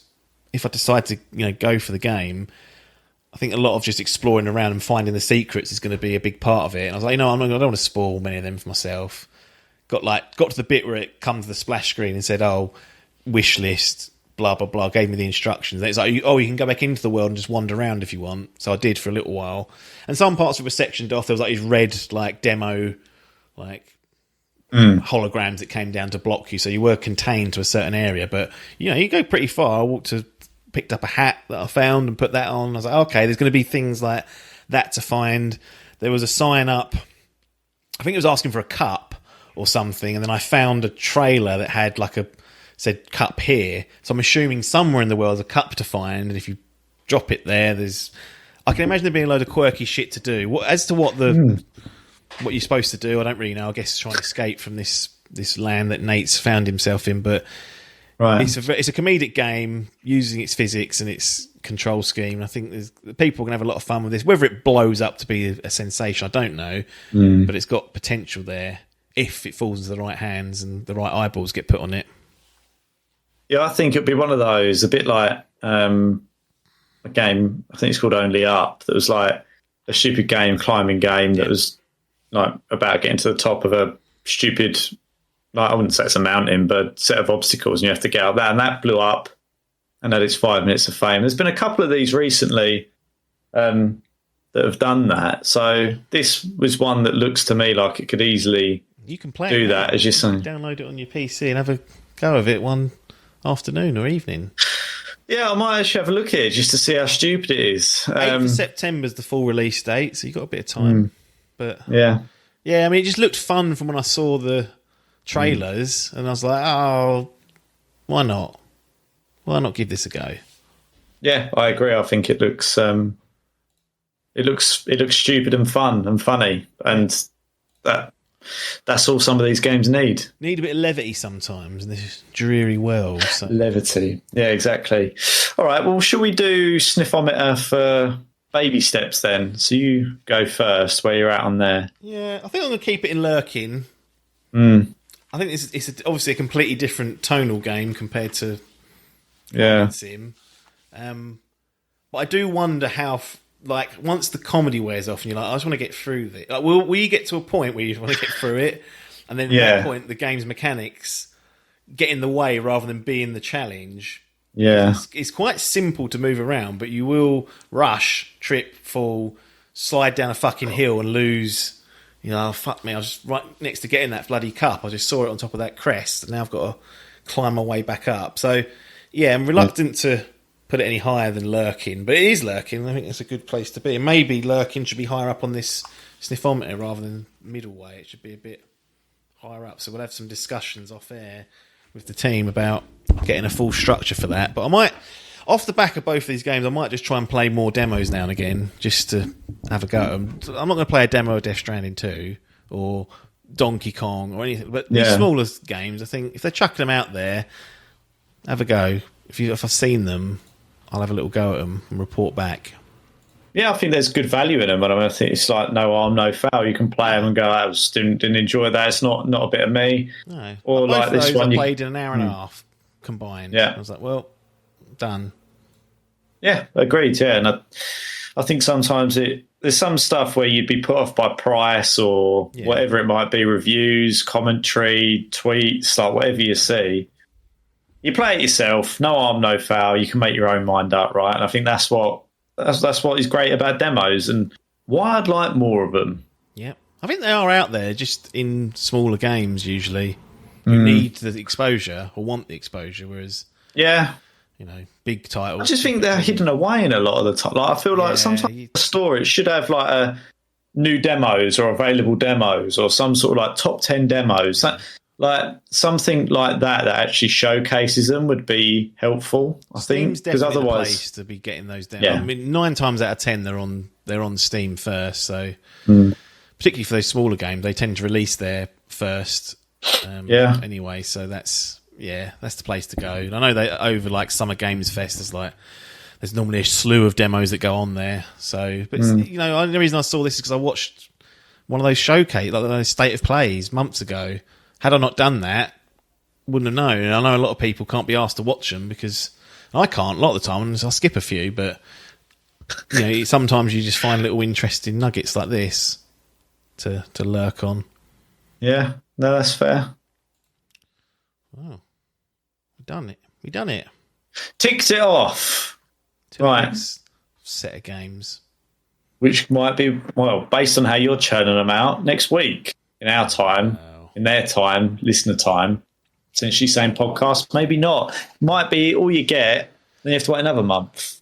That's quite likely. That's the way it goes. If you want more, you have to pay for it. Make it. Yeah, patreon.com/Dimp Digital. Get paying. Early access, innit? Get subscribing. That needs plug-in, ideally. Not enough Twitch activity. Yeah. But yeah, twitch.tv/Dimp Digital. You can subscribe. Amazon Prime. With Amazon Prime for free. So that's what I'd do if I were you. Why is this a coffee? Well, maybe in the long run. Not in London, I don't think. No, not in London. Right. Exactly that. Right, that'll do for this segment of the Idle Game Chat. So as usual, we will see you on the other side.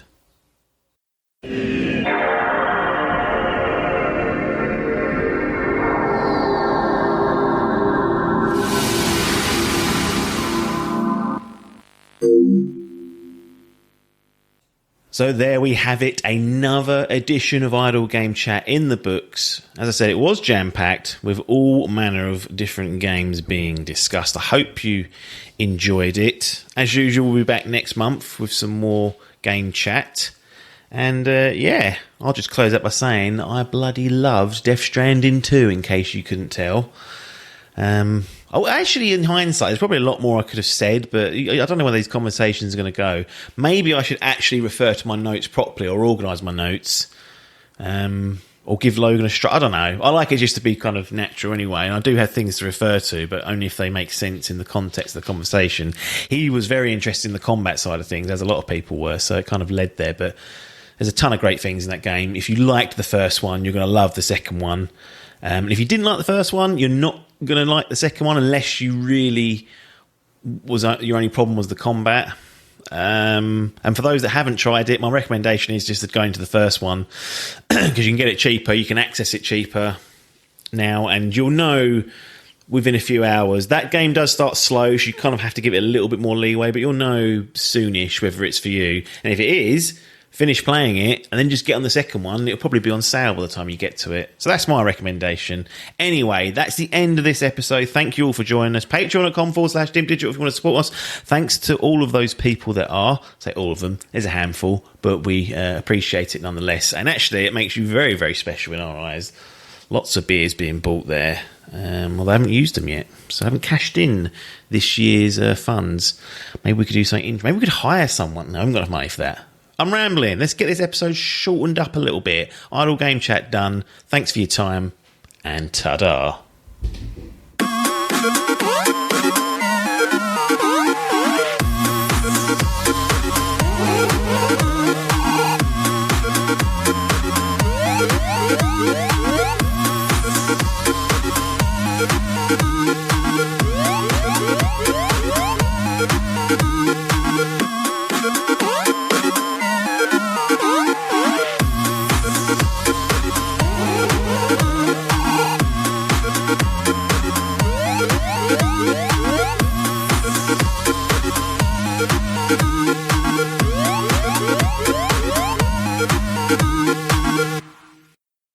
This was a Dimp Digital production.